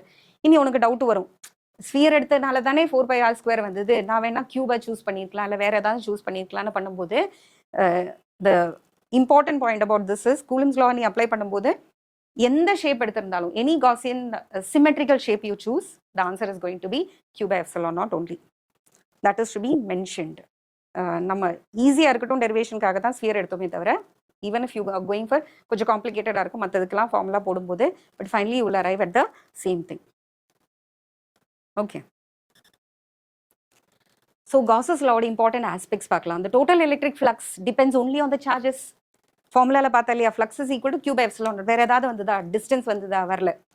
வேற ஏதாவது factor, பக்கத்தில் இருக்கிற charge இல்லை வெளியில் இருக்கிற சார்ஜ், உள்ள இருக்கிற charge, total charge inside the surface மட்டும்தான் வருது. The total electric flux through the closed surface depends only on the charges and not on anything else. The charges present outside will not contribute to the flux. And the shape of the closed vessel can be chosen anything. These are two important points that you have to note. Closed surface எதுவா வேணா இருக்கலாம், ஸ்பியரா தான் இருக்கணுங்கிறது இல்லை, கியூபிக்கா இருக்கலாம், சிமெட்ரிக்கலா இருக்கலாம், எது வேணா இருக்கலாம், சிலிண்டரா கூட இருக்கலாம். The total electric flux is independent of the location of the charges. Very important. ஒரு ஸ்பியருக்குள்ள ஒரு சார்ஜ் இங்க இருக்கு, ஒரு சார்ஜ் இங்க, ஒரு சார்ஜ் இங்க. இப்போ வர ஃப்ளக்ஸுக்கும் அப்புறம் இதே ரீடிஸ்ட்ரிபியூட் ஆகுது, வேற இப்போ இந்த பொசிஷன்ல இருக்கு, but the total charge is same. அதுக்குள்ளேயே மூவ்மெண்ட் இருக்கு. மூவ்மெண்ட் இல்லை, தே ஆர் நாட் மூவிங், பொசிஷனை சேஞ்ச் பண்ணி வச்சிருக்கேன். வேற கான்ஃபிகரேஷன்ல வச்சாலும் எலக்ட்ரிக் ஃப்ளக்ஸ் சேமாக தான் இருக்க போகுது. Once again I repeat, first one வந்து என்ன சொல்லுது? It will depend only on the charges within, which is within the closed surface, and any charge which is outside will not contribute. Second point tells you that the location of the different charges inside the closed surface doesn't affect the total electric flux. We have chosen a spherical surface. This imaginary surface is called Gaussian surface. Gaussian surface depends on the type of charge configuration and symmetry. So radial symmetry இல்லைனா what type of symmetry ங்கிறத பொறுத்து you will go for cylindrical symmetry, planar symmetry, all that you will go. Spherical symmetry எதுவாக இருந்தாலும் depending on that you will choose a symmetrical shape like sphere, cylinder, plane, sheet, etc. Now in the LHS, the electric field is due to the charges present inside and outside. Now important thing is, இந்த electric field இருக்கு இல்லையா, இங்கே electric field இருக்கு LHSல, ஒன்று வந்து 5, before that you had here. இங்க phi is equal to LHSல என்ன இருக்கு, எலக்ட்ரிக் ஃபீல்டு இருக்கு. RHSல வந்து Q by epsilon naught. இந்த LHSல இருக்கிற எலக்ட்ரிக் ஃபீல்டுக்கு அந்த க்ளோஸ்டு சர்ஃபேஸ் உள்ள இருக்கிற சார்ஜும் வெளியில இருக்கிற சார்ஜும் எல்லாமே கான்ட்ரிபியூட் பண்ணும். ஆனா ரைட் சைடுல இருக்கிற இதுக்கு வந்து என்க்ளோஸ்டு மட்டும் தான் கான்ட்ரிபியூட் பண்ணும். So the electric field is spherically symmetrical. In the LHS, the electric field is due to charges present inside as well as outside, but Q enclosed denotes only the charges which are inside the Gaussian surface. So let's state Gauss law once again.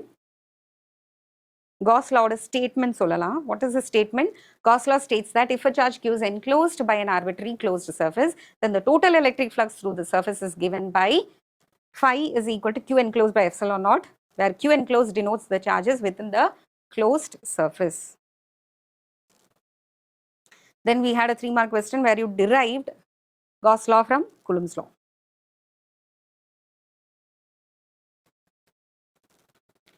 Now very important application of Gauss law.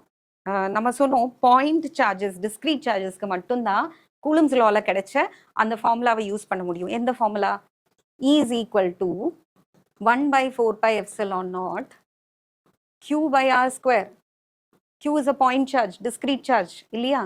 அதை வந்து அதுக்கு மட்டும்தான் use பண்ண முடியும், அதுக்கு மட்டும்தான் இந்த ஃபார்முலாவை யூஸ் பண்ண முடியும். அப்பவே நான் சொன்னேன், if the total charges spread over an area, spread over a line, spread over a space, spread over a sheet, அந்த மாதிரிலாம் இருந்ததுன்னா you cannot apply Gauss's law, Coulomb's law. அந்த இடத்துக்கு தான் Gauss's law ஹெல்ப் பண்ணுது. Because Gauss's law gives you the relation between electric field and flux. இந்த electric ஃபீல்ட்ல integration இருக்கிறதுனால யூனிஃபார்மோ நான் யூனிஃபார்மோ என்ன ஷேப் இருந்தாலும் இந்த எலக்ட்ரிக் ஃபீல்டை இர்ரெகுலர் ஷேப்ஸ்க்கு டிஸ்கிரீட் பாயிண்ட் சார்ஜ் இல்லாம வேற charges, suppose charges spread over a particular area, அப்படி இருக்கிற அந்த கான்ஃபிகரேஷனோட எலக்ட்ரிக் ஃபீல்டு கண்டுபிடிக்கிறது கஷ்டம். You don't have a formula for it, proper formula like Coulomb's law apply பண்ண முடியாது. அந்த இடத்துல தான் you will go for Gauss's law. அதில் ஃபர்ஸ்ட் ஒன் வந்து electric field due to infinitely long charged wire. ஒரு வயர் இருக்கு, it's not a single charge, the charge spread over a total wire, infinitely long straight wire. அப்போ அதனோட என்ன சொல்லுவோம், சார்ஜா சொல்ல முடியாது, சார்ஜ் இந்த இடத்துல இருக்குன்னு சொல்ல முடியாது. You can only tell the charge density, linear charge density, total charge in the line divided by total length. That is given as lambda. Lambda is linear charge density, total charge divided by total length of the, total length கண்டுபிடிக்க முடியாது, infinitely long wire. So that is total charge per unit length னு சொல்லலாம், lambda. Let P be a point located at a perpendicular distance from the wire. We choose two small charge elements A1 and A2 on the wire which are at equal distances from the point. The resultant electric field due to these two charge elements points radially away from the charged wire, and the magnitude of the electric field is same at all points on the circle of radius R. இப்போ அந்த ஷேப்பை பார்க்கலாம். இந்த linear charge டென்சிட்டிங்கிறது இதுதான் உன்னோட wire. வயரோட ஆரம்பம் எங்க முடிவு எங்க தெரியல. It is an infinitely long wire. That is why top also it is blurred and bottom also it's blurred. ஒரு particular length இல்ல இருக்கு. It's an infinitely long wire. You don't know where it starts, where it ends. அதுல நடுவுல ஒரு particular segment மட்டும் எடுத்திருக்கும். And you're taking two areas A1 and A2. So this is an infinitely long wire, and you're choosing a point P which is at a distance R from the wire. இங்க A1 ஓட direction will be, electric field due to A1 element will be in this direction, the electric field due to A2 element will be in this direction, and the resultant will be in this direction. So equally distant A1 A2 னு ரெண்டு area எடுத்தோம்னா எப்படி பார்த்தாலும் resultant is always radially outward because it is positively charged. அதனால என்ன சிம்மெட்ரின்னு கண்டுபிடிக்கிறதுக்கு தான் இந்த டயக்ராம். இந்த டயக்ராம் எதுக்கு யூஸ் பண்ணோம்னா, ரெண்டு ஏரியாவை ரேண்டமா எடுத்துக்கிட்டு ஃபைனல் ரிசல்டன்ட் ஒவ்வொரு பாயிண்ட்லயும் என்ன வருதுன்னு பார்க்குறோம்.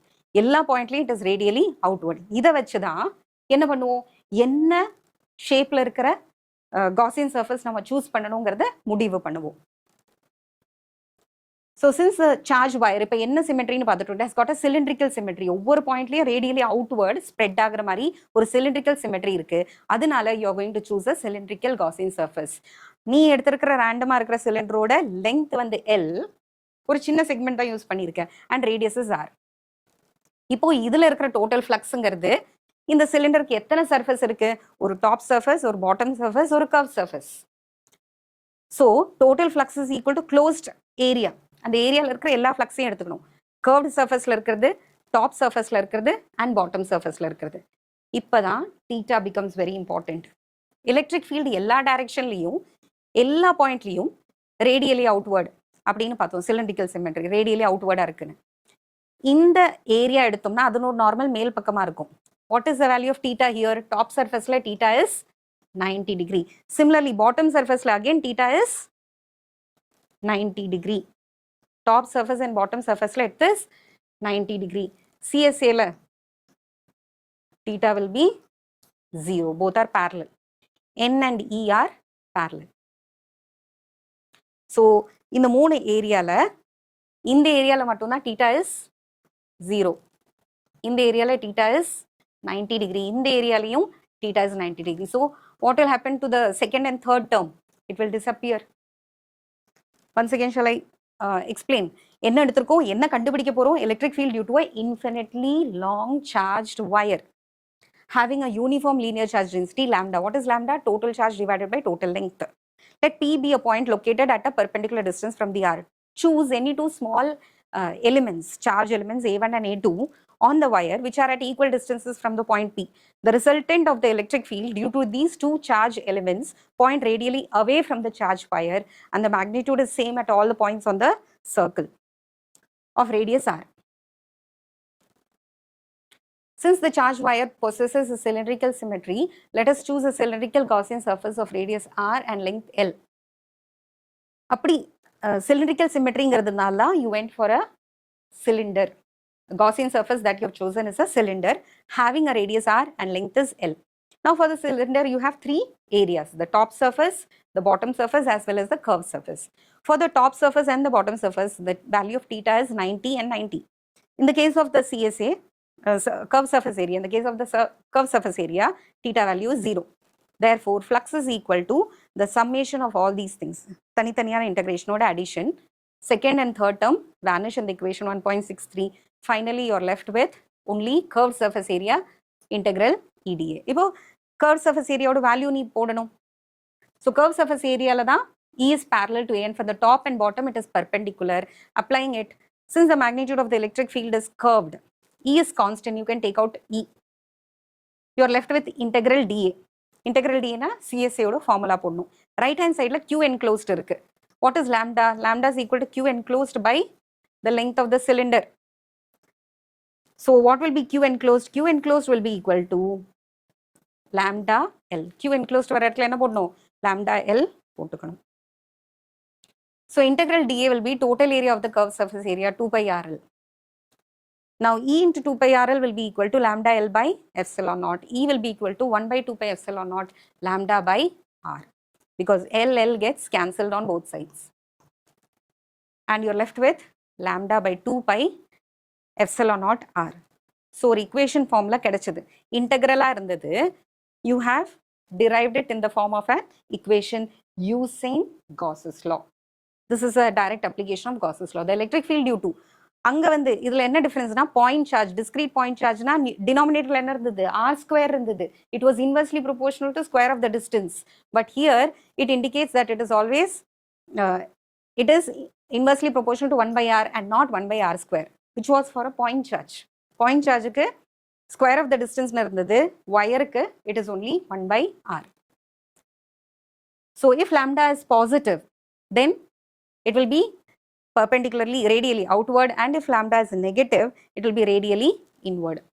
It is true only for an infinitely long charge wire. For a charge wire of finite length, the electric field need not be radial at all points. However, for such a wire, it is approximately taken the midpoint of the wire far away from both the points.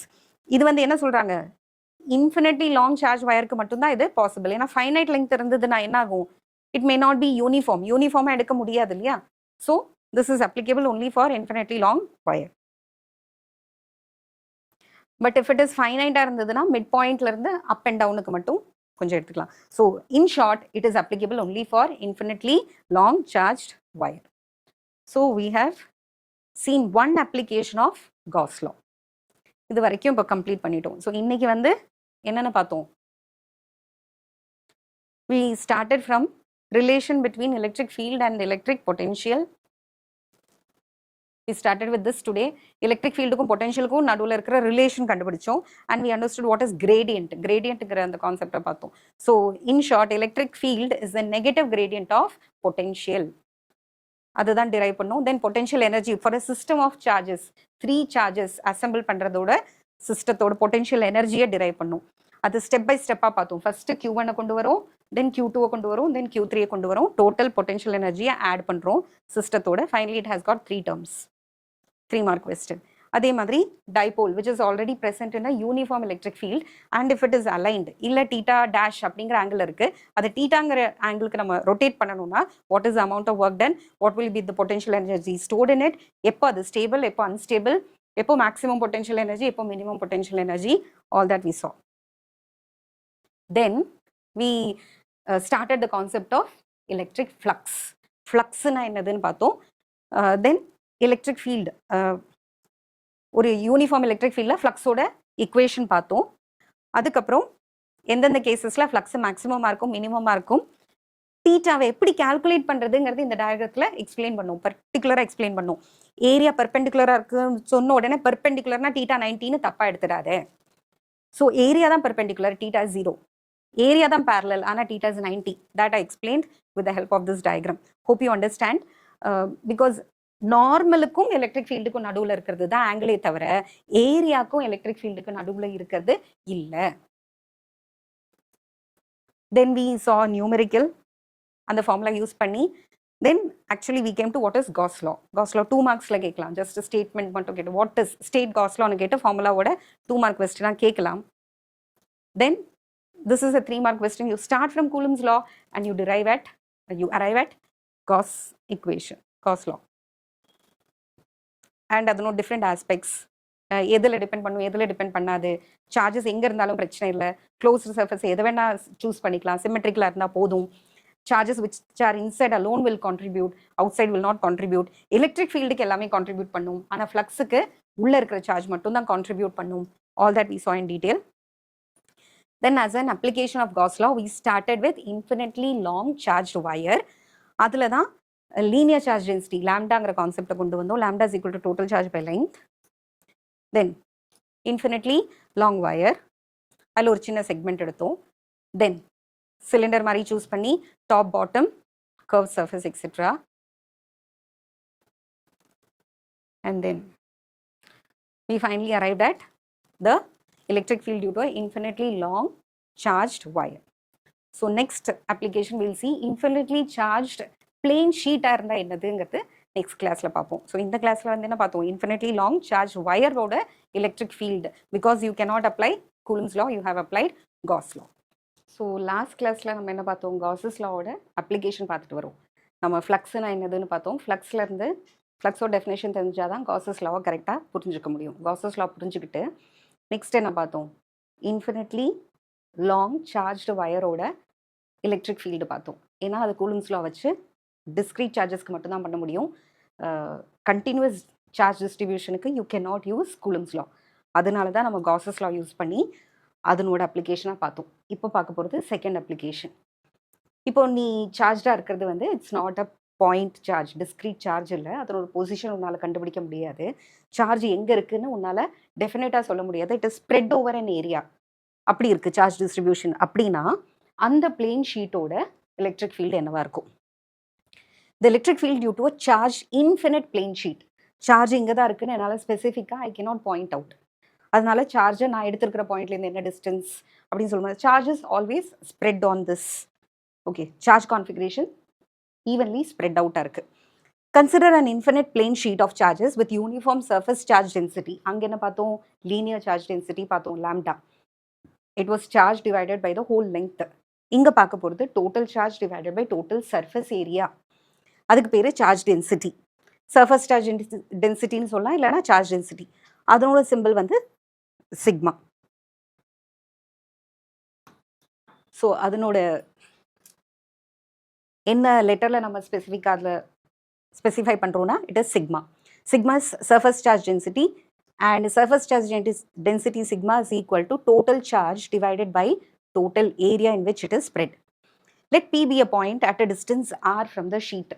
ஷீட்டில் ஃபுல்லாகவே charge இருக்குது, charge ஃபுல்லாக spread ஆயிருக்கு. அந்த ஷீட்டிலேருந்து ஆறுங்கிற டிஸ்டன்ஸை நம்ம எடுத்துக்கிறோம். Since the plane is infinitely large, the electric field should be same at all points. So ரொம்ப infinitely லார்ஜாக இருக்கிறதுனால பாயிண்ட் சார்ஜ்னா தான் என்ன ஆகும், பாயிண்ட் சார்ஜ்லேருந்து எப்படி வரும், வேறு வேறு டைரெக்ஷனில் வரும். பட் இன்ஃபினிட்லி 3 விதமான electric field possible.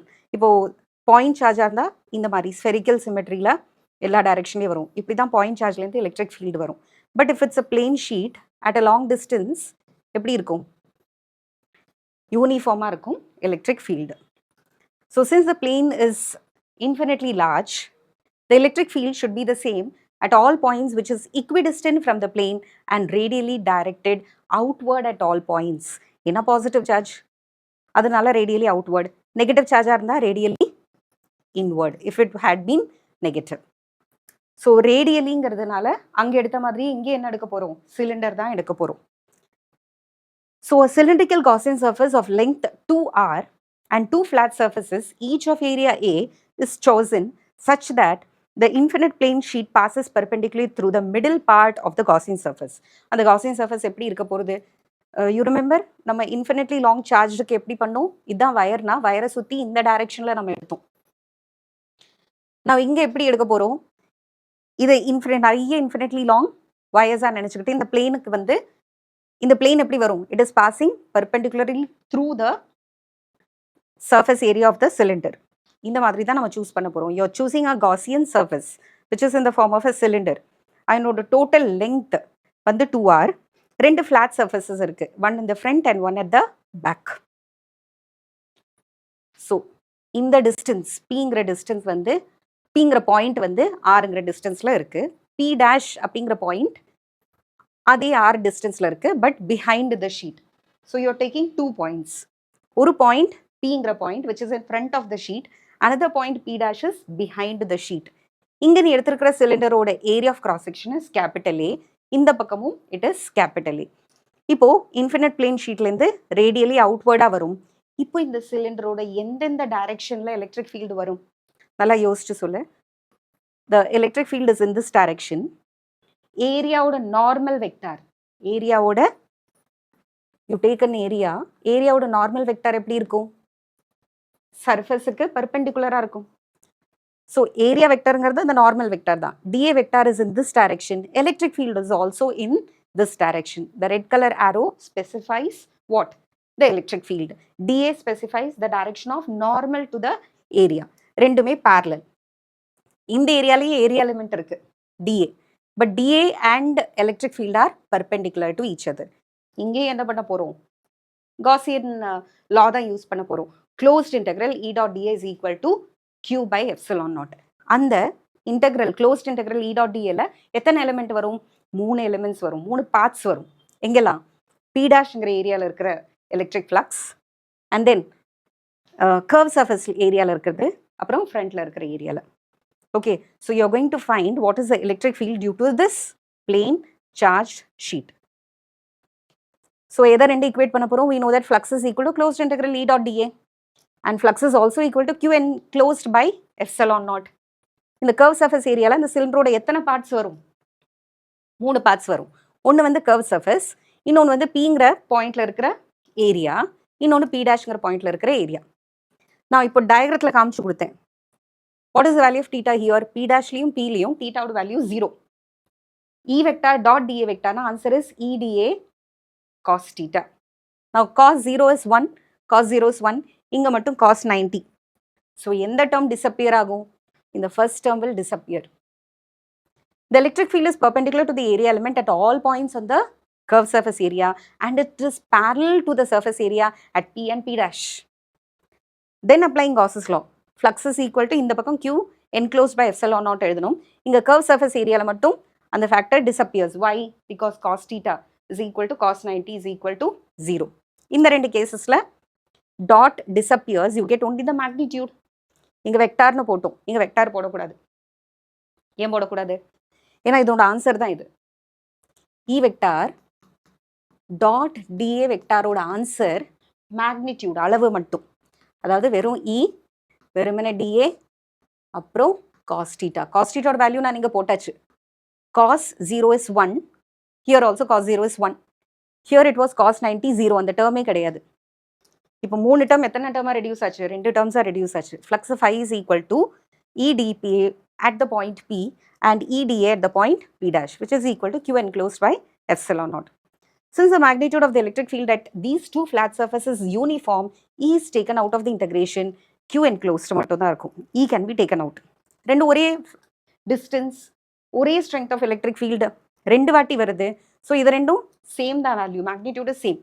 So you will write it as phi E is equal to 2 times EdA is equal to Q enclosed by epsilon naught. இப்போ 2E வெளியில் எடுத்தாச்சு, integral dA மட்டும் தான் இருக்கு. What is integral ds? S.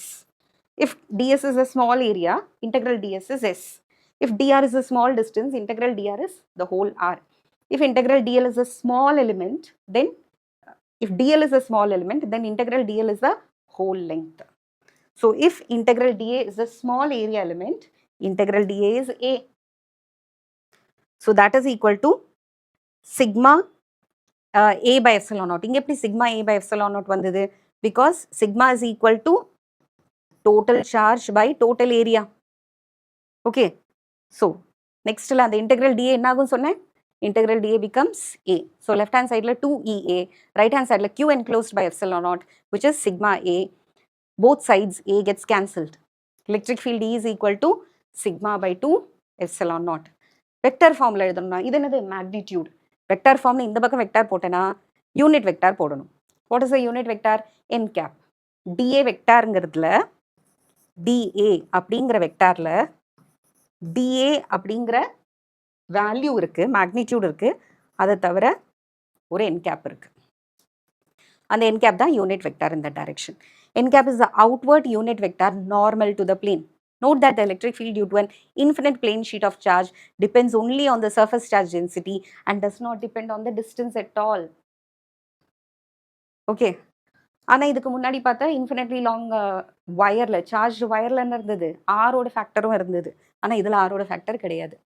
So equation 1.71 implies that if sigma is positive greater than 0, the electric field will be outward. அது வந்து n cap இருக்கு இல்லையா, n capக்கு அதே டைரக்ஷனில் பாசிட்டிவாக இருக்கும். If sigma is less than 0, நெகட்டிவாக இருந்தால் the electric field points inward, அதாவது minus n cap அப்படின்னு வரும். இதுலேயும் நம்ம என்ன சொல்கிறோம்? If it is only a finite charge plane, பெரிய infinitely charge plane இல்லை, ஃபைனைட்டாக இருந்ததுன்னா it is only approximately true because it will be possible only for the midpoint. Infinitely long எடுத்தால் மட்டும்தான் யூனிஃபார்மாக இருக்கும் and at points far away from both ends. So அங்கேயும் நம்ம வந்து என்ன சொன்னோம்? இன்ஃபினிட்லி லாங் சார்ஜ் வயருக்கு மட்டும்தான் அது அப்ளிகபிள். இங்கேயும் இன்ஃபினிட்லி லார்ஜ் பிளேன் ஷீட்டுக்கு மட்டும்தான் இது applicable. Sorry. So electric field E is equal to sigma by 2 epsilon naught. This is your final answer. Vector ஃபார்மில் எழுதணும்னா E vector is equal to sigma by 2 epsilon naught n cap. So ரெண்டு application பார்த்தோம். ஒன்று infinitely long charge wire, ரெண்டாவது infinite plane sheet. இப்போ மூணாவது பார்க்குறது electric field due to 2 parallel sheets. ஒரு வயர் பார்த்தாச்சு, ஒரு சிங்கிள் ஷீட் பார்த்தாச்சு, இப்போ ரெண்டு ஷீட்டை வச்சுருக்கோம். ரெண்டு ஷீட்டில் என்ன கண்டிஷன்? ஒரு ஷீட்டில் வந்து ப்ளஸ் சிக்மா, இன்னொரு ஷீட்டில் வந்து சார்ஜ் வந்து minus sigma. So one is positively charge, the other one is negatively charge. இப்படி இருக்கிற ரெண்டு பிளேன் ஷீட்டை பக்கத்தில் வச்சோம்னா ரீஜன் 1, 2, 3ன்னு இருக்கும். Region 1 is near to the negative charge plate, then region 2 is between the two plates and region 3 is near the positively charged plate. இந்த மூணு ரீஜனில் எலக்ட்ரிக் ஃபீல்டு தனித்தனியாக கண்டுபிடிக்கலாம். இல்லைனா எங்கெல்லாம் எலக்ட்ரிக் ஃபீல்டு இருக்குது? What is the effect when you have two plane charged infinitely large plane sheets, okay, kept close to each other, both are oppositely charged. Consider two infinitely large charged plane sheets with equal and opposite charges. ஒரு பிளேட்டில் இருக்கிற charge density plus sigma, இன்னொரு பிளேட்டில் இருக்கிற charge density minus sigma, which are placed parallel to each other. Explanation ரொம்ப ஈஸியாக இருக்குது. The electric field between the plates and outside the plates is found using Gauss's law. Between the plates, outside the plate also.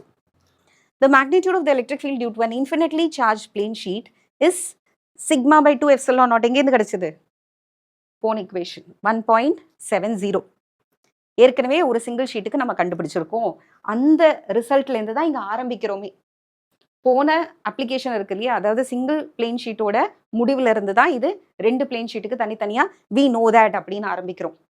ஏற்கனவே நமக்கு தெரியும், the magnitude of the electric field due to an infinitely charged plane is sigma by 2 epsilon naught and its point perpendicularly outward.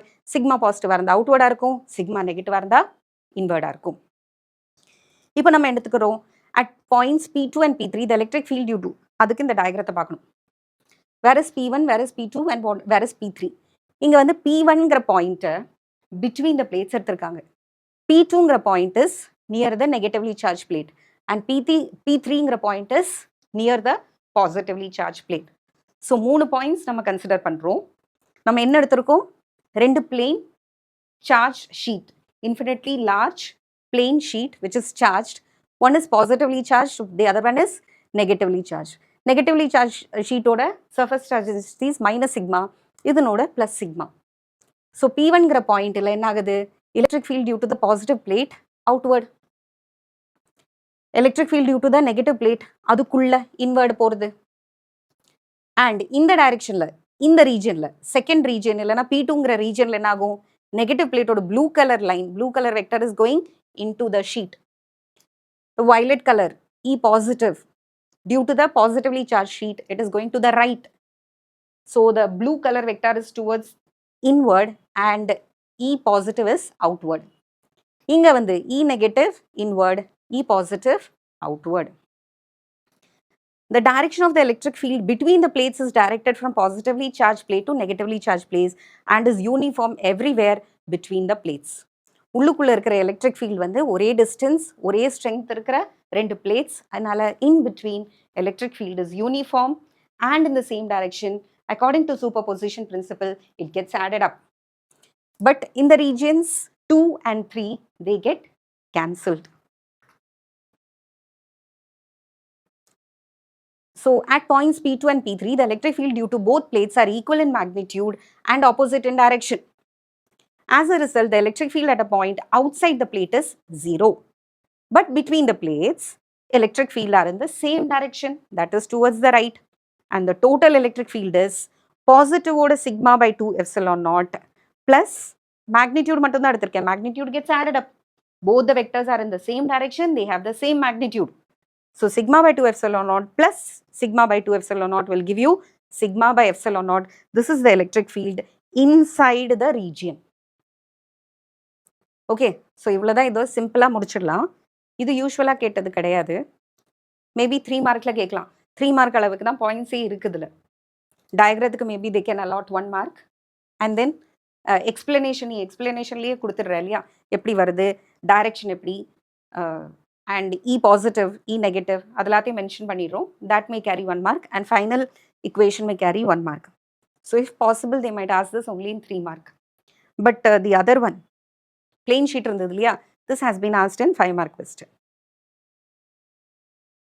So next is electric field due to uniformly charged spherical shell. This also can be asked in 5 mark section. ஏன்னா அதில் 3 cases இருக்கு, spherical shell ஓட outside, on the shell, inside the shell. அது 3 explanation along with the diagram, equations எல்லாத்துக்குமே சேர்த்து they can allot 5 mark question. Consider a uniformly charged spherical shell of radius r carrying the total charge q.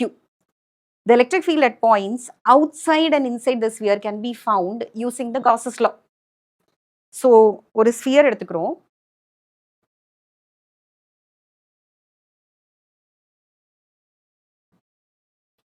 Here you're going to consider a charged sphere.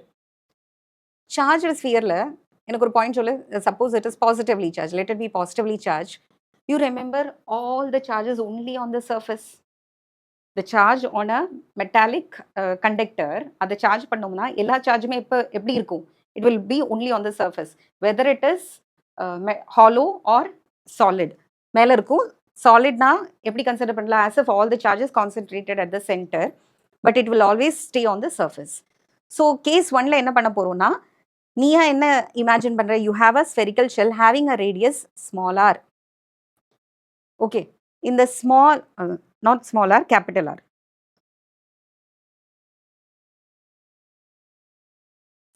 So you have a shell which is positively charged and the radius of the shell is capital R. நீ random ஒரு point எடுக்க போற P. That point P is at a distance small r from the center of the spherical shell. Here small r is greater than capital R. Let us choose a point P outside the shell. In the diagram வரையறதுக்கு you have marks. In the outside the shell இருக்கு இல்லையா அந்த diagram definitely you have to draw. Let us choose a point P outside the shell at a distance small r from the center of the center as shown in the diagram. The charge is the textbook la irukra adhe diagram da. If you want you can refer 1.40 la A diagram. The charge is uniformly distributed on the surface of the sphere, spherical symmetry. Hence the electric field must be radially outward. இதுல இருந்து எப்படி இருக்கும் radially outward இருக்கும் if q is positive and radially inward if q is negative. இது எல்லா இடத்துலயும் mention பண்ணிட்டே வரணும். பாசிட்டிவா இருந்தா radially outward, நெகட்டிவா இருந்தா radially inward. So spherical Gaussian surface of radius r is chosen. The total charge enclosed by the Gaussian surface is q. So நம்ம என்ன எடுத்துருக்கோம் ஸ்மால் ஆர்ங்கிற டிஸ்டன்ஸ்ல எடுத்ததுனால ஸ்மால் ஆர் வர எல்லா ஏரியாவையும் ஜாயின் பண்ணு. Wherever you have the distance as small r, join all this. You will again get a Gaussian surface which is also a sphere. நீ எடுத்திருக்கிற சார்ஜ் ஸ்பெரிக்கல் ஷெல்லுமே ஆல்ரெடி ஒரு ஸ்பியர் தான் அண்ட் அந்த சார்ஜை சுற்றி வரக்கூடிய electric field at a distance small r from the centre of the ஷெல்லேருந்து எடுக்கிற அந்த ஸ்மால் ஆர் வர இடத்த எல்லாத்தையும் ஜாயின் பண்ணால் again you get a sphere. அந்த ஸ்பியர் தான் நம்மளோட Gaussian surface. Applying Gauss's law. So closed integral E vector dot dA vector is equal to Q by epsilon naught. Now the electric field E and dA vector point in the same direction. எல்லாமே radially outward, normal. அதனால and moreover E is uniform, you can take it out. Integral dAங்கிறது அந்த ஸ்பியரோட total surface area தான். என்ன sphere எடுத்திருக்கோம் small R radius இருக்கிறது எடுத்திருக்கோம்.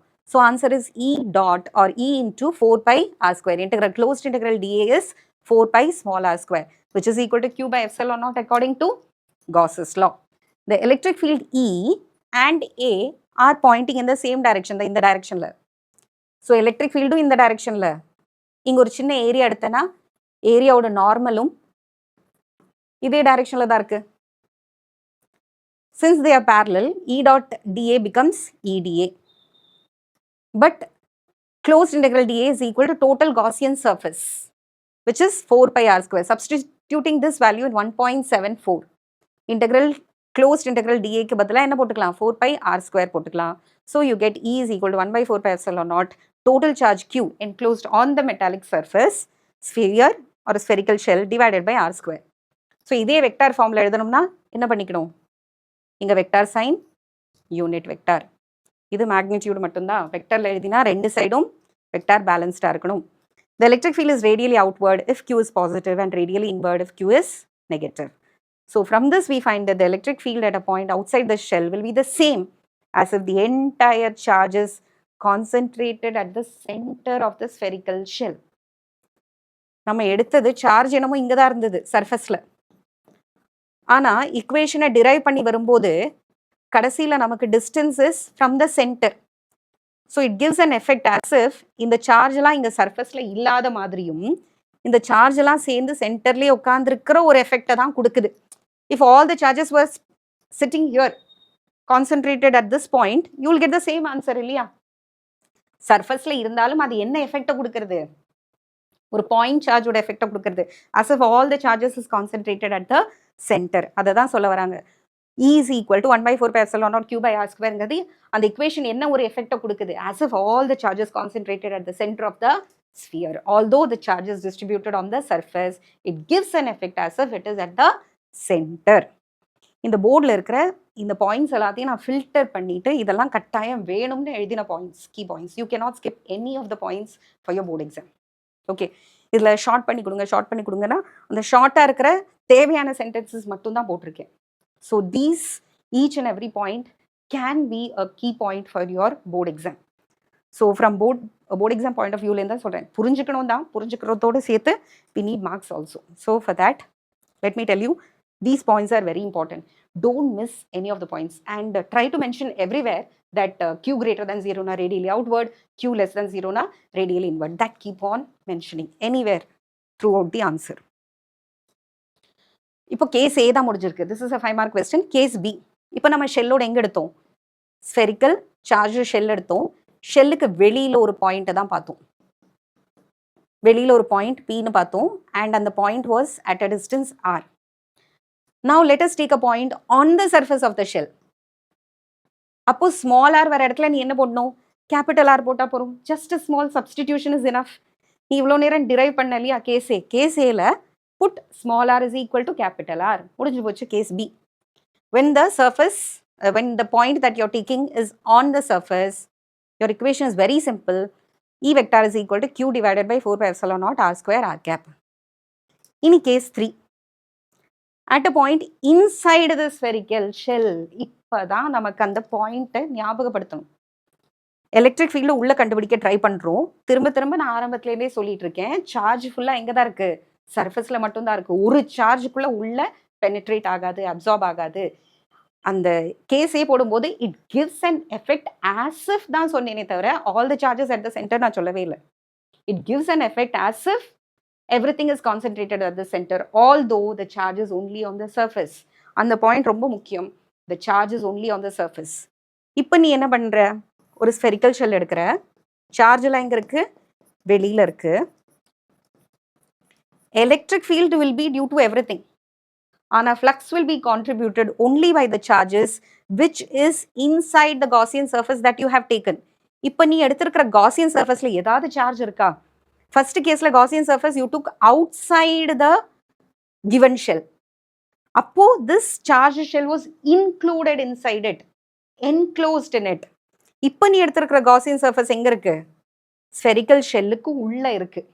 ஆனால் charge எங்கே இருக்கு? ஸ்பெரிக்கல் ஷெல்லுக்கு வெளியில் இருக்கு. At a point inside the spherical shell where small r is less than capital R, consider a point P which is inside the shell at a distance R from the center. A Gaussian surface of radius small r is constructed and shown in the diagram. The diagram is not here. 1.40 B. Applying Gauss's law, closed integral E vector dot dA vector is equal to Q enclosed by epsilon naught.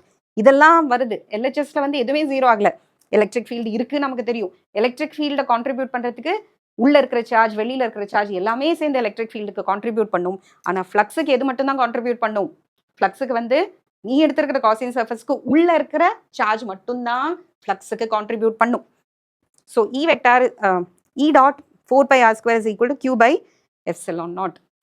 Since ரொம்ப இம்பார்ட்டண்ட்டானது, அதனால இந்த ஸ்லைடில் இந்த ஒரு line மட்டும்தான் இருக்குது. This line itself is so important.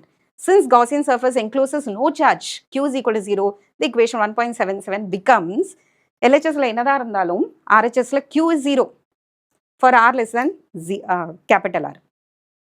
The electric field due to uniformly charged spherical shell is 0 at all points inside the shell. This case 3 has got a ரொம்ப ஒரு magical effect. Imagine ஒரு shell இருக்கு, ஒரு metallic surface, அதுக்கு மேலே இப்படியே நீ charge கொடுத்துருக்க. All the charges deposited on the surface. அந்த மெட்டாலிக் சர்ஃபேஸுக்கு தள்ளி இங்கே நின்னா கூட உனக்கு ஒரு ஃப்ளக்ஸை ஃபீல் ஆகுது, உனக்கு ஒரு எலக்ட்ரிக் ஃபீல்டு வருது. அது மேலே நின்னாலும் you can experience flux as well as electric field. ஆனால் உள்ளுக்குள்ளே இருக்கும்போது மட்டும் you don't experience any electric field or you are ஒரு எலக்ட்ரிக் ஃப்ளக்ஸுமே அந்த ரீஜனுக்குள்ளே பெனிட்ரேட் ஆக மாட்டேங்குது. There is no electric field because there is no charge.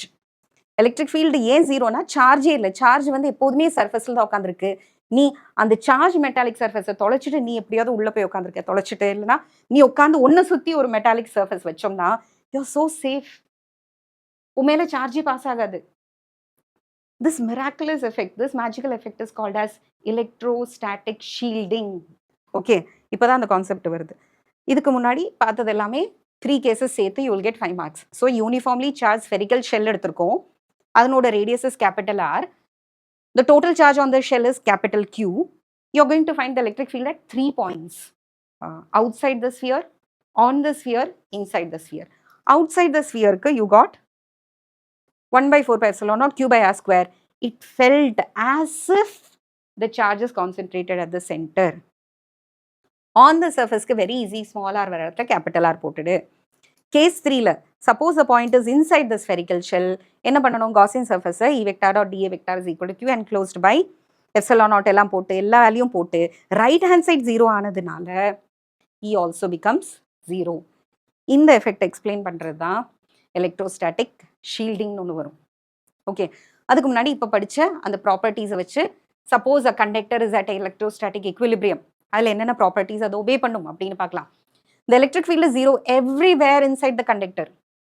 This is true regardless of whether the conductor is solid or hollow. ஹாலோவாக இருந்தாலும் சரி, சாலிடான iron பாலாக இருந்தாலும் சரி, உள்ளுக்குள்ளே எதையாவது நீ வந்து இம்பர்ஸ் பண்ணியிருந்த, ரீஇம்பர்ஸ் பண்ணியிருந்த, I mean you have immersed something in between.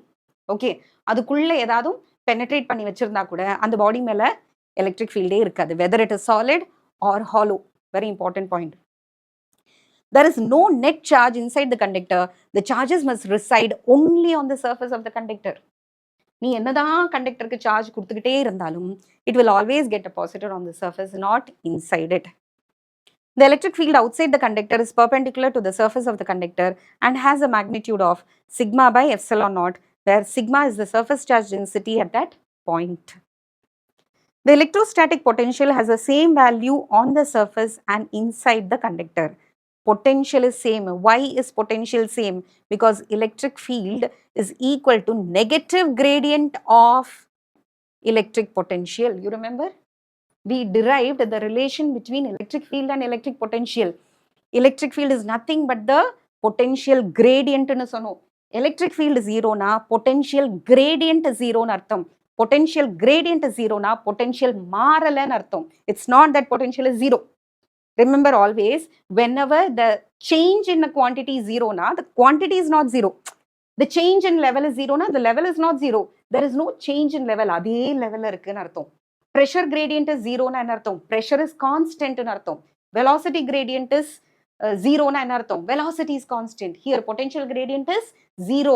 Electric field is 0. So potential is a constant. Electric field da 0. Potential is constant. Potential constant arndha 2 mark question la paathom. Enadhu? It was equipotential surface nu peru. It is equipotential.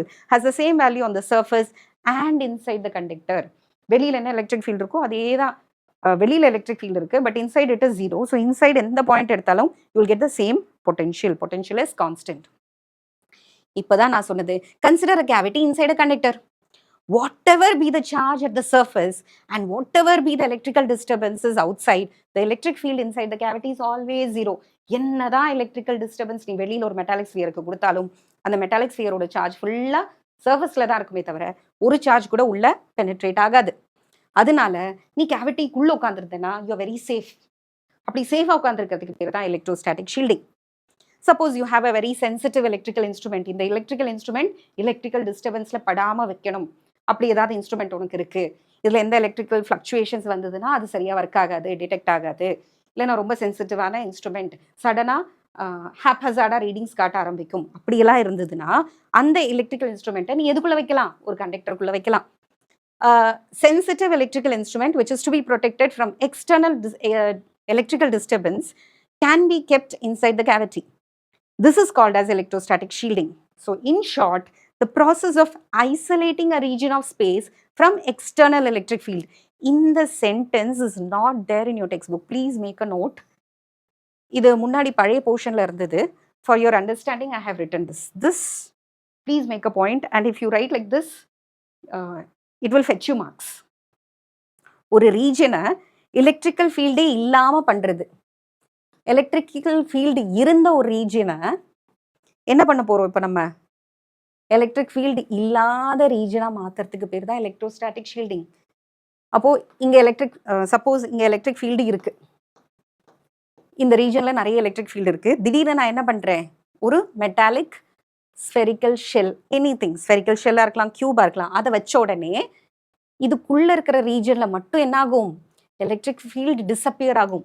ஆனால் வெளியிலலாம் இருக்கும். All the points out side you will have electric field. எங்கே மட்டும் இருக்காது? அந்த metallic sphere கண்டக்டருக்குள்ளே மட்டும் இருக்காது.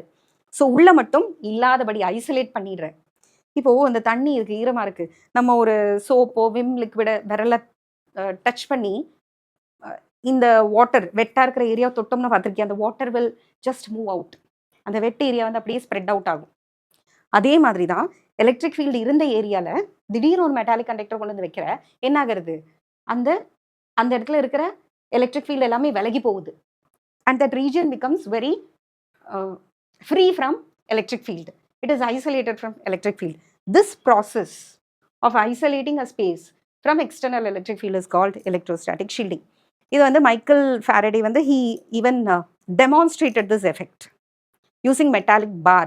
இது வந்து கவர்டாக தான் இருக்கணும் இல்லை, கேஜ் ஃபார்மில் கூட இருக்கலாம்.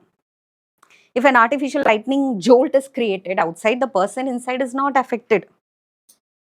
This is how he proved it. ஆர்டிஃபிஷியலாக ஒரு லைட்னிங் கிரியேட் பண்ணி இத்தனை பேரை நிற்க வச்சு he has put a person inside it. A small child is staying inside the cage and this is a metallic cage in which lightning is stuck. அப்படி இருந்தாலும் இந்த குழந்தை ரொம்ப சேஃபாக இருக்குது because the lightning will touch only the outer cavity. And if the child is at the same potential, outside and inside same potentialங்கிறதுனால நீ நினைக்கலாம் என்னடா இது தொட்டா என்ன ஆகும்னு கேட்டால் தொட்டாலும் கரண்ட் அதில் பாஸ் ஆகாது. சேம் பொட்டென்ஷியல் இருக்கிற ரெண்டு ரீஜனில் கரண்ட் பாஸ் ஆகிறதுங்கிறது ஃபிசிக்ஸோட தியரி.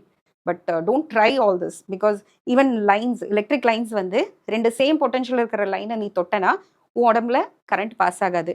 இப்போ நம்ம வீட்டுக்கு பக்கத்துலலாம் 3 phase வயர்ஸ் இருக்குது.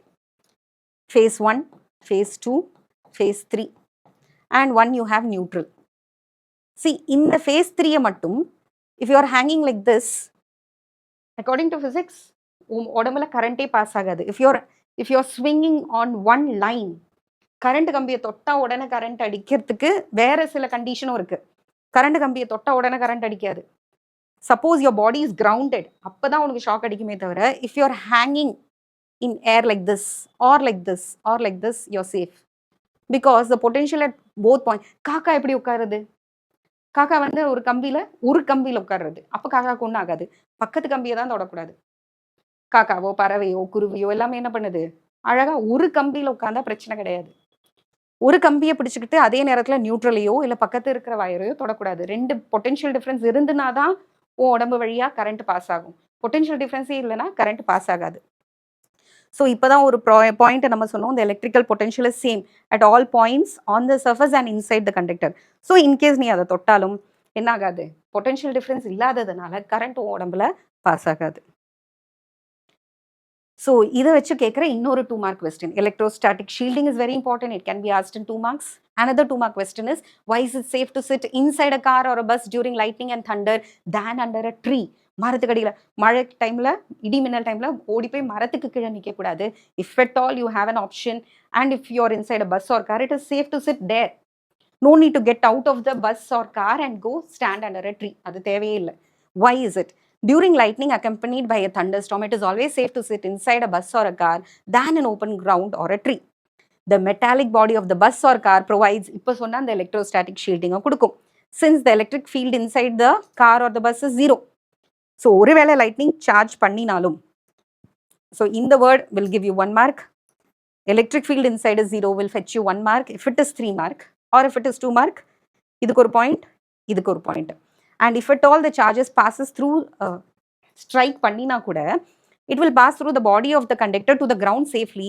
It will not affect the person sitting inside the bus or car.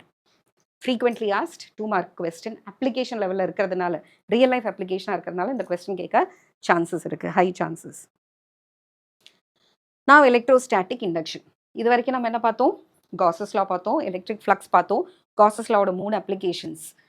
One application was infinitely long charged wire, infinitely large plane sheet, charged plane sheet, and நடுவில் 2 பிளேட்டுக்கு நடுவில் இருக்கிறது பார்த்தோம். That was a 3 mark question. Then we saw spherical shell பார்த்தோம். Spherical shell தான் ஒரு புது concept வந்தது, electrostatic shieldingனு பார்த்தோம். Why is it safe to sit inside நலாம் பார்த்தோம். So that portion is over. Next வந்து இவ்வளோ நேரம் நம்ம பார்த்தோம்னா ஒரு சார்ஜ் பாடி இன்னொரு பாடியை டச் ஆகுறது, சார்ஜ் வந்து ஒன்றுலேருந்து இன்னொன்றுக்கு ட்ரான்ஸ்ஃபர் ஆகிறது, அதெல்லாமே பார்த்தோம். இப்போ பார்க்க போகிறது கொஞ்சம் டிஃப்ரெண்ட்டான டாபிக். ஒரு சார்ஜ் பாடி இருக்குது, அந்த சார்ஜ் பாடியை ஒரு நியூட்ரல் பாடிக்கு பக்கத்தில், அன்சார்ஜ் பாடிக்கு பக்கத்தில் எடுத்துகிட்டு போகிறோம். அப்போ அந்த அன்சார்ஜ் பாடியில் என்னென்ன மாற்றங்கள் வருது? தொடவே வேண்டாம், வித்தவுட் டச்சிங், சும்மா பக்கத்தில் எடுத்துகிட்டு போய் இன்டியூஸ் பண்ணுறது. இப்போ எப்படி சூடு போடு, அம்மா வந்து பயம் காட்டுற மாதிரி, அம்மாவுக்கு உனக்கு சூடு போடணுங்கிறது இல்லை, நீ சொன்ன பேச்சு கேட்கணுங்கிறதுக்காக சொன்னா கேட்கலனா சூடு போட்டுருவேன் ஒரு பயம் காட்டுற மாதிரி. Just bringing it close to it, but she will not do it இல்லையா? In most cases, if you are okay, she will not do. Electrostatic induction la, when a charged rod is brought near an uncharged body, the charge is induced in the second body. Uncharged body இருக்கு இல்லையா, neutral பாடி, அதுலேயே charging ஒரு பயத்தை உருவாக்குறது. Induction course, induction என்னது, induce பண்ணுறது, எதையாவது ஒன்று உருவாக்கி விடுறது, ஒரு பயத்தை இன்டியூஸ் பண்ணுறதுக்காக. எழுத போறியா இல்லையா அப்படின்னு. ஸோ இந்த சார்ஜ் பாடி வந்து அன்சார்ஜான பாடி மேலே என்னத்தை கொடுக்கும், ஒரு சார்ஜை இன்டியூஸ் பண்ணும். This is called as electrostatic induction without actual touching. Whenever a charged rod is brought near an uncharged body, the charge is induced in the second body. This type of charging without actual contact is called electrostatic induction. Explain charging by induction. இது எப்படி பண்றது, step by ஸ்டெப்பாக explain பண்ணுறதுக்கு. இது வந்து 2 mark. What is the process of charging an uncharged body without actually touching it is called electrostatic induction ன்னு எழுதலாம். So charge பாடியை அன்சார்ஜ் பாடிக்கு பக்கத்தில் கொண்டு வந்தாலே போகும், தொடவே வேண்டாம். Now let us see the steps. எப்படி பண்ணுறது, இது எப்படி நடக்கிறதுனா, முதல்ல ஒரு அன்சார்ஜ் பாடி இருக்குது, நியூட்ரல், ஒரு sphere which is kept on a insulating stand. ஏன் இன்சுலேட்டிங் ஸ்டாண்ட், கீழே ஏன் கண்டக்டர் வைக்கக்கூடாது, நீ என்னதான் பண்ணாலும் இந்த சார்ஜஸ்லாம் கிரவுண்டுக்கு போயிடும் இல்லையா, அதனால it is kept on an insulating stand. இந்த ஆரஞ்சு கலர் வந்து இன்சுலேட்டர், இது வந்து கண்டக்டர், கிரவுண்டு. ஸோ ஒரு ஸ்பியர் இட் இஸ் அன்சார்ஜ். இங்கே அவங்க எடுத்துகிட்டு வந்திருக்கிறது ஒரு நெகட்டிவ்லி சார்ஜ் ராட். ஸோ இது நெகட்டிவ்லிங்கிறதுனால இந்த பாடியில் நியூட்ரலாக இருக்கிற ஆட்டத்தில் நெகட்டிவ் சார்ஜஸ், எலக்ட்ரான்ஸ் எல்லாம் will be ரிப்பெல்டு.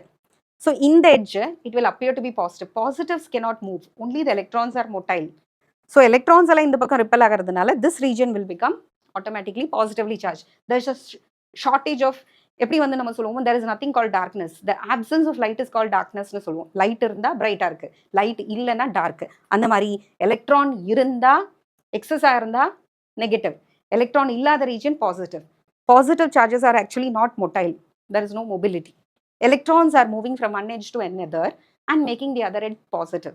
Positive charges move ஆகுது அப்படி சொல்லக்கூடாது, எலக்ட்ரான்ஸ் ரிப்பெல் ஆகுது, எலக்ட்ரான்ஸ் அட்ராக்ட் ஆகுது, அப்படி தான் சொல்லும். So consider an uncharged neutral conducting sphere at rest at an insulating stand. Suppose a negatively charged rod is brought near the conductor without touching it. The negative charge of the rod repels the electrons in the conductor to the opposite side. As a result, positive charges are induced near the region of the charge rod while negative charges on the farther side. Now the conducting sphere is connected to the ground through a conducting wire. வீட்டில் earthing வயர்னு சொல்லுவோம் இல்லையா, conducting wire, அதை வந்து கிரவுண்டிங்னு சொல்லுவோம். ஏதாவது ஒரு பாடியை கிரவுண்டுக்கு டச் பண்ணுறது. இப்போது ரேடியோலாம் பண்ணும்போது ஏரியல் ஆண்டனா இல்லைன்னா ஏரியல் வயர், எர்த்திங் வயர்னு சொல்லுவோம், அது பூமியை டச் பண்ணும். அந்த மாதிரி பூமியை டச் பண்ணுறதுக்கு it is called grounding. Even செருப்பு போடாமல் நமக்கு நிற்கிறது கூட கிரவுண்டிங் தான். So if you are wearing your slippers, you are not grounded. You are grounded when your body actually touches the ground. When the grounding wire is removed, grounding wire பண்ணுறத இந்த negatively charge rod அங்கேயே தான் இருக்கணும். இல்லைன்னா என்ன ஆகிடும், இந்த பாசிட்டிவும் சேர்ந்து என்ன ஆகிடும், இட் வில் பி டிஸ்சார்ஜ். இங்கே இருக்கிற எலக்ட்ரான்ஸ் எல்லாம் டிஸ்சார்ஜ் ஆகிற வரைக்கும் அதனோட அட்டென்ஷன் ஃபுல்லாக இந்த நெகட்டிவ் சார்ஜ் மேலேயே தான் இருக்கணும், ராடு மேலே. அது அப்போ நீ இந்த ராடை மூவ் பண்ணக்கூடாது. இந்த ராடை மூவ் பண்ணிட்டு எர்த் பண்ணுறது தப்பு. ராடை முதல்ல கொண்டு வரணும், சார்ஜ் செப்பரேஷன், இந்த சைடை மட்டும் எர்த் பண்ணணும், கிரவுண்டிங் பண்ணணும். நான் கிரவுண்டிங் வயர் எடுத்துடு. Now remove this. When the grounding wire is removed from the conductor, the positive charges remain still near the charge rod. Now the charge rod is taken away from the conductor. As soon as the charge rod is removed, the positive charges get distributed uniformly on the surface of the conductor. By this process, the neutral conducting sphere now becomes positively charged. Step புரிஞ்சுதா? ஒரு uncharged body இருக்கு. It is resting on a insulating plane. ஒரு negatively charge rod கொண்டு வரும். So இப்போ as a result what did you get, the sphere is positively charge. இது உனக்கு ரிவர்ஸில் வேண்டி இருந்ததுன்னா, suppose you want the metallic sphere to be negatively charge, என்ன ராட் எடுத்துகிட்டு வருவேன், பாசிட்டிவ்லி சார்ஜ் ராட். அப்போ எலக்ட்ரான்ஸ் எல்லாம் இங்கே நின்றுட்டு இருக்கும். இங்கே என்ன ஆகும், கிரவுண்டிங் நடக்கும்போது electrons will nullify the positive charges here. And then you will remove the negatively charged rod, positively charged rod, and the electrons will be distributed overall. இதுக்கு ரிவர்ஸ் வேணும்னா கொண்டு வர ராடை நெகட்டிவ் பதிலாக பாசிட்டிவ் பண்ணால் போகிறோம். That's all.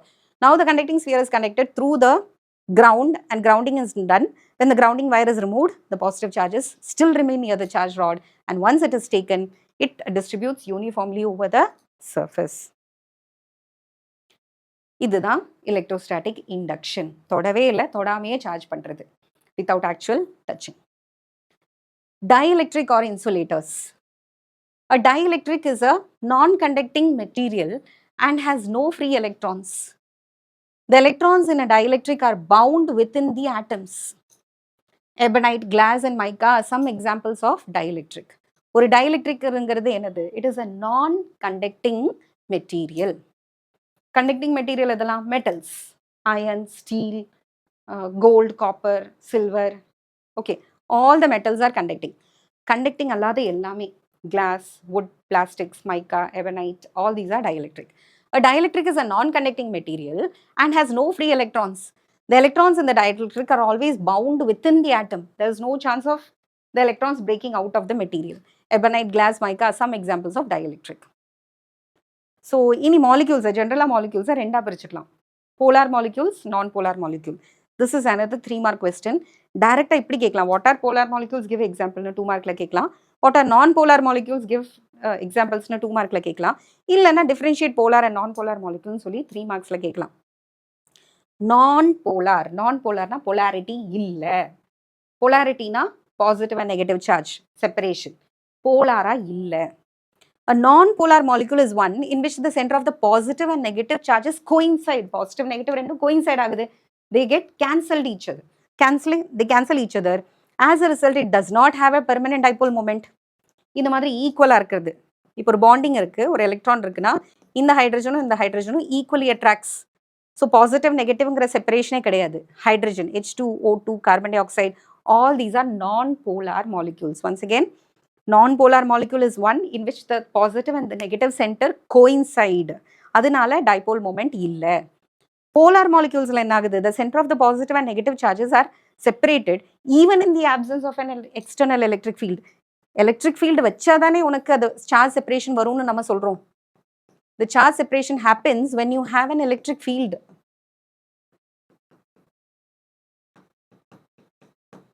But in the electric field இல்லாமையே இது தானாவே செப்பரேட் ஆகுது by itself. For example, water molecules எடுத்துக்கிட்டோம்னா H2O. அதில் oxygen is in the center and hydrogen on both sides. Hydrogen, you know that it is electropositive. அதுக்கு electron மேலே பெரிய affinity கிடையாது. எலக்ட்ரான் அதுக்கு வேண்டாம். It behaves like a metal. So it is always ready to give away. அதுக்கு என்றைக்குமே electron மேலே ஆசையெல்லாம் கிடையாது. ஆனால் oxygen it is highly electronegative. எங்கே எலக்ட்ரான் பார்த்தாலும் ஆக்சிஜன், ஃப்ளூரின், குளோரின் எல்லாம் they are highly electronegative. எங்கடா எலக்ட்ரான் கிடைக்கும்னு அலைஞ்சிட்டு இருக்கும். So if it gets an electron, இது என்ன பண்ணும்? ஆல்தோ இது கோவாலண்ட் பாண்ட், இது ஷேரிங் எல்லாம் சொன்னாலுமே இந்த பாண்டை இது தனக்கு பக்கத்துலேயே வச்சுக்க ட்ரை பண்ணும். Because oxygen is electronegative. அதனால ஹைட்ரஜன் விட்டு கொடுக்கறதுனால ஹைட்ரஜன் ஸ்லைட்லி பாசிட்டிவ், ஆக்சிஜன் இழுத்து பிடிச்சிக்கிறதுனால oxygen is slightly negative. So the centre of the positive and negative charges are separated. ஒரு பாசிட்டிவ் ஒரு நெகட்டிவ்னு இந்த செப்பரேஷன் இருந்தால் அது டைபோல். செப்பரேஷனே இல்லைன்னா no electric dipole. So even in the absence of an electric field, they have a permanent dipole. Such molecules are called as polar molecules, like H2O. H2O la hydrogen electropositive, water la N2O. Oxygen again is negative, chlorine electronegative, hydrogen electropositive, NH3. இதுலயும் இது பார்க்கும்போது hydrogen கொஞ்சம் எலக்ட்ரோபாசிட்டிவா இருக்கும், nitrogen கிட்ட தான் இருக்கிற மாதிரி. So this is what is dielectric or insulator answer. What are polar and non-polar molecules or differentiate answer. Next, polarization நம்மளா பிரிச்சுக்கிறது. non-polar இருக்கிற மாலிக்யூலை எலக்ட்ரிக் ஃபீல்டை வச்சு பாசிட்டிவ் நெகட்டிவா இழுத்து செப்பரேட் பண்ற அந்த ப்ராசஸ்க்கு பேர் தான் polarization. Polarization is creating a charge separation or electric dipole moment due to an external electric field. ஒரு எக்ஸ்டர்னல் எலக்ட்ரிக் ஃபீல்டை வச்சு டைஎலக்ட்ரிக்கா இருக்கிற ஒரு மெட்டீரியலை, போலரைஸ்டா இல்லாத ஒரு மெட்டீரியலை போலரைஸ் ஆக்கிறதுக்கு பேர் தான் போலரைசேஷன். ஸோ போலரைசேஷனோட டெஃபினேஷனை கேட்டேன்னா, it is the total dipole moment that you have created per unit volume. எத்தனை வால்யூம் இருக்கு, எத்தனை டைபோல் மொமெண்ட் நீ கிரியேட் பண்ண. Polarization is defined as it's a vector. அதனால தான் இந்த சிம்பிள் இங்க இருக்கு. So polarization is a vector quantity. It is defined as the total dipole moment because dipole moment is a vector per unit volume, which is a scalar. Polarization is directly proportional to the strength of the external field. வெளியிலேருந்து ஒரு இழுப்பு கொடுக்குற மாதிரி, ஒரு opposition கொடுக்குற மாதிரி, ஒரு force, external ஃபோர்ஸை கொடுத்து அதை பயங்கரமாக நீ இழுக்கிற. பாசிட்டிவ் நெகட்டிவ் ஒன்றா இருக்கிற இடத்துல இருந்து you're separating it due to the presence of a strong electric field. And this process is called polarization. Polarization vector is defined as the total dipole moment that you have created, and it is directly proportional to the external electric field that you have applied. Proportionality remove பண்ணனும்னா you have to give a constant, and that constant is called as susceptibility. Susceptibility-னா நான் அதுக்கு எவ்வளோ வழங்கி கொடுக்குறேன்னு. என்னதான் electric field ஸ்ட்ராங்காக இருந்திருக்கட்டுமே, how much you are susceptible to it. Electric field வீக்கானதுலேயே நான் வந்து உடனே நிறைய டைப்போல கொடுக்குறேன்னா then the material is highly susceptible. ஒரு சின்ன சசெப்டிபிலிட்டிங்கிறது ஜஸ்ட் லைக் யுவர் சென்சிட்டிவிட்டி. ஒரு சின்ன திட்டுறதுக்குள்ள என்னடா இப்படி பண்ணிட்டேன்னு கேட்கறதுக்குள்ள அழகுது. Some people they are highly sensitive. சசெப்டிபிள்னா சின்ன எலக்ட்ரிக் ஃபீல்டு தான் நான் கொடுத்துருக்கேன், அவ்வளோ பெரிய ஸ்ட்ராங்கான எலக்ட்ரிக் ஃபீல்டெல்லாம் கொடுக்கல. எலக்ட்ரிக் ஃபீல்டு அப்ளை பண்ணுறதுக்குள்ளேயே இது செப்பரேட் ஆகுது. So it is highly சசெப்டிபிள். But சிலதை எவ்வளோ நேரம், ரொம்ப நேரம் ட்ரை பண்ணி ரொம்ப டைம் ஆகுது எனக்கு அதை போலரைஸ் பண்ணுறதுக்கு அப்படின்னா இட் இஸ் லெஸ் சசெப்டிபிள். அவ்வளோ டக்குன்னு சசெப்டிபிள் கிடையாதுன்னு அர்த்தம். So where chi is a constant and it is called as electric susceptibility, which is a characteristic of each dielectric. What is dielectric strength? When the external electric field applied to a dielectric is very large. அப்போது நான் வெளியில் கொடுக்குற electric field ரொம்ப ஸ்ட்ராங்காக இருக்குது, அது அப்படியே அந்த ஆட்டத்தை it will tear apart. Positive இருக்கிற நியூக்ளியஸையும் நெகட்டிவ் எலக்ட்ரான்ஸையும் டோட்டலாக செப்பரேட் பண்ணி ஒரு ஆட்டத்தையே பிரிச்சிடும். Tear apart, it will tear apart. பிரிக்கிறதுக்கு பேர் தான் என்னது? Dielectric break down. டைஎலக்ட்ரிக்காக இருக்கிற ஒரு மெட்டீரியலை நான் நான் போலாராக இருக்கேன், நான் எனக்கு பொலாரிட்டியே வேண்டாம், நான் சார்ஜ் ஆக விரும்பலன்னு நினைக்கிற ஒரு டைஎலக்ட்ரிக்கை ஒரு எக்ஸ்டர்னல் எலக்ட்ரிக் ஃபீல்டு வச்சு நீ என்ன பண்ணுற? யோ பிரேக்கிங் இட் அப்பார்ட். உடையாதுன்னு சொன்ன ஒரு பொருளை உடைக்கிறதுக்கு ட்ரை பண்ணுற with the help of a external electric field. இப்படி உடையறதுக்கு பேர் தான் டைஎலக்ட்ரிக் பிரேக் டவுன். அந்த டைஎலக்ட்ரிக் பிரேக் டவுனுக்கு முன்னாடி வரைக்கும் அந்த டைஎலக்ட்ரிக்கால எவ்வளோ தூரம் அதை தாக்கு பிடிக்க முடியுதோ, எவ்வளோ தூரம் அதை வித் ஸ்டாண்ட் பண்ண முடியுதோ. இப்போது இந்த பெண்ணையே நான் உடைக்க ட்ரை பண்ணுறேன், இதனோட ஸ்ட்ரென்த்தை பொறுத்து தான். நான் சின்ன ஃபோர்ஸ் எல்லாம் கொடுத்தா இது உடையாது. But if I apply a tremendous force and it breaks, so அது இவ்வளோ தாங்குதா, இவ்வளோ ஃபோர்ஸ் தாங்குதா, நான் அது சின்ன இப்படி வளைக்கிறதுக்குள்ள உடஞ்சிடுது சொல்கிறது very less plastic. But if it's a very strong plastic I have to apply a large force. So large electric field தாங்கினா its dielectric strength is very high. சின்ன எலக்ட்ரிக் ஃபீல்டே உடஞ்சி கொடுத்தது பிரேக் டவுன் ஆயிடுச்சுன்னா very weak. So what is dielectric ஸ்ட்ரென்த்துங்கிறது dielectric break டவுனை சொல்லிட்டு அந்த பிரேக் டவுனுக்கு முன்னாடி வரைக்கும் எவ்வளோ எலக்ட்ரிக் ஃபீல்டு அது தாங்குதோ அதுக்கு பேர் தான் dielectric strength. What is dielectric strength is a repeatedly asked 2 mark question. When an external electric field is applied to a dielectric is very large, it tears the atom apart so that the bound charges become free charges. Then the dielectric starts to conduct electricity. This is called dielectric breakdown. The maximum electric field the dielectric can withstand before it breaks down is called dielectric strength. பொறுமை போனதுக்கு அப்புறம் கோபம் வரும் பாரு, என்னதான் பொறுத்து போய் பரவாயில்ல நீ ஏதோ ஒன்று அவங்கள இரிட்டேட் பண்ணிகிட்டே இருக்க, அவங்களும் பரவாயில்லன்னு வைக்கிறாங்க. Suddenly they will outburst. இல்லையா? எவ்வளோ தாங்குறாங்களோ அதுதான் அவங்களோட ஸ்ட்ரென்த்து. அதையும் தாண்டி நீ பண்ணும்போது they have to break out. அதே மாதிரி தான் இங்கேயும். ஸோ மேக்ஸிமம் எலக்ட்ரிக் ஃபீல்டு அது தாங்கும், அதுக்கப்புறமும் என்ன பண்ணும்? அதுக்கப்புறம் தான் அது உடையுது, பிரேக் டவுன் ஆகுது. பிரேக் டவுனுக்கு முன்னாடி எவ்வளோ எலக்ட்ரிக் ஃபீல்டு அது தாங்க முடிஞ்சதோ, வித்ஸ்டாண்ட் பண்ண முடிஞ்சதோ அதுக்கு பேர் தான் dielectric strength of a dielectric. டைஎலக்ட்ரிக்கோட ஸ்ட்ரென்த். ஸோ இன்னைக்கு பார்க்க போகிற டாபிக் வந்து capacitor. Capacitor is a device which is use to store charges and electrical energy. எப்படி எமர்ஜென்சி லைட்டில் வந்து நம்ம ரீசார்ஜ் பண்ணி வச்சுக்கிறோமோ, பேட்டரியை வந்து சார்ஜபிள் பேட்டரிலாம் இருக்கு இல்லையா, அதே மாதிரி இது இன்னொரு டிவைஸ் தான். இது பேட்டரியில் இருக்கிற மாதிரி கெமிக்கல்ஸ் எல்லாம் இருக்காது, வெறும் 2 பிளேட் மட்டும் போகும், metallic plate. So capacitor is a device use to store electrical charges and electrical energy. Electric charges and electrical energy it consist of 2 conducting objects, metal plates. Okay, metal பிளேட்ஸாக இருக்கலாம், இல்லைனா ஷீட்ஸாக கூட இருக்கலாம். அது எந்த ஷேப்பில் வேணால் இருக்கலாம், square, circular. Okay, so capacitor is a device which is used to store electric charge and electrical energy in them. அதுக்குள்ள என்ன இருக்கு? ரெண்டு தகடு, 2 ஷீட் மட்டும் தான் இருக்கு. 2 sheets or plates. It consists of 2 conducting objects, usually plates or sheets separated by some small distance. For example, எப்படி இருக்கும் பார்க்கிறதுக்குனா like this. You will have 2 sheets which are separated by a small distance d. If this is connected to a battery, these 2 metal sheets which are fixed at a small distance d having an area A. Usually in between இருக்கிற spaceல it can be air or some other dielectric also. If a dielectric is inserted, அதனோட energy storing capacity வந்து இன்னுமே அதிகமாகும். Capacitance will increase. Otherwise it can be left with air capacitor கூட இருக்கலாம். In betweenல வந்து வேற எது இல்லாம. These capacitors are widely used in many electronic circuits. இப்படி தான் capacitor பார்க்கறதுக்கு இருக்கும். இது வந்து நீங்கள் ரிமோட்டில் பார்த்துருக்கலாம், இல்லைனா எமர்ஜென்சி லைட்டெல்லாம் ஓப்பன் பண்ணி பார்க்கும்போது நிறைய சர்க்கியூட்ஸில், எலக்ட்ரானிக் சர்க்கியூட்ஸில் you must have seen this. இதனோட பெரிய சைஸ் வந்து ஏர் கண்டிஷனரில், அப்புறமா ஃபேனில் கூட யூஸ் பண்ணுவோம். ஃபேனில் வந்து கண்டென்சர் அப்படின்னு யூஸ் பண்ணுறதும் it's a type of capacitor. It is usually called as condenser and it gives the necessary torque for the plates to start. Initial டார்க்கை கொடுக்கும். அதுக்கப்புறம் ரொட்டேட் ஆகிறது அந்த மோட்டரோட ஹெல்ப்பில் தான். பட் இனிஷியல் ஒரு ஸ்டார்ட் பண்ணி விடுறதுக்கு உண்டான அந்த டார்க்கை வந்து அந்த கெப்பாசிட்டர் சப்ளை பண்ணும், அந்த energy, electrical energy. So what is capacitor? It's a 2 mark question. Capacitor is a device used to store electric charge and electrical energy. It consists of 2 conducting objects, usually plates or sheets, separated by some distance. These capacitors are widely used in electronic circuits, have applications in many areas of science and technology. When a capacitor is connected to a battery, ஒரு பேட்டரிக்கு நம்ம connect பண்ணும்போது என்ன ஆகும்? The potential difference, the electron, இங்க ஒரு potential difference இருக்கிறதுனால இது positively, so all the electrons will be attracted towards this positive. So என்ன ஆகும்னா electrons will be transferred from one plate to the another by battery, so that one plate becomes negatively charged with a charge of minus q and the other plate becomes positively charged with a charge plus q. And you know that this q is developed because of transfer of n number of electrons. Q is equal to Ne.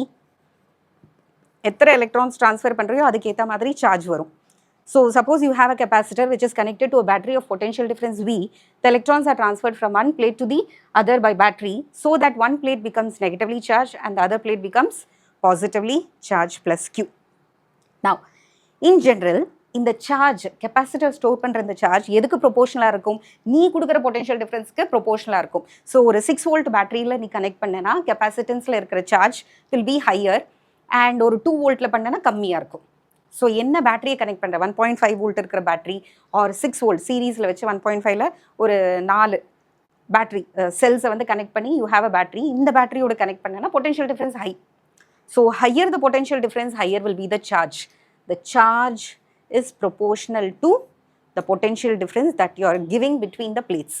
அந்த பிளேட்டுக்கு நடுவில் நீ என்ன potential difference supply பண்ணுறியோ அதுக்கு ப்ரொபோஷனலாக இருக்கும் அதில் இருக்கிற charge, அதில் ஸ்டோர் ஆகிற charge. Once again, capacitor is a device used to store electric charges and electrical energy. அதில் என்ன இருக்கும்? 2 sheet or plates இருக்கும், which is separated by some distance. And these capacitors are widely used in all electronic circuits. Science and technology எல்லாத்துலேயுமே use இருக்குது. இது வந்து charge பண்ணலாம், discharge பண்ணலாம், பேட்டரி மாதிரியே. You can charge a capacitor, you can discharge the capacitor and use the electrical energy for different purposes. So பார்க்குறதுக்கு இப்படி தான் இருக்கும். From very small values to ceramic capacitorsலேருந்து cylindrical capacitors வரைக்கும் இருக்குது. இந்த மாதிரி பெரிய பெரிய capacitors you must have seen in your air conditionerோட output unitல பார்க்கலாம். நெக்ஸ்ட், ஸோ கெப்பாசிட்டரோட அந்த கெப்பாசிட்டி இருக்கு இல்லையா, அதனோட ப்ராப்பர்ட்டி, அந்த ப்ராப்பர்ட்டி தான் கெப்பாசிட்டன்ஸ். அந்த கெப்பாசிட்டரால் எத்தனை எனர்ஜி ஸ்டோர் பண்ண முடியும், எத்தனை சார்ஜஸ் ஸ்டோர் பண்ண முடியும், அந்த ரேஷியோ, நீ எவ்வளோ பொட்டென்ஷியல் டிஃப்ரென்ஸ் கொடுக்குற அதனோட என்ன ரேஷியோ சார்ஜாக ஸ்டோர் ஆகுது, அந்த ரேஷியோவை தான் கெப்பாசிட்டன்ஸ் அப்படின்னு சொல்கிறோம். The capacitance C of a capacitor is defined as the ratio of the magnitude of charge on either of the conductor plates to the potential difference existing between them. ஏன் either of the plates? ஒரு பிளேட்டுக்கு வந்து plus Q னா இன்னொரு பிளேட்டுக்கு என்ன இருக்க போகுது? minus Q இருக்க போகுது. The magnitude of the charges is same on both the plates. So either of the plate, எந்த பிளேட்ல ஏதாவது ஒரு பிளேட்டோட சார்ஜ் எடுத்துக்கிட்டா போகிறோம். The capacitance C of a capacitor is defined as the ratio of magnitude of charge on either of the conducting plates to the potential difference existing between them. So capacitance Cங்கிறது Q divided by V. அதில் எவ்வளோ charge ஏறுது divided by நீ எவ்வளோ potential difference supply பண்ணின. So நீ பேட்டரியிலேருந்து கொடுத்த potential difference மேலே நியூமரேட்டரில் என்ன இருக்கணும்? The charge developed between the plates to the potential difference that you have supplied to the capacitor. இதை எப்படி மெஷர் பண்ணுவோம்? சார்ஜ் எப்படி கூலும்பில் மெஷர் பண்ணுவோமோ, எலக்ட்ரிக் ஃபீல்டு எப்படி நியூட்டன் பர் கூலும்பில் மெஷர் பண்ணுவோமோ, ஃபோர்ஸ் எப்படி நியூட்டனில் மெஷர் பண்ணுவோமோ, அதே மாதிரி capacitance of a capacitor is measured in a unit called farad. It is in honour of Michael Faraday. So அதுலேருந்து தான், அவரோட பேர்லேருந்து தான் அந்த ஃபாரடுங்கிற வார்த்தை எடுத்திருக்கோம். So it is coulomb per volt, but SI unit is farad. Just like Coulomb is a very large unit of charge, Farad is a very large unit of capacitance.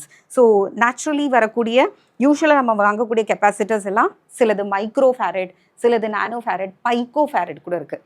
பைக்கோ 10⁻⁻12 ஃபேரடுங்கிறது ரொம்ப பெரிய யூனிட்.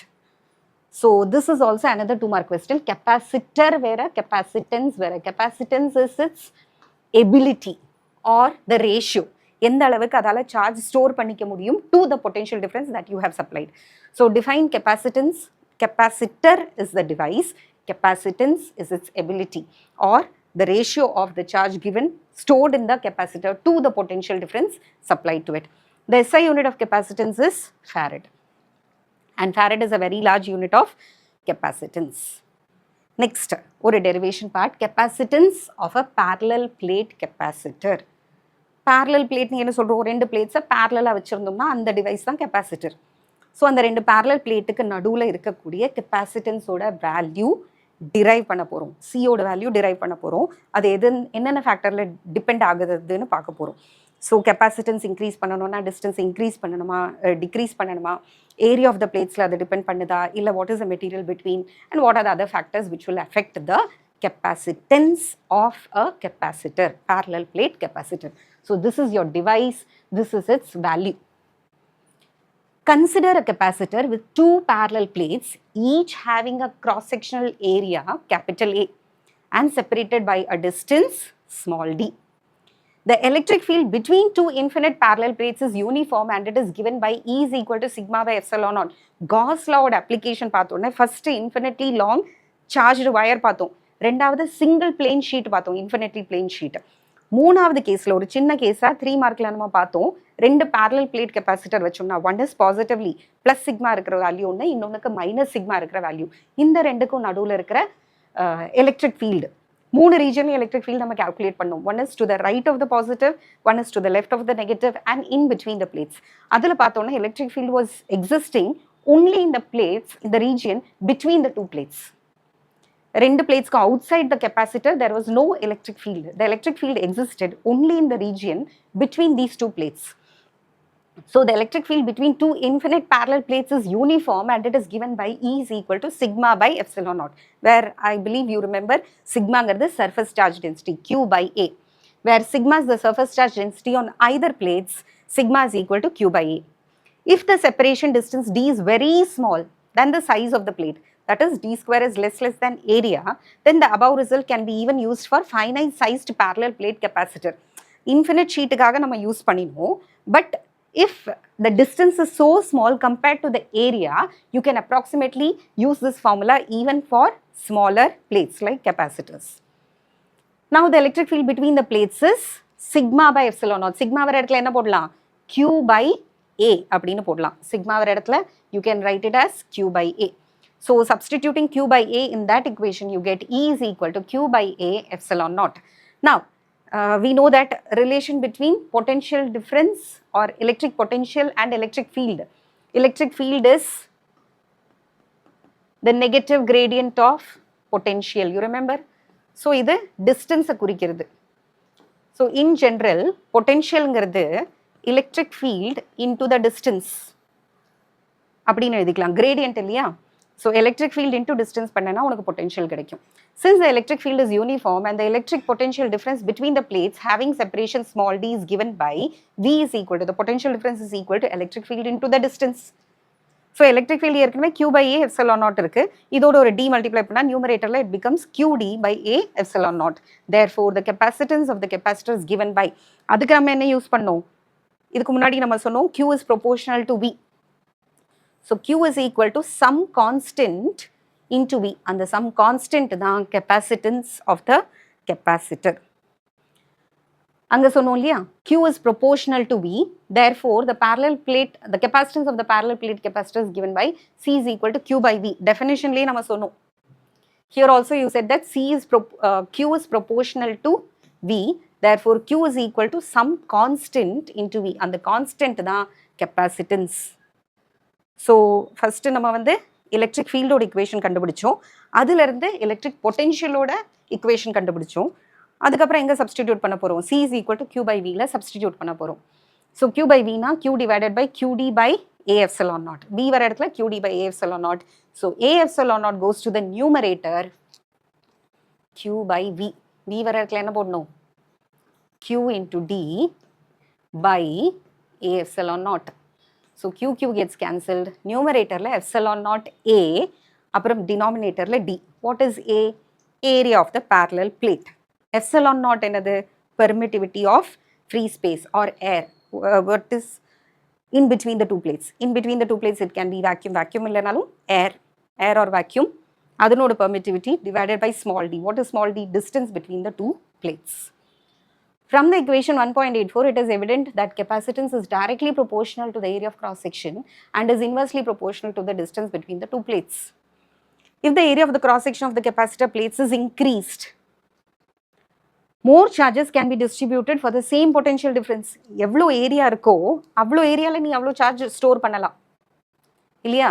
லாஜிக்கலி ஆல்சோ இவ்வளோ சின்ன பிளேட்டில் இவ்வளோ charges பண்ணலாம்னா இவ்வளோ பெரிய பிளேட்டில் என்ன பண்ணலாம்? இதை விட அதிகமான சார்ஜஸ் நீ ஸ்டோர் பண்ணலாம். So larger the area of the plate, larger is going to be the charge that you're storing it. So logically it is correct. C is proportional to A. Smaller the area, smaller the charge. Larger the area, larger the charge that is stored. And if the area of the cross section is increased, more charges can be distributed for the same potential difference. As a result, the capacitance is increased. So என்னென்ன factor positive-ஆ help பண்ணுறது, என்னென்ன factor வந்து inverse-ஆ affect பண்ணுது. If the distance d between the two plates is reduced, the potential difference between them, V is equal to ED, also gets reduced. Because E is a constant. இதுக்கு மேலே electric field உன்னால எதுவும் பண்ண முடியாது. Electric field ஓட formula is sigma by epsilon naught, which does not depend on D. So E being a constant, lesser the value of D, lesser will be the value of V also.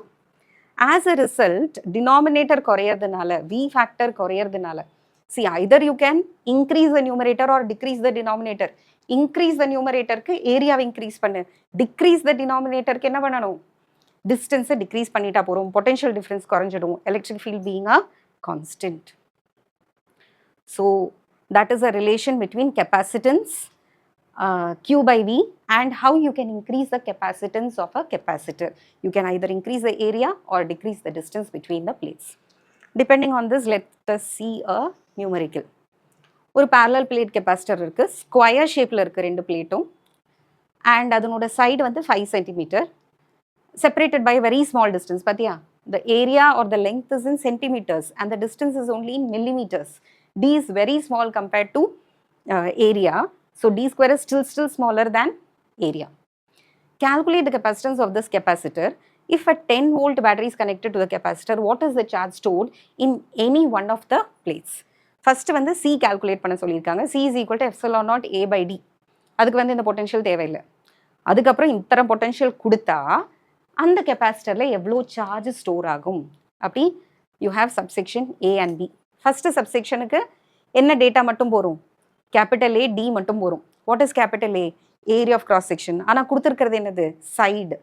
ஸ்கொயரோட side கொடுத்தா area எப்படி கண்டுபிடிக்கிறது? Square of the side. 5 cm into 5 cm. 5 into 5, 25. It is given in centimeter into 10 power minus 2 square பண்ணோம்னா 10 power minus 4. Epsilon naught oda value right from the beginning of the lesson memorize பண்ணிட்டே வரும். What is epsilon naught oda value? 8.85 into 10 to the power minus 12. So 8.85 into 10 to the power minus 12 into 25 into 10 power minus 4 divided by distance given in millimeter, 1 into 10 power minus 3. So எல்லாத்தையும் calculate பண்ணும்போது you get 221.2 into 10 to the power minus 13 farad. We have only for 10 power minus 9, 10 power minus 12. So nearest எதுக்கு convert பண்ணிக்கலாம்? இதுல இருந்து இன்னொன்னு உள்ள போட்டோம்னா 221, if you write it as 22.12, you can write it as into 10 power minus 12. And 10 power minus 12 refers to pico. So the answer can be, you can stop the answer here also. This is a better way of expressing your answer. 22.12 picofarad. So subsection A is over. Capacitance கண்டுபிடிச்சிட்டோம். Don't forget the unit also. Unit வந்து எதில் எழுதுறோம்? Faradல எழுதுறோம். Accordingly, we have written as picofarad.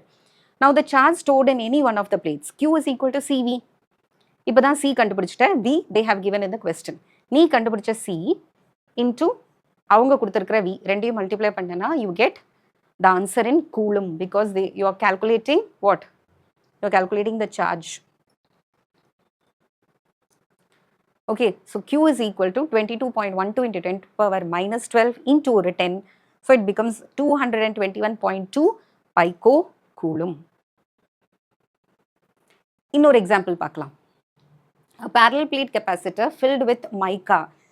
அதுக்கு வந்து dielectric insert பண்ணால் என்ன ஆகும் அந்த டாப்பிக்கை பார்த்துட்டு பார்க்கலாம். சிம்பிள் தான், whether you know that topic R not. Epsilon not இருந்த இடத்துல என்ன வரும்? See, the formula was epsilon naught A by D for a capacitor without any dielectric in between. Suppose where ஏதாவது dielectric இருந்ததுன்னா C is equal to epsilon naught A by D. Epsilon அப்படிங்கிறது என்னது?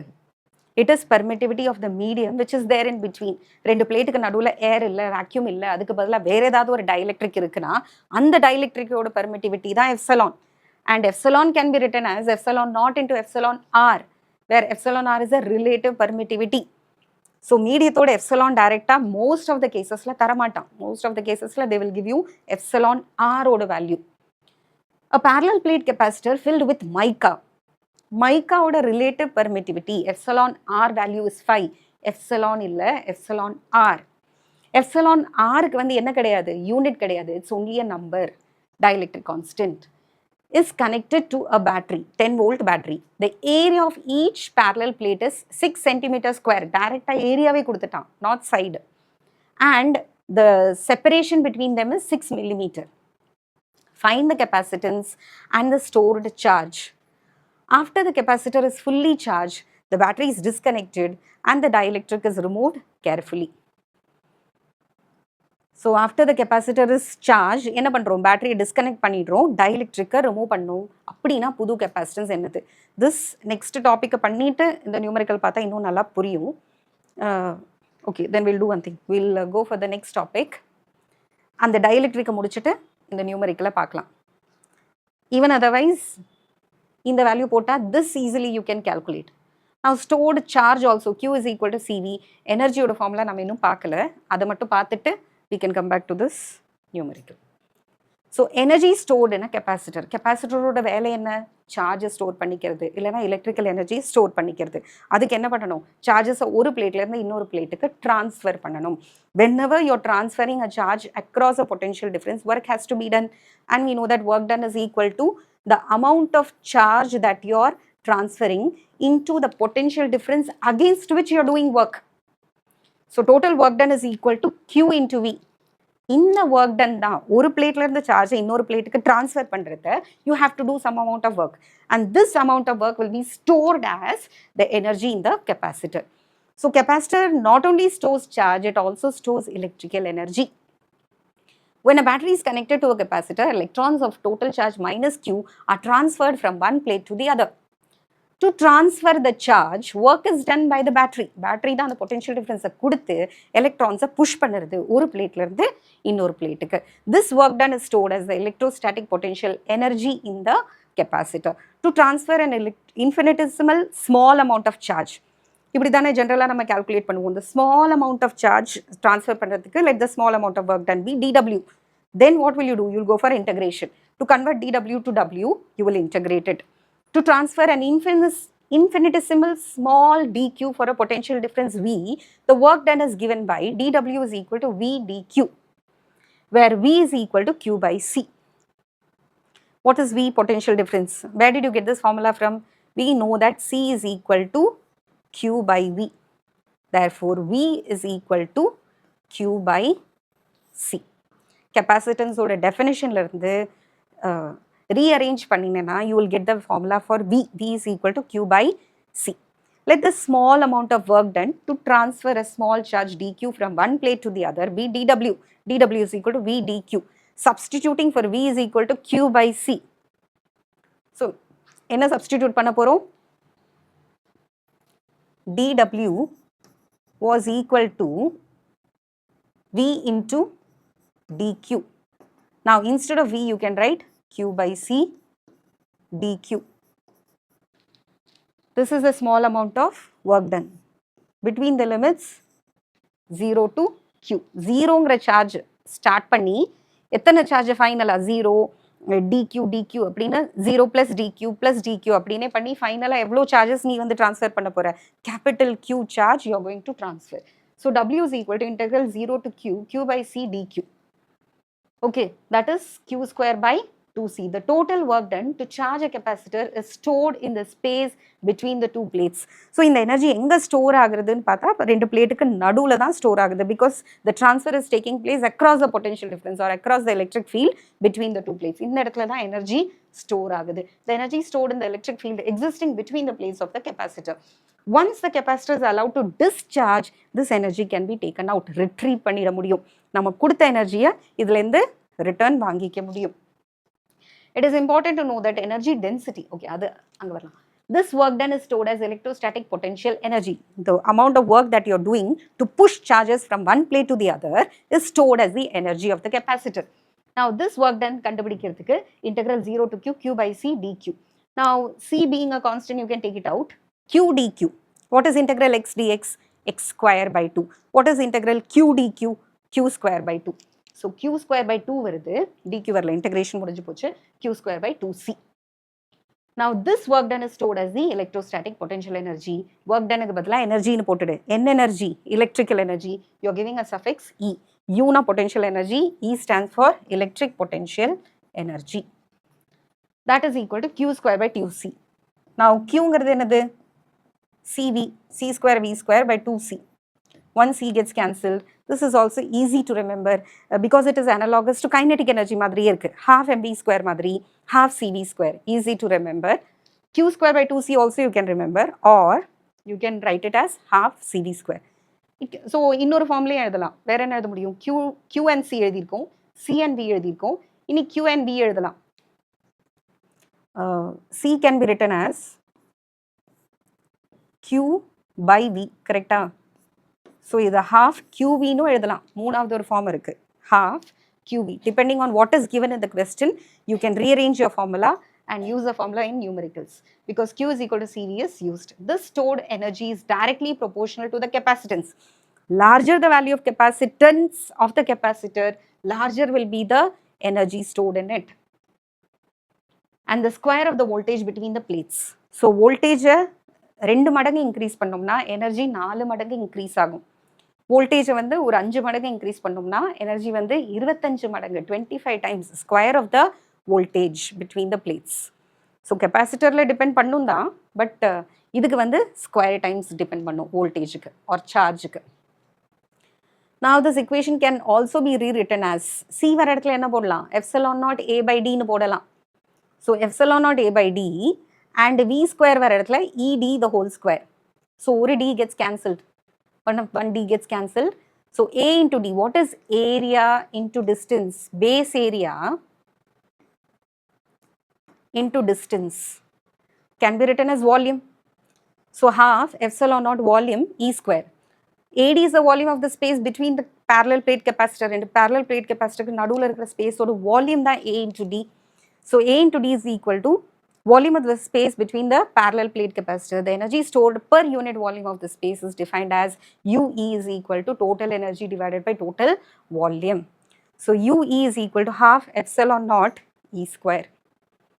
Half epsilon naught E square is energy per unit volume. In the capital UE was the potential energy. Small UE is potential energy per unit volume. Now, the energy stored in the electric field existing between the plates, once the capacitor is allowed to discharge, the energy can be retrieved. Now, இங்க பார்த்தனா energy density does not depend on area, distance, nothing. என்ன ஷேப்ல இருக்கிற capacitance இருந்தாலும், plates எவ்வளோ தள்ளி இருந்தாலும், பக்கத்தில் இருந்தாலும் எனர்ஜி டென்சிட்டி பாதிக்காது. Energy density depends only on the electric field, not on any other factor. Okay. So, energy density will never be affected by changing the size or distance between the plates. So, என்ன பார்த்தோம்? இன்னொரு வாட்டி பார்த்துடலாம். What is capacitor னு பார்த்தோம். Then, what is capacitance னு பார்த்தோம். அப்புறம் parallel plate capacitor ஓட capacitance value derive பண்ணோம். C is equal to epsilon naught A by D. அதை வந்து நம்ம derive பண்ணினோம். Okay. And இப்போ இதை பார்க்கலாம். So what is the stored charge? C is equal to epsilon A by D, where epsilon is epsilon R, epsilon naught. Epsilon R given in the question as 5, epsilon naught constant value 8.85 into 10 to the power minus 12 into area directly given as 6 centimeter square, 6 into 10 power minus 4 divided by 6 millimeter, 6 into 10 power minus 3. So the total value is 44.25 into 10 to the power minus 13 farad. Ana minus 13 ku enna kedaiyadhu?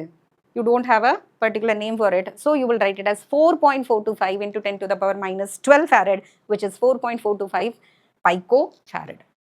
The stored charge is Q is equal to CV. So what is C here? 4.425 into 10 power minus 12 into 10. So that becomes 442.5 into 10 power minus 13 here. 44.25 into 10 power minus 13. இன்னொரு 10 multiply பண்ணனா one more digit comes outside the decimal. 442.5 into 10 to the power minus 13 coulombs, because this is charge. இதையும் picocoulomb-ல எழுதலாம். Now stored energy half CV square.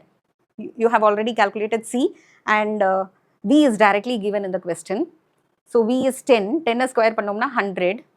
So half into 44.25 into 10 power minus 13 into 100 பண்ணும்போது and half 22.125 வரும். Roughly 2.21 into 10 to the power minus 10 joules. Never forget the units. Never forget the units. எல்லாத்துக்குமே யூனிட்டை நல்லா ஞாபகம் வச்சுக்கோங்க. Here it is work done, energy, all that is measured in joules. Now புதிய capacitance dielectric வச்சதுக்கு அப்புறம் இருக்கிற capacitance இது. Dielectric வைக்கிறதுக்கு முன்னாடி என்ன இருந்திருக்கும்? What would have been the capacitance before you inserted this? It would have been epsilon naught A by D. இது வந்து air இருக்கும்போது. புதுசு epsilon R, epsilon naught A by D. இதை Cன்னு எடுத்துக்கிட்டு இதை C dash அப்படின்னு எடுத்தோம்னா C dash கிடைக்கிறதுக்கு என்ன பண்ணணும்? C-யை epsilon R ஆல மல்டிப்ளை பண்ணும். C வந்து ஏர்ல இருக்கிறது. ஓகே, அண்ட் C dash வந்து மீடியத்தில் இருக்கிறது ஒரு dielectric இன்சர்ட் பண்ணதுக்கு அப்புறம். So epsilon R C. So they have asked new capacitance. New capacitance-னா என்னது? C dash.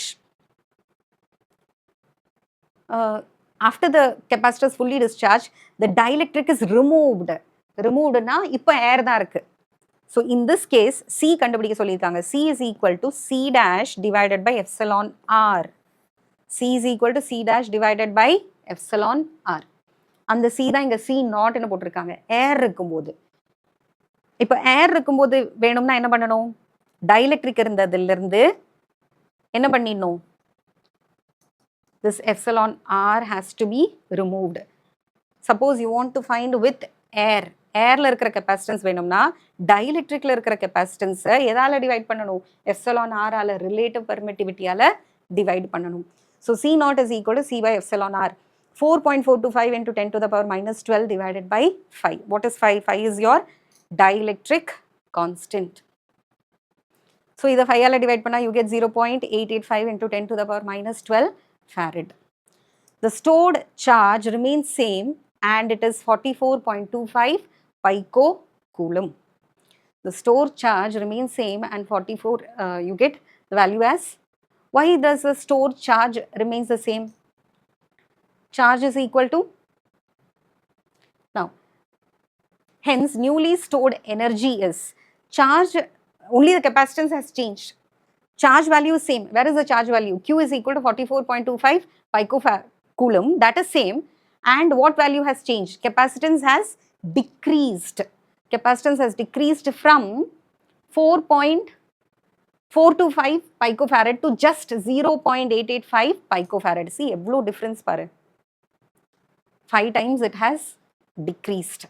So in the decreased capacitance வந்து புதிய எனர்ஜி என்ன கொடுக்கும்? Q square by C. C is in the denominator. So 5 into 2.21 into 10 to the power minus 10 joule. Since C has decreased, energy will increase. C is in the denominator. So the எப்படி வந்து capacitance 5 times decrease ஆச்சோ energy வந்து 5 times increase ஆகும். First the energy was 2.21 into 10 to the power minus 10. இப்போ 5 times multiply ஆகும். 11.05 into 10 to the power minus 10 joules. Now how much energy has increased? New value minus the old value. What is the new value? 11.05 into 10 to the power minus 10 இருந்து ஏற்கனவே கிடைச்சிருந்தா 2.21 காமனா 10 power minus 10 எடுத்துக்கலாம். This much energy has increased. 8.84 into 10 to the power minus 10. The numerical இன்னொரு வாட்டி பார்க்கலாம். You have a parallel plate capacitor which is filled with a mica sheet having a dielectric constant phi. It is connected to a 10-volt battery. The area of the each plate is directly given as 6 centimeter square. And the distance of separation is 6 millimeter. Find the capacitor and the stored charge. Capacitance formula C is equal to, if it was air, epsilon naught A by D. இங்க air இல்ல, நடுவுல ஒரு dielectric இருக்கு. அதனால வெறும் epsilon A by D. Epsilonum questionல டைரக்டா கொடுக்கல. அதனால relative permittivity epsilon R into epsilon naught A by D. Epsilon R in the question given as 5, epsilon naught you know by heart 8.85 into 10 to the power minus 12 into area given directly in the question 6 into 10 power minus 12, converting it into meter, divided by 6 into 10 power minus 3, it being millimeter. Calculate, you get 4.425 into 4.425 picofarad into 10 power minus 12 farad. Now stored charge Q is equal to CV. C கிடைச்ச value into volt given in the question, you get 44.25 picocoulomb. Stored energy half CV square. இந்த C and the C வந்து இது வந்து dielectric வந்து insert பண்ணியிருக்கிற capacitance தான் this one, half CV square. So half into 42.25 coulomb into 10 power minus 13 into 100, 10 square. You get the energy stored as 2.21 into 10 to the power minus 10 joule. Now you are removing the dielectric. Capacitance என்ன ஆகும்? Decrease ஆகும். How much times? 5 times. ஏற்கனவே இருந்த value 4.425 into 10 power minus 12 divided by 5. You get a very small value 0.885 picofarad. சார்ஜ்ல எந்த மாற்றமும் கிடையாது. டைஎலக்ட்ரிக்கை remove பண்ணதுனால charge எதுவுமே குறையாது, கெப்பாசிட்டன்ஸ் வேல்யூ மட்டும்தான் குறையிறது. ஸோ ஏன் இந்த ஃபார்முலா எடுத்திருக்கோம், அதுக்கு தான் அவங்க வந்து சொல்லியிருக்காங்க சார்ஜ் ரிமெயின்ஸ் கான்ஸ்டன்ட். ஓகே, டைஎலக்ட்ரிக்கை ரிமூவ் பண்ணும்போது பொட்டென்ஷியல் டிஃபரன்ஸில் there is a variation. You cannot take half CV square. So இங்கே கியூ ஸ்கொயர் பை 2c தான் எடுத்தாகணும். பிகாஸ் ஒன்று வேரி ஆகுது. You are going to find the change in energy. Energy has சேஞ்ச்னு நமக்கு தெரியுது. இதில் ரெண்டு ஃபேக்டருமே சேஞ்ச் ஆன வேல்யூ எடுத்தேன்னா எனர்ஜி திருப்பி உனக்கு கான்ஸ்டன்டான வேல்யூ தான் கிடைக்கும். So one should be a variable value, the other one should be a constant. இப்போ சி ஏற்கனவே வேரி ஆனதுனால வேரி ஆகாத ஃபேக்டர் எது? Charge. So Q square by 2c நாட்னு போட்டுட்டு அந்த c நாட் வர இடத்துல c by epsilon naught, or again it is going to be increased by a factor 5. So 2.21 into 10 power minus 10 இருந்த எனர்ஜி இப்போ 11.05 into 10 to the power minus 10 ஜூலா மாறும். இப்போ எவ்வளோ எனர்ஜி இன்க்ரீஸ் ஆயிருக்கு? 2.21லேருந்து 11.05. இந்த பவர்ஸ் ஆர் சேம். ஸோ 11.05லேருந்து 2.21 minus பண்ணனா you get 8.84 into 10 to the power minus 10 joules. Hope this numerical is done. Energy in a capacitor. இனி கெப்பாசிட்டரை எங்கெங்கே பயன்படுத்துகிறோம், நிறைய யூஸஸ் இருக்குன்னு சொன்னோம். அந்த ஃபேனோட யூஸ் கூட சொல்லலாம், பட் மென்ஷன் பண்ணாலும் புக்கில் என்னென்ன கொடுத்துருக்காங்களோ திஸ் இஸ் ப்ரிஃபரபிள். இதையும் தாண்டி உனக்கு ஒரு 5th பாயிண்ட்டாக எழுதணும்னா it is used in ceiling fans and rotating motors to provide the necessary torque for the initial rotation அப்படின்னு வேணா மென்ஷன் பண்ணலாம். But primarily go for these applications which is given in your text book. Applications of capacitor. Flash capacitors are used in digital camera. Digital cameraல என்ன ஆகும், அதுவே ஃப்ளாஷை கொடுக்கும் இல்லையா, flash கொடுக்கும், ஒரு பெரிய ஸ்பார்க் ஃப்ளாஷ் லைட்டிங் கொடுக்கும். அந்த லைட்டிங் கொடுக்கறதுக்கு சடனாக ஒரு டிஸ்சார்ஜ் வரணும். சடனாக ஒரு டிஸ்சார்ஜ் வரது தான் லைட்னிங் வரும். ரெண்டு வெல்டிங் பண்ணும்போதெல்லாம் ஸ்பார்க் பார்த்துருக்கியா, டிஸ்சார்ஜ் ஆகும்போது ஒரு ஸ்பார்க் வரும். So flash capacitors are used in digital cameras for taking photograph. The flash which comes from the camera we take photographs is due to the energy released by the capacitor. Okay, இதனோட diagram இப்படி தான் இருக்கும். Digital கேமராவில் they would have fixed a capacitor. இந்த capacitor வந்து discharge ஆகும்போதெல்லாம் உனக்கு flash வரும், அதில் இருந்து ஃப்ளாஷ் லைட் வரும். இது வந்து சீலிங் ஃபேனில் நீ பார்த்துருப்ப, கண்டென்சர். சீலிங் ஃபேனில் வந்து சில நேரம் என்ன ஆகும், அந்த கெப்பாசிட்டர் ரொம்ப வீக்காக இருக்குது, கண்டென்சர் வீக்காக இருக்குன்னா ஃபேனு சுத்தாது, போட்ட உடனே சுத்தாது. பட் நீ சின்னதாக ஒன்று சுற்றி விட்டுட்டேன்னா அது பாட்டுக்கு சுத்த ஆரம்பிக்கும். ஸோ அந்த இனிஷியல் டார்க் கொடுக்குற வேலை தான் இந்த கெப்பாசிட்டர் பண்ணுது. அது அதனோட வேலையை பண்ணாதப்போ நம்ம ஒன்று கையால் ஒன்று சுற்றி விட்டோம்னா ஃபேன் சில நேரம் சுற்றும் if the condenser is weak. So condenser இல்லைன்னா கெப்பாசிட்டரோட வேலையே இனிஷியலாக இருக்கிற அந்த டார்க்கை சப்ளை பண்ணுறது தான். அதுக்கப்புறம் இந்த motor will take over and it will start rotating on its own. So flash கெப்பாசிட்டரில் யூஸ் பண்ணுறோம். கார்டியாக் அரெஸ்ட்டில் ஹார்ட் அட்டாக் வந்திருக்கும் போது there are chances that within if you act very fast, cardiac arrest வந்திருக்கும் போது, ஹார்ட் அட்டாக் வந்திருக்கும் போது அந்த ஹார்ட்டோட பம்பிங் ஸ்டாப் ஆகுது. ஏதாவது வந்து சிபிஆர் கொடுத்து யூ கேன் ட்ரை, ஒரு வாட்டி ட்ரை பண்ணலாம். Or you can go for heart defibrillator. This will give a immense shock, ஒரு பெரிய சர்ஜ் கொடுக்கும். There are chances that the heart may start functioning once again.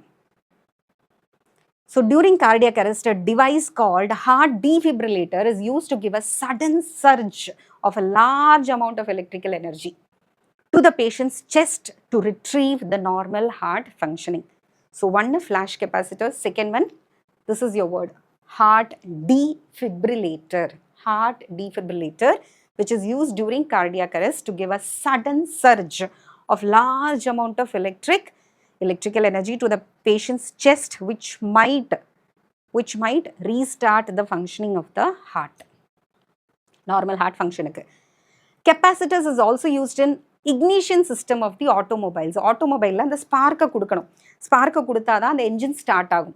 Spark plug வந்து work ஆகிறதுக்கு அந்த ignite பண்ணணும், பற்ற வைக்கிறப்போ நம்ம மேட்ச் ஸ்டிக் வச்சு எப்படி பற்ற வைக்கிறோம் அந்த மாதிரி அந்த ஸ்டார்டிங்க்கு இக்னிஷன் கொடுக்கறதுக்கு இந்த கெப்பாசிட்டர்லேருந்து டிஸ்சார்ஜை யூஸ் பண்ணுவோம். Capacitors are used in the ignition system of the automobile engines to eliminate sparking. Sparking வராமல் இருக்கிறதுக்கு அந்த கெப்பாசிட்டர் வந்து it is used in the ignition system. And capacitors are used to reduce power fluctuations. Up and down இருக்கிற power fluctuations யும் reduce பண்ணுறதுக்கு ஓரளவுக்கு. So it is used in storing charge, electrical energy, reduce power fluctuations, auto ignition systemத்தில். Then during cardiac arrest, it is used to give an immense amount of electrical energy to the patients just to try to retrieve the normal heart functioning. So these are the applications of capacitor. Other than that, you also use it in ceiling fans to provide the necessary initial torque for the fan to start rotating. Next, ஏற்கனவே சொல்லிட்டோம், நியூமெரிக்கல்ல பார்த்தோம், ஒரு dielectric insert பண்ணோம்னா capacitance ஓட value என்னாச்சு, what happens to the capacitance, what is the effect of dielectric where if it is inserted between the capacitor. It's an important 5-mark question. We assume that the space between the parallel plate capacitors is either empty or filled with air. ஒன்று ஃப்ரீயாக வேக்யூமாக இருக்கும், இல்லைனா ஏர் ஃபில்டுன்னு நினச்சிக்கலாம். Suppose அதுக்கு பதிலாக ரெண்டு பிளேட்டுக்கு நடுவில் நீ என்ன பண்ண போகிற, ஒரு டைஎலக்ட்ரிக்கை இன்சர்ட் பண்ண போகிற. Suppose dielectrics like mica, glass, paper or anything is introduced between the plate, then the capacitance of the capacitor is altered, change ஆகும். ஏற்கனவே நியூமெரிக்கல் பார்த்ததுனால இன்க்ரீஸ் ஆகுதுன்னு உனக்கே தெரிஞ்சு போச்சு. The dielectric can be inserted into the plates in 2 different way. பேட்டரியோட கனெக்டடாக இருக்கும் போதே பண்ணலாம், பேட்டரியை டிஸ்கனெக்ட் பண்ணிட்டும் dielectric-ஐ இன்சர்ட் பண்ணலாம்.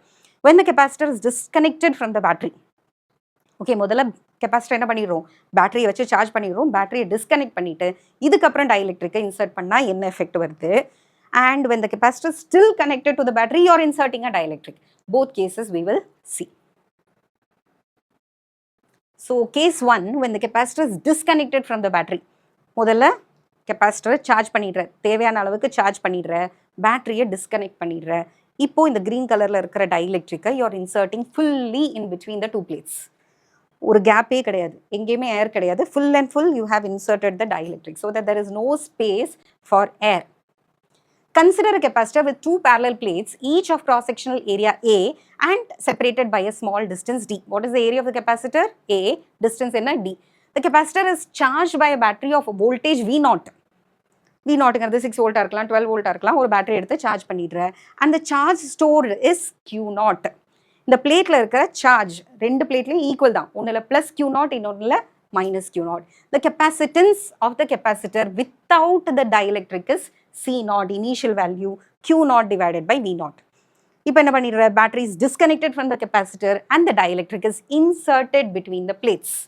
Simple Englishல lines அப்படியே எழுதுற. Diagram if you find it easy, it will be much helpful. இந்த பேட்டரியை நீ இப்படி பாசிட்டிவ் நெகட்டிவ்னு கூட வரைஞ்சிக்கலாம். The introduction of the dielectric between the plates will decrease the electric field. See the diagram. Charge அவ்வளோ இருந்ததா, இப்போ என்ன பண்ணிட்டோம், டிஸ்கனெக்ட் பண்ணிட்டோம். திடீர்னு இதை போட்ட உடனே என்ன ஆகுறது, இதுக்குள்ள you know what is polarisation.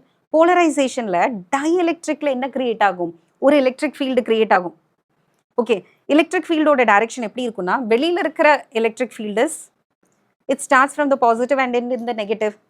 இதுக்கு நடுவில் நீ என்ன பண்ற, ஒரு டைஎலக்ட்ரிக்கை வைக்கிற. டைஎலக்ட்ரிக்ல இந்த எண்டில் என்ன இன்டியூஸ் ஆகும், பாசிட்டிவ் இன்டியூஸ் ஆகும். இந்த எண்டில் என்ன இன்டியூஸ் ஆகும், நெகட்டிவ் இன்டியூஸ் ஆகும். அப்போ டைஎலக்ட்ரிக்குள்ள ஒரு எலக்ட்ரிக் ஃபீல்டு உருவாகும். அந்த டைஎலக்ட்ரிக்கோட எலக்ட்ரிக் ஃபீல்டு எப்படி இருக்கும், பாசிட்டிவ்லேருந்து நெகட்டிவ் போகிற மாதிரி இருக்கும். ஸோ ஏற்கனவே வெளியில் இருக்கிற எக்ஸ்டர்னல் ஃபீல்டு ரொம்ப ஸ்ட்ராங்கானது, அதுக்குள்ள ஒரு வீக்கான field which is opposing it. What is the net effect? அந்த டைஎலக்ட்ரிக் வைக்கிறதுக்கு முன்னாடி இருந்த electric field E will be reduced by a particular factor and the total electric field will be less than the initial value. ஏற்கனவே dielectric கிடையாது, ஏர் மட்டும்தான் இருந்தது. அப்போ இருந்த எலக்ட்ரிக் ஃபீல்டு E இல்லைன்னா E0ன்னு வச்சுக்கோ. இப்போ டைஎலக்ட்ரிக்குள்ள ஒரு எலக்ட்ரிக் ஃபீல்டு கிரியேட் ஆகுது which is against the external electric field. So E0ல இருந்து E' ஃபேக்டர் குறையிறது. So the total electric field will be less than the initial electric field which you had when it had only air or vacuum in it. இப்போ என்ன பண்ணியிருக்கோம், E' dielectric போட்டதுக்கு அப்புறம் இருக்கிற electric field or electric dielectric உள்ள உருவான opposing electric field. This is the net electric field after inserting the dielectric, which is less than the initial value. So E0 be the electric field inside the capacitor when there was no dielectric. And epsilon R is the E nu potirukku. This is epsilon R. It is a relative permittivity of the dielectric or simply known as dielectric constant. And epsilon R is always greater than 1. Why is it always greater than 1? I told you, air ku dhaan irukakliye permittivity romba kammi.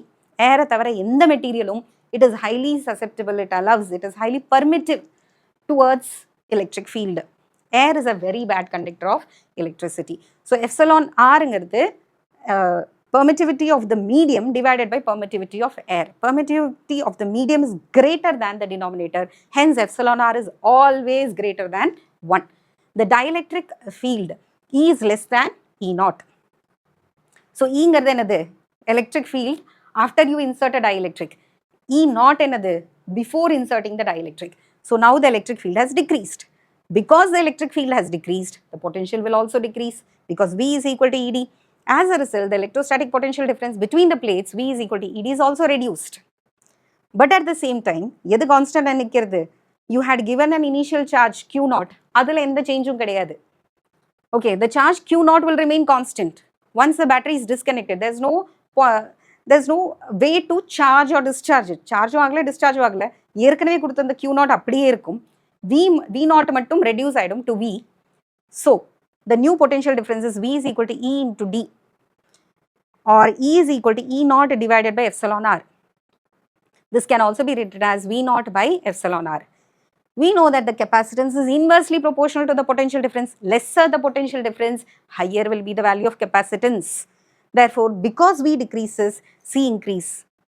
There is a decrease in energy because when the dielectric is inserted, the capacitor spends some energy in pulling the dielectric inside.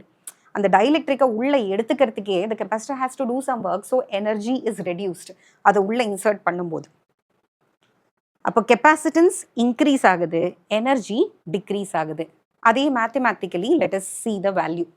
C is equal to Q0 divided by V. V is a new value. Q0 was the initial value. Now V, new value is V0 divided by epsilon R. Epsilon R is in the numerator. So the answer is epsilon R into C0. What is C0? C0 is the capacitance before inserting the dielectric. We know that epsilon R is greater than 1. So C is going to be greater than C0. Thus, the insertion of the dielectric increases the capacitance. C is equal to epsilon naught A by D lerdu epsilon R, epsilon naught A by D, and epsilon R is greater than 1. So C is equal to just epsilon A by D, where epsilon is the permittivity of the dielectric medium.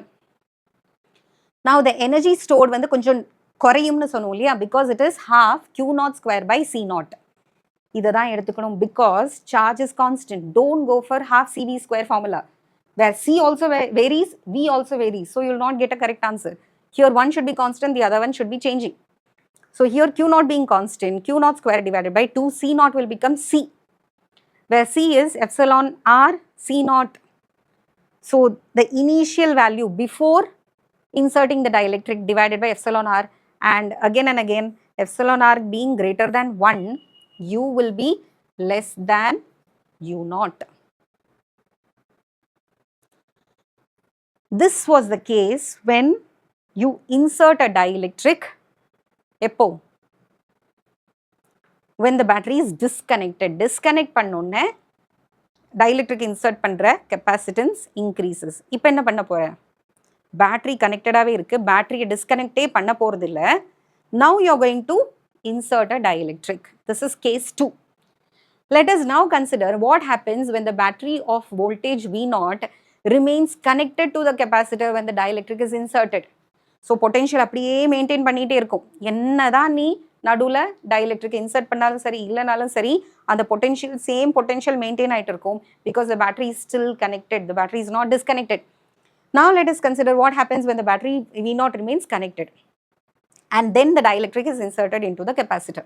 The potential V0 across the plates remain constant, but when the dielectric is inserted, the charge stored in the capacitor is increased by a factor epsilon R. இப்போ charge என்ன ஆகுது? Charge இன்னுமே charge is getting stored more and more. ஏரில் store பண்ண முடிஞ்ச சார்ஜை விட இப்போ டைஎலக்ட்ரிக் போட்டோன்னா அதிகமான சார்ஜை ஸ்டோர் பண்ண முடியுது.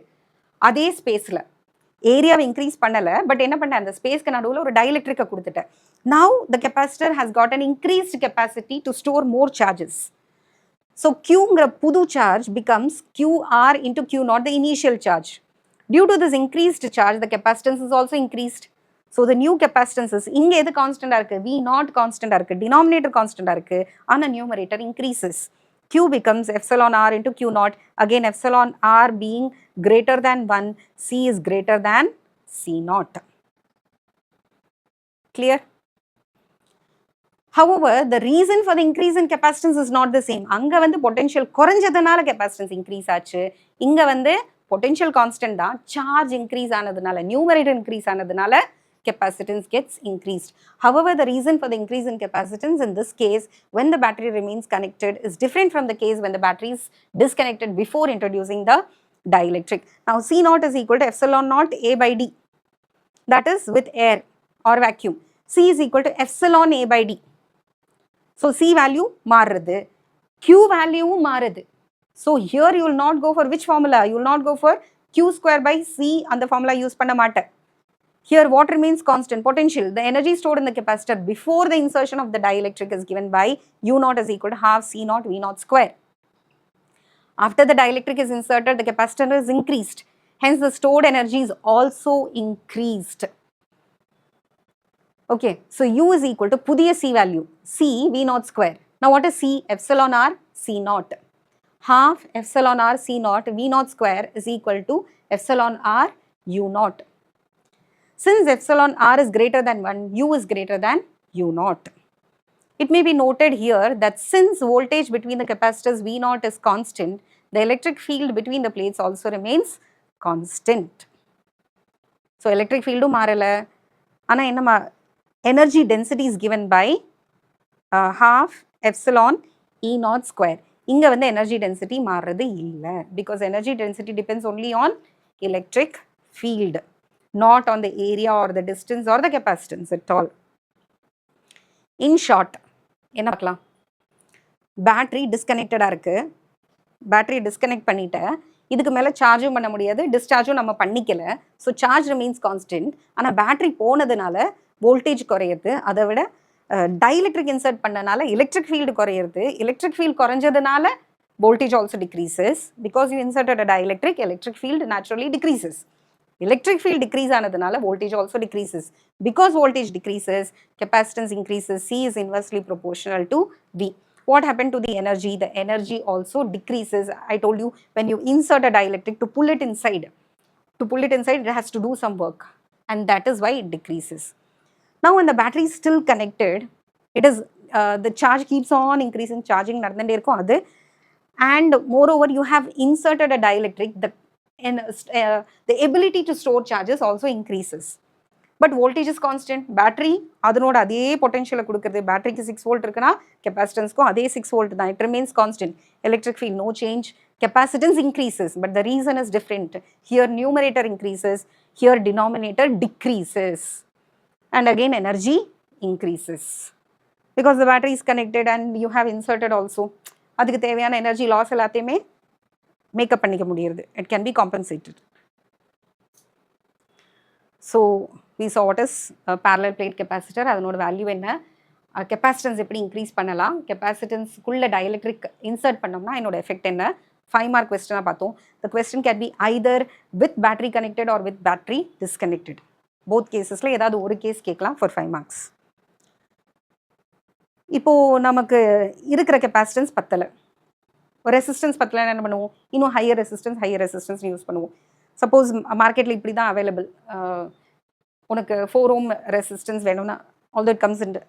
சப்போஸ் 6 volt பேட்டரி வேணும், you are given only 1.5 volt battery, என்ன பண்ணுவோம், அதை சீரீஸில் கனெக்ட் பண்ணி 6 volt கன்வெர்ட் பண்ணிக்கிற மாதிரி கெப்பாசிட்டரை எப்படி நீங்கள் எலக்ட்ரானிக் சர்க்யூட்டில் கனெக்ட் பண்ணலாம், you can connect in either series or parallel. சீரீஸில் போட்டால் கெப்பாசிட்டன்ஸோட வேல்யூ என்ன ஆகுறது, எஃபெக்டிவ் வேல்யூ இன்க்ரீஸ் ஆகுறதா டிக்ரீஸ் ஆகுதா, பேரலில் போட்டால் என்ன ஆகுறது, let's see. So capacitors, the devices, what will happen to the value, effective value, if you connect the capacitors in series and when you connect the capacitors in parallel. So என்ன பார்க்க போகிறோம், capacitors in series. கொடுத்துருக்கிற டிவைசஸை சீரீஸில் வச்சோம்னா எப்படி நம்ம cell வந்து 1.5 volt வந்து 6 volt ஆக்கிறதுக்கு 4 பேட்டரி 4 செல்ஸை சீரீஸில் யூஸ் பண்ணுறோமோ அதே மாதிரி ஒரு கான்செப்ட் தான் கெப்பாசிட்டர்ஸ் இன் சீரீஸ். இங்கேயும் நம்ம 3 கெப்பாசிட்டர்ஸ் எடுத்துக்க போகிறோம். முதல் கெப்பாசிட்டரோட கெப்பாசிட்டன்ஸ், ஓகே, கெப்பாசிட்டன்ஸ்னால் அதனோட capacity, the ratio that the charge it can store to the potential given. So first capacitoroட capacitance is C1, second one oda capacitance is C2, and third capacitoroட capacitance is C3. Explanation part carries marks. So this can be asked a 3 mark question, either series alone or parallel alone. இல்லனா சீரிஸும் parallelum சேர்த்து எழுதுங்கன்னு சொல்லிட்டு 5 markல கூட கேட்க chances இருக்கு. Consider 3 capacitors having capacitance C1, C2 and C3. They are connected in series with a battery having a voltage V. As soon as the battery is connected to the capacitors in series, the electrons of charge minus Q are transferred from the negative terminal to the right plate of C3, which pushes the electrons of the same amount of minus Q from the left plate of the C3 to the right of C2. இப்போ என்ன சொல்கிறாங்க இங்கிருந்து, so much of electrons are pushed from when you connect it to a battery having a voltage V. இதுதான் series ஓடது, series ஓட diagram. This is for the next one, parallel ஓட diagram. So series la, as soon as the battery is connected to the capacitor, the electrons of charge minus Q are transferred from the negative terminal of the battery to the right plate of C3, right plate of C3. இதனோட right plate, this one. This is your left plate. So much of electrons are pushed and this makes it minus Q. And அது என்ன பண்ணும், அது உடனே என்ன induce பண்ணுவோம், electrostatic இண்டக்ஷனில் this plate will be positive. Now this positive will induce the same amount of charge minus Q on this plate. Similarly, this is what happens. சார்ஜோட amount வந்து 3 கெப்பாசிட்டர்லையும் சேமாக இருக்கும், பொட்டென்ஷியல் டிஃப்ரென்ஸ் வந்து சேமாக இருக்காது. Potential difference will be divided for all the 3. Okay, as soon as the battery is connected to the capacitor, the electrons of charge minus Q are transferred from the negative terminal of battery to the right plate of C3, which pushes the electrons of the same amount of minus Q from the left plate of C3.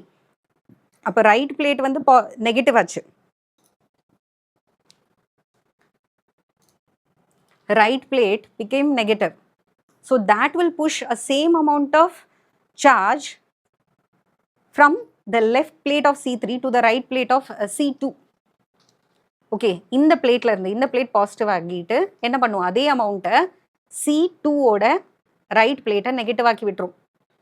அது என்ன பண்ணும், C2 வந்து C3 இதே மாதிரி right side இருக்கிற பிளேட்டை negative, left side இருக்கிற பிளேட்டை பாசிட்டிவாக மாற்றிடும்.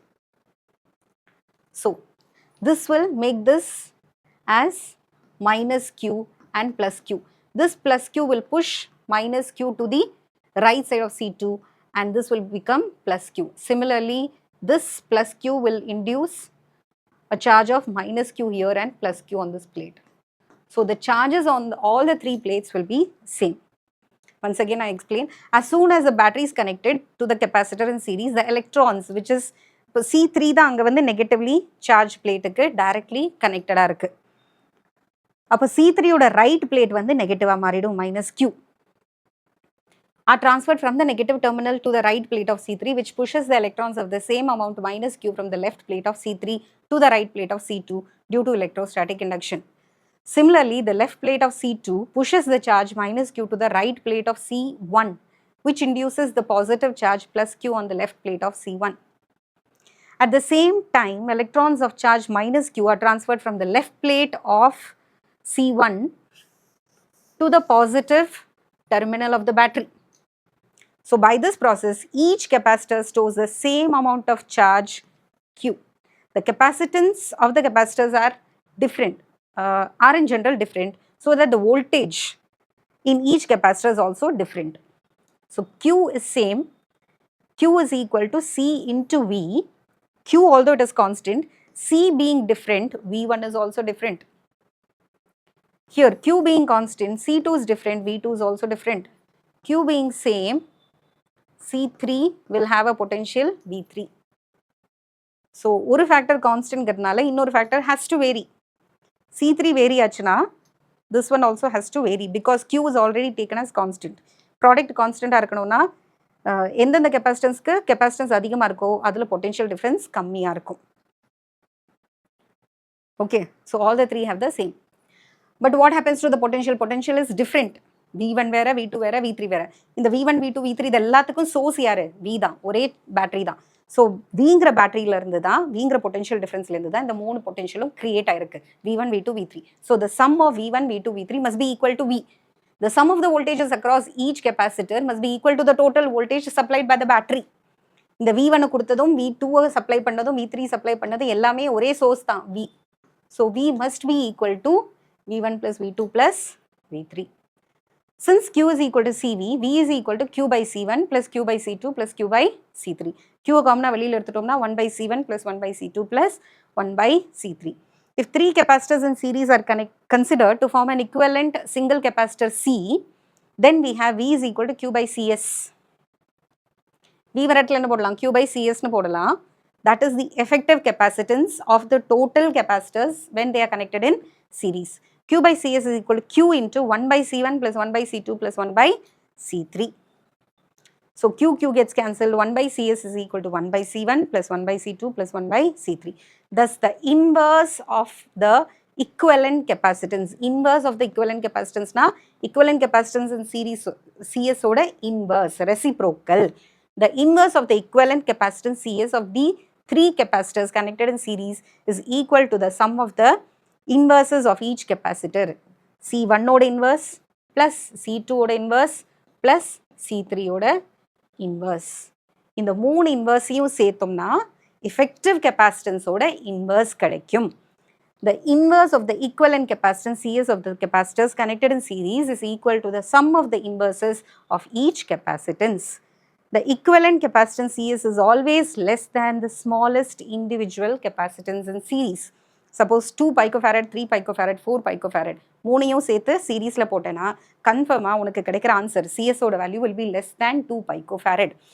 It will be less than the smallest capacitor which you have connected in series. Once again with diagram, capacitors in series C1, C2, C3 are the capacitance of three capacitors 1, 2, 3 connected in series with the battery having a voltage V. When the battery is connected to the capacitor, the negative terminal pushes the total number of electrons which create a charge of minus q on the right hand side of the plate of capacitance C3. Similarly, என்னாகும்? C3 வந்து என்ன பண்ணும்? C3 ஓட leftல இருந்து அதே minus q will be transferred to C2. C2 ஓட right left plateல இருந்து same amount of charge minus q will be transferred to right plate of C1. இல்லனா அப்படி உன்னால ரொம்ப டீடைலா எழுத முடியலனா all the three capacitors acquire a same charge q அப்படினு எழுதலாம். Where the right is having minus q and left plate is having plus q அப்படினு நீ மென்ஷன் பண்ணலாம். எல்லாத்துக்கும் ரைட் சைடு நெகட்டிவாக இருக்கும். ஏன்னா அந்த டயக்ரத்தில் ரைட் ஹேண்ட் சைடு பிளேட்டு தான் நெகட்டிவ்க்கு கனெக்டடாக இருக்குது, லெஃப்ட் ஹேண்ட் சைடெல்லாம் பாசிட்டிவ்க்கு கனெக்டடாக இருக்குது. At the same time, the electrons of charge minus Q are transferred from the left plate, last one, left plate of C1 to the positive terminal of the battery. By these processes, each capacitor stores the same amount of charge Q. The capacitance of the capacitors are in general different, so that the voltage across each capacitor is also different and are denoted by V1, V2 and V3 respectively. Because Q is constant and C1, C2, C3 differs, varies. Adanala. The sum of the voltages across the capacitance must be equal to the voltage of the battery. So, in the 3 voltages supply பண்ணது ஒரே battery தான். V is equal to V1 plus V2 plus V3. Since Q is equal to CV, we have V is equal to Q by C1 plus Q by C2 plus Q by C3. Q into common வெளியில எடுத்து 1 by C1 plus 1 by C2 plus 1 by C3. If 3 capacitors in series are considered to form an equivalent single capacitance CS, substitute V is equal to Q by CS. V1 is equal to எல்லாத்துக்கும் தனித்தனியா substitute பண்ணோம். V வர இடத்துல என்ன போடணும்? Q by CS போடு. V1 வர இடத்துல என்ன substitute பண்ணலாம்? Q by C1.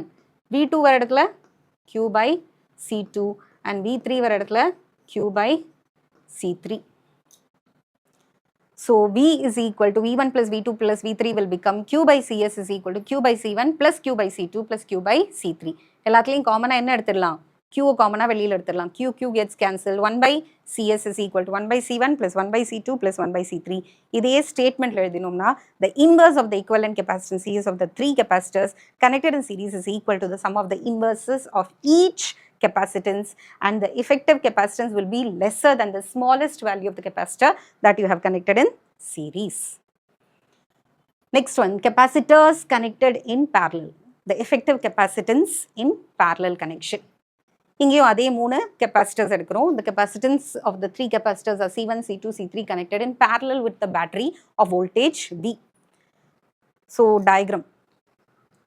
You have the diagram here. இது மூணையும் parallel connect பண்ணியிருக்கோம். So, in parallel connection, what will be same?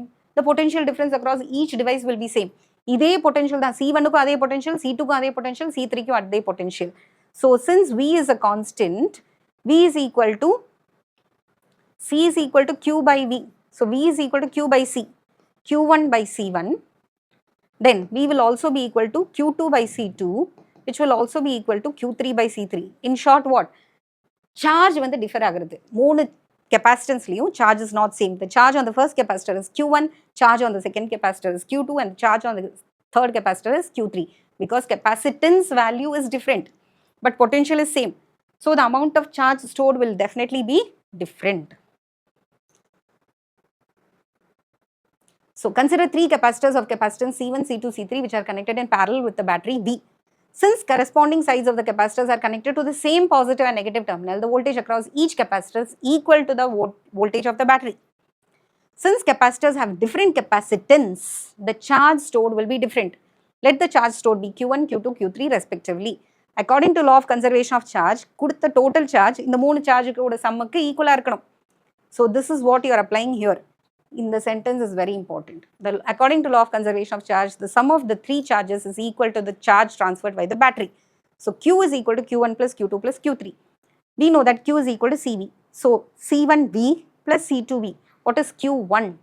Q1 is equal to C1V, Q2 is equal to C2V, and Q3 is equal to C3V. Q is equal to CV. And this is what connection? Parallel. So, you can write Q is equal to CP into V.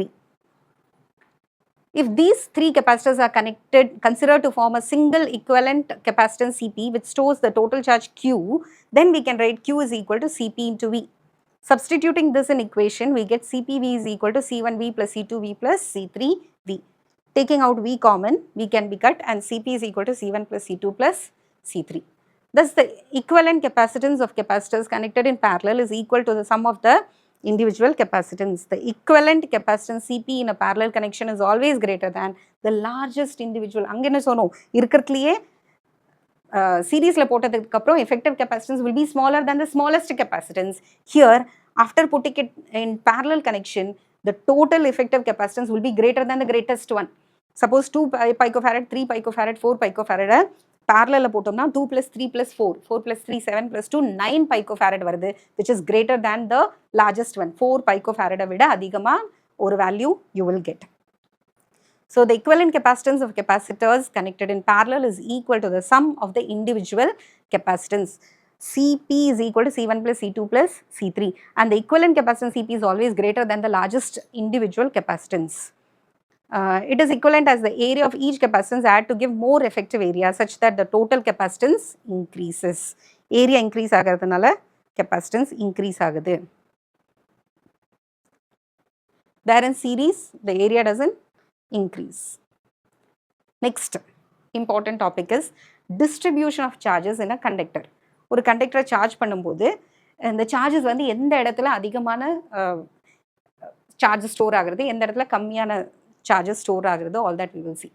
எப்படி distribute ஆகுது, கண்டக்டரில் ஈவனாக distribute ஆகுமா, இல்லைனா ஷார்ப்பாக இருக்கிற இடத்துல ஜாஸ்தியாக இருக்குமா, இல்லை ப்ராடாக இருக்கிற இடத்துல அதிகமாக இருக்குமா, that is what we are going to see if it is an irregular conductor. If it is symmetric one, ஈவனாக தான் டிஸ்ட்ரிபியூட் ஆகும். Infinitely charge sheet, plane or wire இல்லைனா ஸ்பியர் எதுவாக இருந்தாலும் யூனிஃபார்மாக டிஸ்ட்ரிபியூட் ஆகும் if the shape is uniform, symmetrical. But if it is random இருக்கிறது, not very symmetrical. Consider two conducting spheres A and B having different radii, R1 and R2 respectively, connected to each other by a thin conducting wire. Okay, ரெண்டு spheres எடுத்திருக்கோம். First sphere is A, second sphere is B. First order radius is R1, second order radius is R2. It is connected by a thin conducting wire. So definitely the amount of charge on A is not going to be the same on B. Let the charge on first one be Q1 and the charge on second sphere be Q2. The distance between the spheres is so large that the radii can be neglected. If a charge is Q is introduced to any one of the spheres, charges can flow through the conducting wires, and it is introduced to any one of the spheres, the charge Q is redistributed between the two spheres such that the electrostatic potential is the same. தண்ணி எப்போ ஒரு இடத்துலேருந்து ஒரு இடத்துக்கு flow ஆகும்? when there is a pressure difference, water starts flowing. Charges எப்போ flow ஆகும், move ஆகும்? when there is a high potential to a low potential. Electrons always move from negative potential to positive, and current always flows from positive potential to the negative potential. கொஞ்ச நேரம் flow ஆனதுக்கு அப்புறம் what happens? Suppose the two potentials are same. At this point, no charges will flow from the body to the other. எப்போ equilibrium attain பண்ணும்? when the potential difference is 0. Electric potential difference 0 ஆனதுக்கு அப்புறம் first ரெண்டையும் connect பண்ணுறோம். Connect பண்ணோன்னு என்ன ஆகுது? charges will start flowing. and ஒரு பாயிண்ட் வருது என்ன ஆகும்? potential will be same. potential same ஆனோன்னு இதுக்கு மேலே charge redistribution நடக்காது. the bodies will be in equilibrium.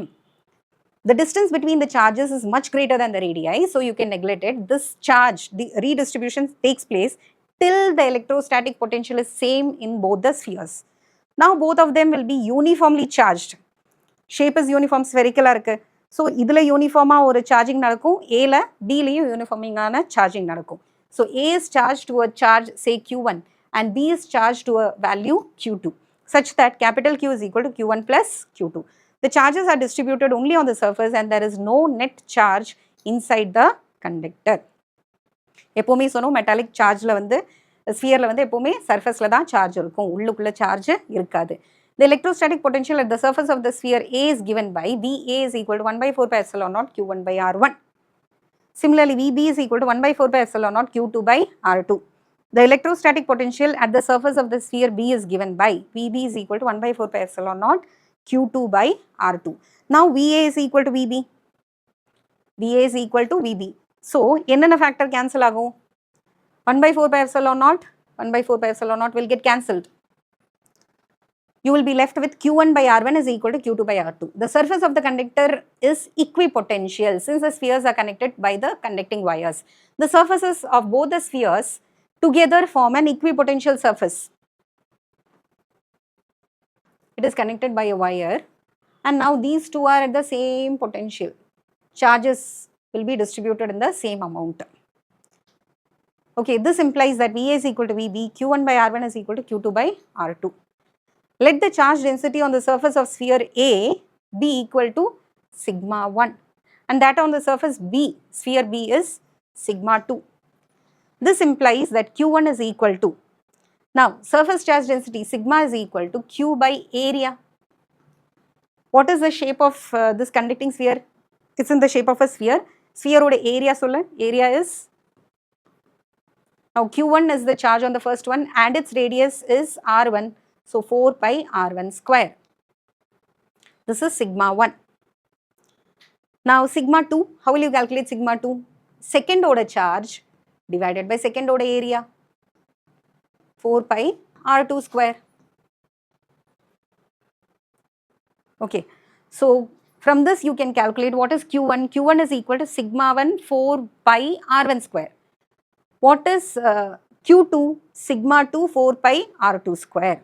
So Q1 is sigma 1 4 pi R1 square. What is Q2? Sigma 2 4 pi R2 square. Substituting these values into the equation, we get the surface charge density sigma is inversely proportional to the radius of the sphere.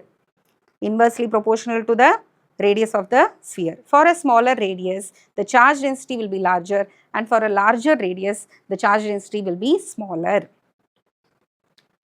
So, you are equating Q1 வர இடத்துல என்ன போடணும்? Now substitute here Q1 வர இடத்துல 4 pi R1 square sigma 1 by R1 is equal to 4 pi R2 square sigma 2 by R2. 4 pi gets cancelled. மேலும் கீழே பார்க்கும்போது இங்க R1 gets cancelled. So you are left with sigma 1 R1 is equal to sigma 2 R2. அப்படிதான் sigma 1 R1 is equal to sigma 2 R2 கிடைக்கிறது equation 1.112. Or generally, how do we write P1 V1 is equal to P2 V2 is equal to P3 V3? Then PV is a constant. இல்லையா? அதே மாதிரி sigma 1 R1 is equal to sigma 2 R2 is equal to sigma 3 R3 na sigma R in general is a constant. So sigma R is a constant, which means higher the value of sigma, lesser will be the value of R. எங்க radius கம்மியா இருக்கோ அங்க charge density அதிகமா இருக்கு, எங்க radius அதிகமா இருக்கோ அங்க சார்ஜ் டென்சிட்டி கம்மியா இருக்கும். Wise versa. ஸோ இதுக்கு முன்னாடி என்ன பார்த்தோம்? இர்ரெகுலரான ஒரு கண்டக்டர்ல, சார்ஜ் கண்டக்டர்ல எந்த இடம் குறுகலா இருக்கோ, ரேடியஸ் கம்மியா இருக்கோ அந்த இடத்துல சார்ஜ் வந்து அதிகமாக அக்யூமுலேட் ஆகும். எந்த இடம் வந்து ரேடியஸ் அதிகமாக இருக்கோ அந்த இடத்துல சார்ஜ் கம்மியா இருக்கும். Charge density is inversely proportional to the radius of the structure if it's a spherical body. So இர்ரெகுலரா இருக்குன்னா, ஃபார் எக்ஸாம்பிள் இது ஒரு இர்ரெகுலர் கண்டக்டர் தான்.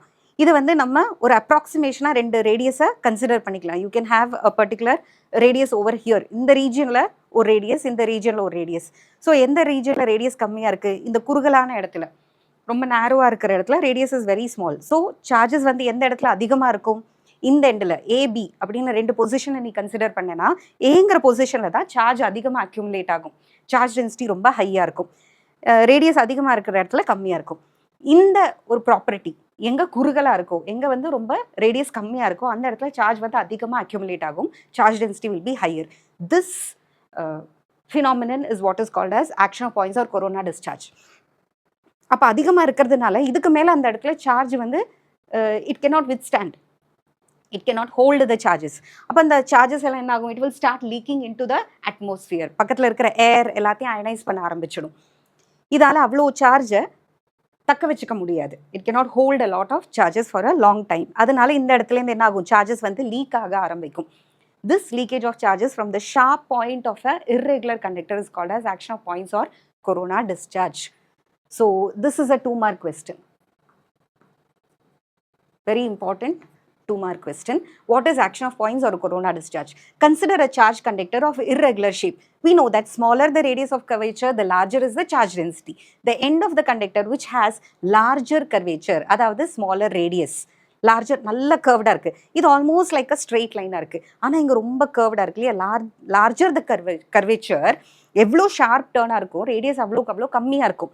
So larger the radius of larger the curvature, smaller will be the radius, and smaller the radius, higher will be the charge density.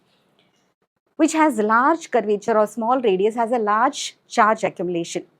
As a result, the electric field near this edge is very high and it ionizes the surrounding air. The positive ions are repelled at the sharp edges and negative ions are attracted towards the sharper edges. So இங்க இருக்கிற positive charges எல்லாம் ripple ஆகும், அங்க இருந்து negative charges attract பண்ண ஆரம்பிக்கும். This reduces the total charge of the conductor near the sharp edge.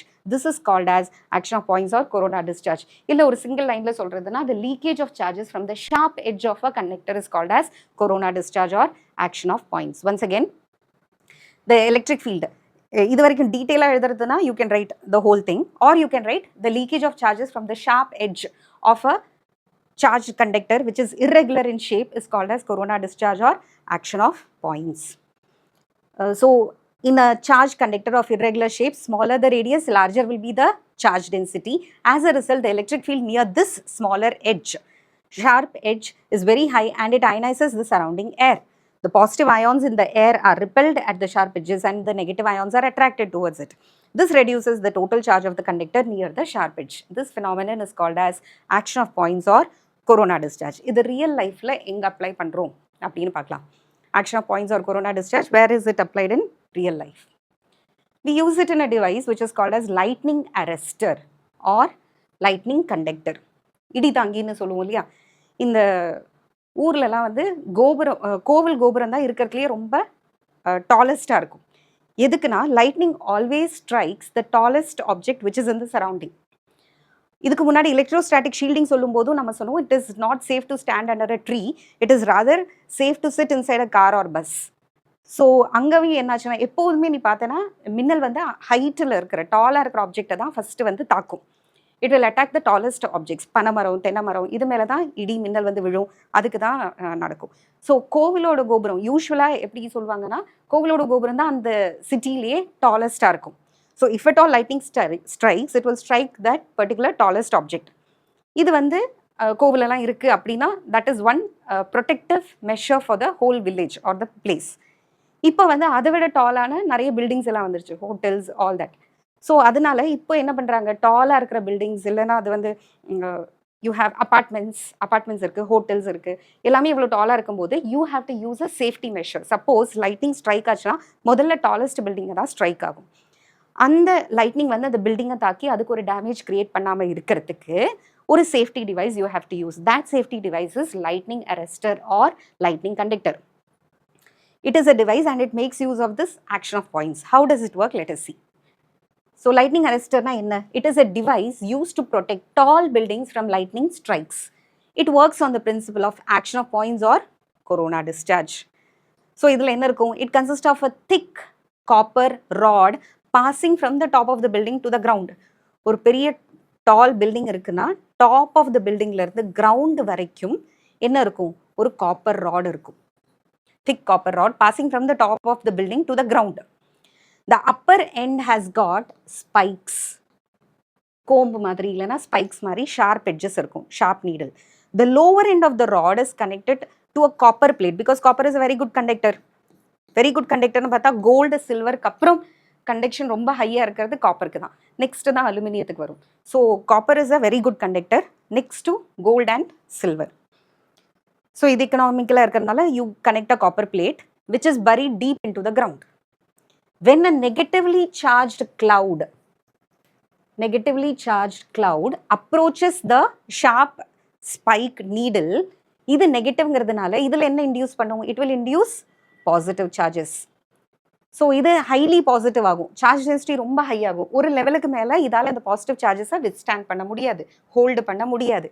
அப்போ அது என்ன பண்ணும்? சுற்றி இருக்கிற ஏரை ionize பண்ணிடும். Air will be converted into positive and negative charges.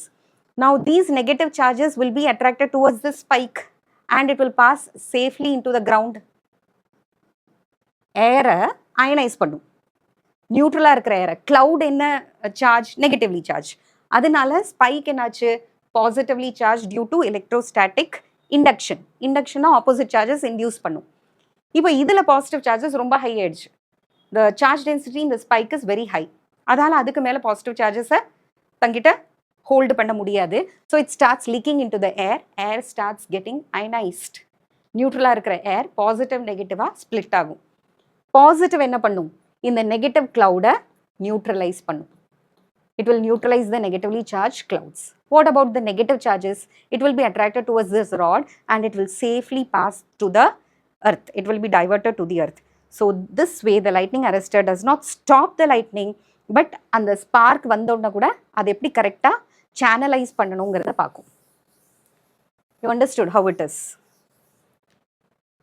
So once again, lightning arrestor is a device used to protect tall buildings from lightning strikes. It cannot stop the lightning, but it can divert the lightning or that voltage, high flow of electrons, discharge of electrons safe earth ku divert பண்றது தான் இந்த device ஓட வேலை. The device is used to protect tall buildings from lightning strikes. It works on the principle of action of points or corona discharge. The device consists of a long, thick copper rod, which is passing from the top of the building to the ground.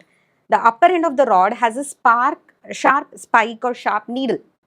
The lower end is connected to a copper plate which is buried deep into the ground. Whenever a negatively charged cloud passes above the building, it induces a positive charge on the spike. The induced charge density is so large that it results in corona discharge. அப்போ என்ன பண்ணும் corona discharge na it will the positive charge ionizes the surrounding air, which in turn neutralizes the negative charge in the cloud. Air என்ன பண்ணும் air வந்து ionize பண்ணும். When air is ionized, it gets positive charges and negative charges. What happened to the positive charges in the air? It will neutralize the cloud. What happens to the negative charges? It is diverted safely to the ground. The negative charges pushed to the spike, passes through the copper rod and is safely diverted to the earth. The lightning arrestor does not stop the lightning, rather it diverts the lightning to the ground safely. So this is about lightning arrestor or lightning conductor, which is also asked as a 2-mark question. ஒன்று அது என்னதுன்னு மட்டும் கேட்கலாம், இல்லைனா it works on the principle. இந்த 2 point எழுதினாலே you will get 2 marks. What is it and on what principle does it work? Then if it is asked to be explained, they might give 3 marks. If you explain how it is constructed, how does it work, எப்படி அதை அயனைஸ் பண்ணுது, எப்படி அந்த high negative charges divert to the earth does it. And you know that earth is a bank of electrons. Earth can supply a large number of electrons to neutralize a positive charge. It can also accept a large number of electrons. Still, the earth is never charged. Earth is a bank of electrons. It can supply, it can receive also. Like ocean of water சொல்ற மாதிரி, it's an ocean of electrons. So electrons வாங்கினதுனால earth நெகட்டிவும் ஆகாது, கொடுத்ததுனால பாசிட்டிவும் ஆகாது. Now, one more application of that action of points or corona discharge is another machine which is called as Van de Graaff Generator. It was designed by Robert Van de Graaff. So this is called as Van de Graaff Generator. It's a machine which can produce a very large electric discharge or lightning, artificial lightning create பண்ற மாதிரின்னு கூட சொல்லலாம். Almost 10 power 7 volt create பண்ண முடியும் இந்த machine use பண்ணி. Very large potential difference you can create by giving a very small input of maybe 10,000 volt கொடுத்தோம்னா 10 power 7 volt வரைக்கும் you can create. Such a large machine is called as Van de Graaff Generator. So what is Van de Graaff Generator? It is a machine which can produce a very large amount of electrostatic potential difference of several million volts. That is 10 power 7 volt வரைக்கும் limiting potential difference can be created using a Van de Graaff generator. The Van de Graaff generator works on the principle of ரெண்டு principle. So அது என்னதுன்னு mention பண்றதுக்கு maybe they might give half mark, and who designed it and all. The diagram carries 1 mark. These 2 points carry half mark each. ரெண்டு principle work ஆகுது. ரெண்டு இடத்துல ரெண்டு workingல வந்து ரெண்டு process நடக்குது அதுல. ஒரு இடத்துல electrostatic induction, இன்னொரு இடத்துல action of points or corona discharge. This is what happens in Van de Graaff generator. So what is Van de Graaff generator? It's a machine designed to produce a very large amount of electrostatic potential up to 10 power 7 volt. And it works on the principle of electrostatic induction and action of points or corona discharge.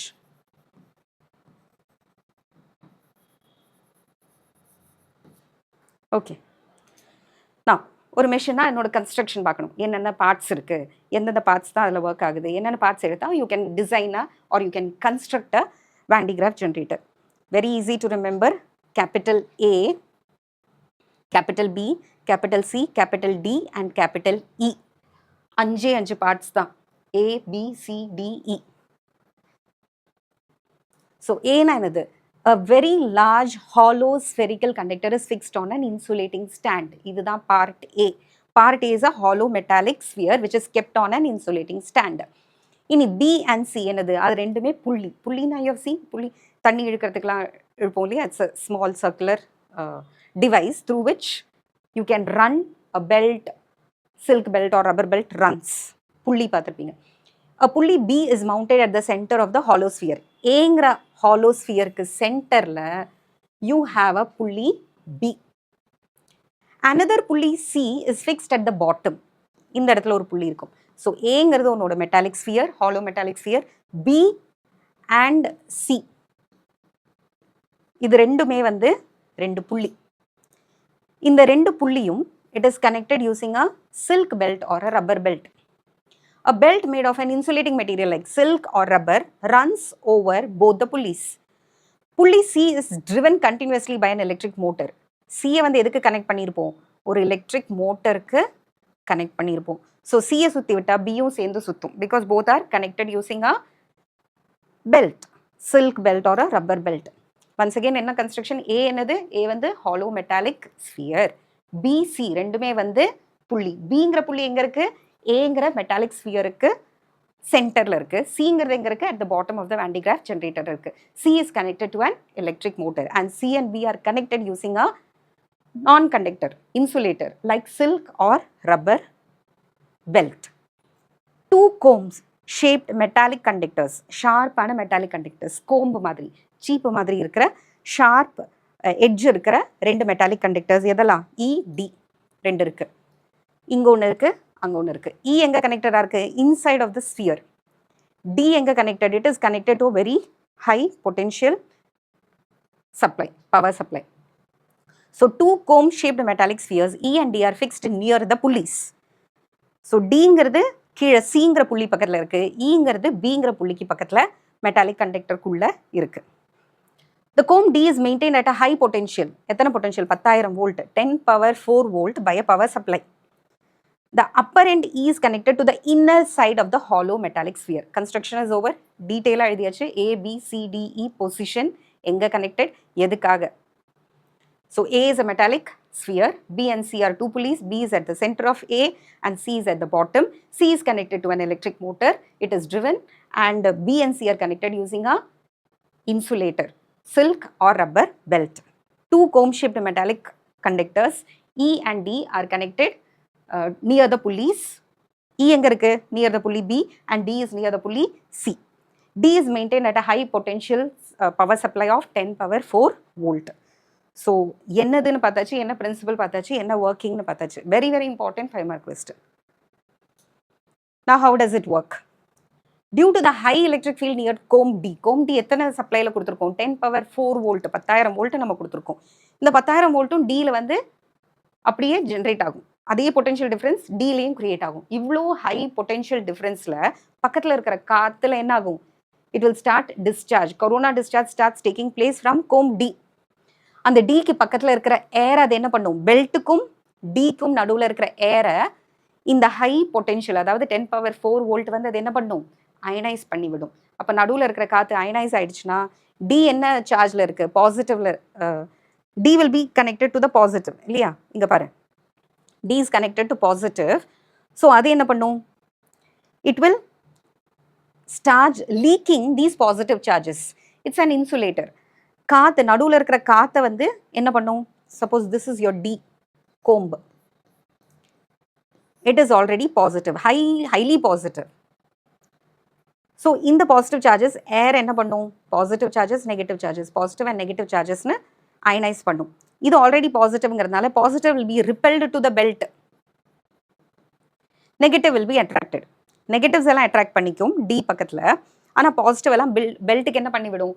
பெல்ட்டுக்கு repel பண்ணிவிடும் towards the belt. It will push all the positive charges towards the belt and the belt is not stationary, the belt is moving. So positive charges வாங்கிக்கிட்டு அந்த belt என்ன பண்ணும்? It will start moving towards the point B. Through B it will start moving towards E.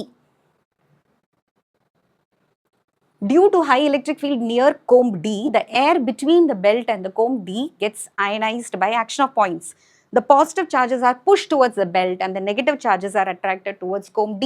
ஏன்னா D வந்து பாசிட்டிவாக இருக்குது. So negatives attract பண்ணிக்கிட்டு positive ஃபுல்லாக பெல்ட்டுக்கு ட்ரான்ஸ்ஃபர் பண்ணி விட்டுடும். The positive charges stick to the belt and move up because it is moving, pulley is moving. When the positive charges on the belt reach the point near the comb E acquires negative charge and the sphere acquires positive charge due to electrostatic induction. As a result, the positive charges are pushed away from the comb E and they reach the outer surface of the sphere. So as a result, enagum the positive charges enga reach agum comb E பக்கத்துல போகும் and it will start passing through the metallic sphere. Now this is positively charged. Belt இப்ப எப்படி இருக்கு positively charged இருக்கு. So அது என்ன induce பண்ணும் E ல it will induce a negative charges and positive charges will be pushed to the metallic sphere. So D ல என்ன நடந்தது D ல you had action of points, ங்கிற pointல you have electrostatic induction. The sphere acquires positive charge due to electrostatic induction. இந்த beltல வர positive charges, it will induce a negative charge on comb E and the negative charge on comb E induces positive charges on the metallic sphere. The metallic sphere la positive charges varum. When the positive charges reach the point near the comb E acquires negative charge and the sphere acquires positive charge. Both happens because of electrostatic induction. As a result, the positive charges are pushed away from the comb and they reach the outer sphere of the outer surface of the sphere. When this, because the sphere is a conductor, ஒரே இடத்துல accumulate ஆகாது positive charges. அதில் positive charges வந்தோடனே என்ன ஆகும் கண்டக்டரோட properties பார்த்தோம். Conductors in equilibrium. Whenever you have a positive charge, it is equally distributed. So ஒரு பாயிண்ட்ல இருந்து அந்த ஈங்கிற கோம்புக்கு பக்கத்தில் பாசிட்டிவ் சார்ஜஸ் கிரியேட் ஆக ஆரம்பிச்சாலும் it will be spread evenly through the surface of the metallic sphere. Since the sphere is a conductor, the positive charges are distributed uniformly over the outer surface of the hollow sphere. At the same time, the negative charges will nullify the charges in the belt. Negative charges எங்க form ஆகுறது ஈங்கிற கோம்ல இருக்கிற negative charges இறங்கிக்கிட்டு இருக்கிற பெல்ட்ல descending ஆன பெல்ட்ல இருக்கிற positive சார்ஜஸை neutralise பண்ணிடும். Positive charges are on the sphere, negative charges on the comb and that negative charges nullifies belt oda positive charge. So இறங்குற பெல்ட்ல சார்ஜே இருக்காது. It will be neutral. The negative charges nullify the positive charges in the belt due to corona discharge before it passes over the pulley. எங்கே இருந்து இந்த corona discharge நடக்குது E is negatively charged and E will be leakage of negative charges takes place. This negative charges nullify the belt which is descending. எப்படி வந்த lightning arrestorல negative cloud induced a positive charge ionized the air. The ionized பண்ண airல positive charges nullified the cloud. Negative charges passed through the ground. அதே concept தான் இங்கேயும். Belt வந்து positively charge ஈல negative charge induce பண்ணும். ஸ்பியர்ல positive charges electrostatic induction. High negative charges on the comb E nullifies, gets leaks and it nullifies the positive charges on the belt. When the belt descends, it is almost no net charge, neutralized இருக்கும். At the bottom, this process repeats again. கீழே வந்த உடனே Dங்கிற கோம்புக்கு பக்கத்தில் வந்தோடனே belt திருப்பி it acquires positive charges. This process is repeated again and again. The belt goes up and delivers the positive charges to the outer surface of the sphere. This process continues until the outer surface produces a potential of about 10⁻⁷ volt. இதுக்கு மேலே அதால் இதுதான் limiting value. இதுக்கு மேலே charges அதால் என்ன பண்ணிக்க முடியாது அக்யூமுலேட் பண்ணிக்க முடியாது. அதுக்கப்புறம் என்ன நடக்கும் as usual leaking. We cannot store charges beyond this limit since the extra charges starts leaking to the surrounding due to ionization of air.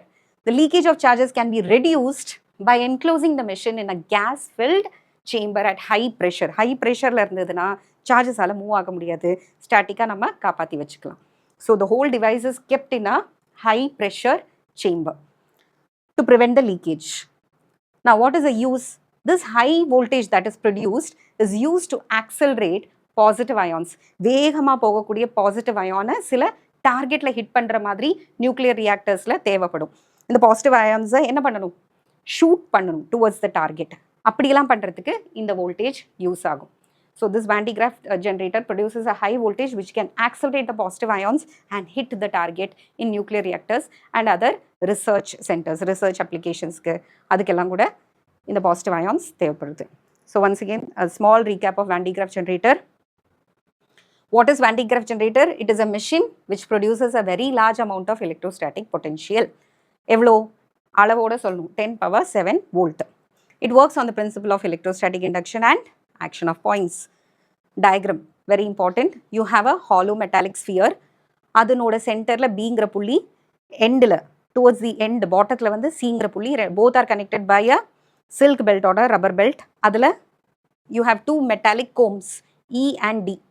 D is connected to a high potential. எவ்வளோ இங்கே at least டயக்ரத்தில் you mention 10 power 4 volt. So இங்கே எங்கேயா mention பண்ண மறந்துட்டா கூட டயக்ரத்தில் 10 power 4 volt இருந்தால் யூ வில் கெட் மார்க்ஸ்.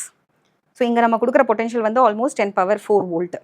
இவ்வளோ ஹை பொட்டென்ஷியலை தாங்க முடியாமல் D starts leaking the charges. Corona discharge and the positive charges sticks to the pulley. மேலே போனோடனே it is moving. C is connected to an electric motor. So it starts moving up. This positive charges induces a negative charge on E and the positive charges are repelled to the metallic sphere due to electrostatic induction. These negative charges itself, E-ல electrostatic inductionல create ஆன negative charges தான் beltல இருக்கிற positive charges-ஐ neutralize பண்ணும். இறங்கிட்டு இருக்கும்போது the belt is almost having no charge. It is neutralized. And it comes down. The process repeats again and again. எப்போ வரைக்கும் till the limiting value of 10 power 7 volt is reached. இதுக்கு மேலே அந்த ஸ்பியரால charges accumulate பண்ண முடியாது. Leakage starts happening and if at all you have to prevent leakage, keep it under a high pressure chamber. Steel chamber குள்ள இந்த மெஷினை வச்சிட்டோம்னா leakage ஓரளவுக்கு stop பண்ணலாம். What is the use of this? It is used to produce, the high voltage used to accelerate positive ions in nuclear disintegration or nuclear reactors and other applications. So this is a short recap of Van de Graaff generator. And with that we come to the end of the first lesson. இதில் ஒரே ஒரு சம்மு மட்டும் பார்த்துடலாம். இதுக்கு Van de Graaffக்கு ரிலேட்டடாக இருக்கிறது. The dielectric strength of air is 3 into 10 power 6. This is 10 power 6 volt per meter. Suppose the radius of a hollow sphere in the Van de Graaff generator is given as 0.5 meters, 50 centimeters. Calculate the maximum potential difference created by this Van de Graaff generator. We know that potential V is equal to electric field into the radius or distance between the plates. என்ன distanceல இருக்கு potentialங்கிறது we know that V is equal to E into distance and the distance here it is radius. Okay, electric field ஓட ஏற்கனவே என்ன ஷேப்ல இருக்கு, spherical ஷேப்ல இருக்கு. So spherical ஷேப்ல இருக்கிற charges can be thought of as all the charges is concentrated at the center. Point charge மாதிரி consider பண்ணலாம் அப்படின்னு நம்ம பார்த்தோம் spherical shell-ல. When the charges on the surface, it can be assumed that all the charges are concentrated at the center and you can use the same formula which you used for point charges. Electric field E is equal to 1 by 4 pi epsilon naught Q by R square. The potential on the surface V is equal to 1 by 4 pi epsilon naught Q by R. இங்க R square இருக்கு, இதோட ஒரு R multiply பண்ணனா you get potential. So into R if you do. So if you multiply R, it becomes potential. 1 R gets cancelled, you get potential. So E R ஆல multiply பண்ண போறோம். So V max is equal to E max into R. E max அவனே கொடுத்திருக்கான். The question they have given, the dielectric strength of air is இவ்வளவுதான், அதால electric field தாங்க முடியும்னு. This is the limiting value. 3 into 10 power 6 volt per meter into the radius of the sphere. So you get 1.5 into 10 power 6 which is almost 1.5 million volt. அதான் maximum வந்து 10 power 7 னு சொன்னோம் இல்லையா, இது 1.5 into 10 power 6 volt. This is one question which is related to Van de Graaff generator. Maybe Van de Graaff generator ஓட சேர்த்து இந்த சம்மையும் கேட்கலாம் in 5 mark section. So that they reduce that and the working co வேறு எதுக்காவது மார்க்ஸை reduce பண்ணிட்டு இந்த ஒரு சம்மை they can just add to that question and make it a 5 mark section. So with this we have finished the electrostatic chapter. Chapter 1 class 12 physics ஓட first lesson we have finished. A small summary of what did we see in this lesson throughout என்னென்ன பார்த்தோம். Hope you remember we started from charges. What is electrostatic? Frictional electricity, turbo electricity, rubbing, how charging occurs due to transfer of electrons from one body to another. The body which acquires electrons becomes negative, the body which gives away electron becomes positive. இவ்வளவும் பார்த்தோம். And charges ஓட basic property ஆரம்பிச்சு Coulomb's force between two charges பார்த்தோம், electric field பார்த்தோம், electric field or electric field intensity, then what is a dipole moment, potential and work, then what happens when a dipole is placed in a uniform electric field and non-uniform electric field na enna, all this we saw. So a small recap of whatever we saw. We started with properties of charges, like fundamental property, then conservation of charges, quantization of charges, Coulomb's law in the vector form, and how electrostatic force obeys superposition principle. Then electric field at a distance r from a point charge, adanoda formula pathom. Electric field oda properties pathom, how does it start, if it is discrete, and where does it start and where does it end. Electric field due to an electric dipole, 5-mark question, very important. Axial line pathom, equatorial line, both we saw. Then torque experienced by a dipole in a uniform electric field, it was a 3-mark question. So electric field due to a electric dipole at a point on the axial line. Final answer idhula mudiyudhu, 2p by r cube vector. Here vandu it's just p by r cube. Torque experienced p cross E. Electrostatic potential at a distance r from the point charge B is equal to 1 by 4 pi epsilon naught q by r. Electrostatic potential due to an electric dipole V is equal to 1 by 4 pi epsilon naught p vector dot r cap divided by r square. So this is p cos theta by r square in scalar formula சொன்னோம்னா. Electrostatic potential is the same at all points on an equipotential surface. அதனோட ரெண்டு properties, that is also important. This is important, 3-mark question with properties. Then relation between electric field and electrostatic potential, adu pathom. Then electrostatic potential energy for a system, then for a dipole, then the total electric flux passing through a given charge, Gauss law use பண்ணி pathom. Then electric field due to a charged infinite wire, Gauss law application, infinite plane, then spherical shell. Then electric field inside a conductor is 0, properties pathom. Surface of the conductor has the same potential at all points. Conductor can be charged using induction. Dielectric na enna, dielectric eppadi polarize பண்றது, polar molecules na enna, non polar molecules na enna, capacitor அப்படிங்கிற device என்னது, எதுக்கு use பண்றோம், capacitance na enna, எப்படி, how to calculate capacitance of a parallel plate capacitor, energy stored in a parallel plate capacitor, what happens when capacitors are connected in series, what happens when capacitors are connected in parallel. Then series combination la effective equivalent capacitance enna agudhu, koreyudu, it is lesser than the individual capacitance. Parallel it increases.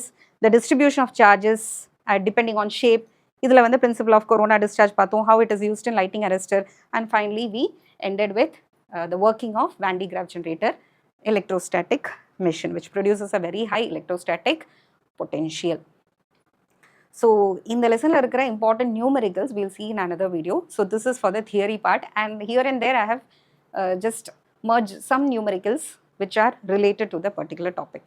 So with that we finish this particular chapter. Yeah, hope just revise important எந்த எத்தனை மார்க்ஸில் கேட்கறதுக்கு chances இருக்குன்னு எல்லாத்தையும் நான் அந்த topic நடத்தும் போதே mostly I have written, whether it is a 2-mark section, probably it can be asked in a 2-mark section, 3-mark section or 5-mark section.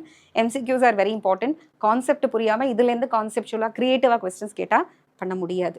So unless you understand the concept you won't be able to do it if a creative questions asked. Like creative questions Q is equal to NE, எந்த property use பண்ணுறோம், என்ன ஆகும், whether the metallic sphere, why, electrostatic shielding, அந்த மாதிரி questions எல்லாம் கேட்கறதுக்கு நிறைய chances இருக்குல்ல சார். தேங்க்யூ.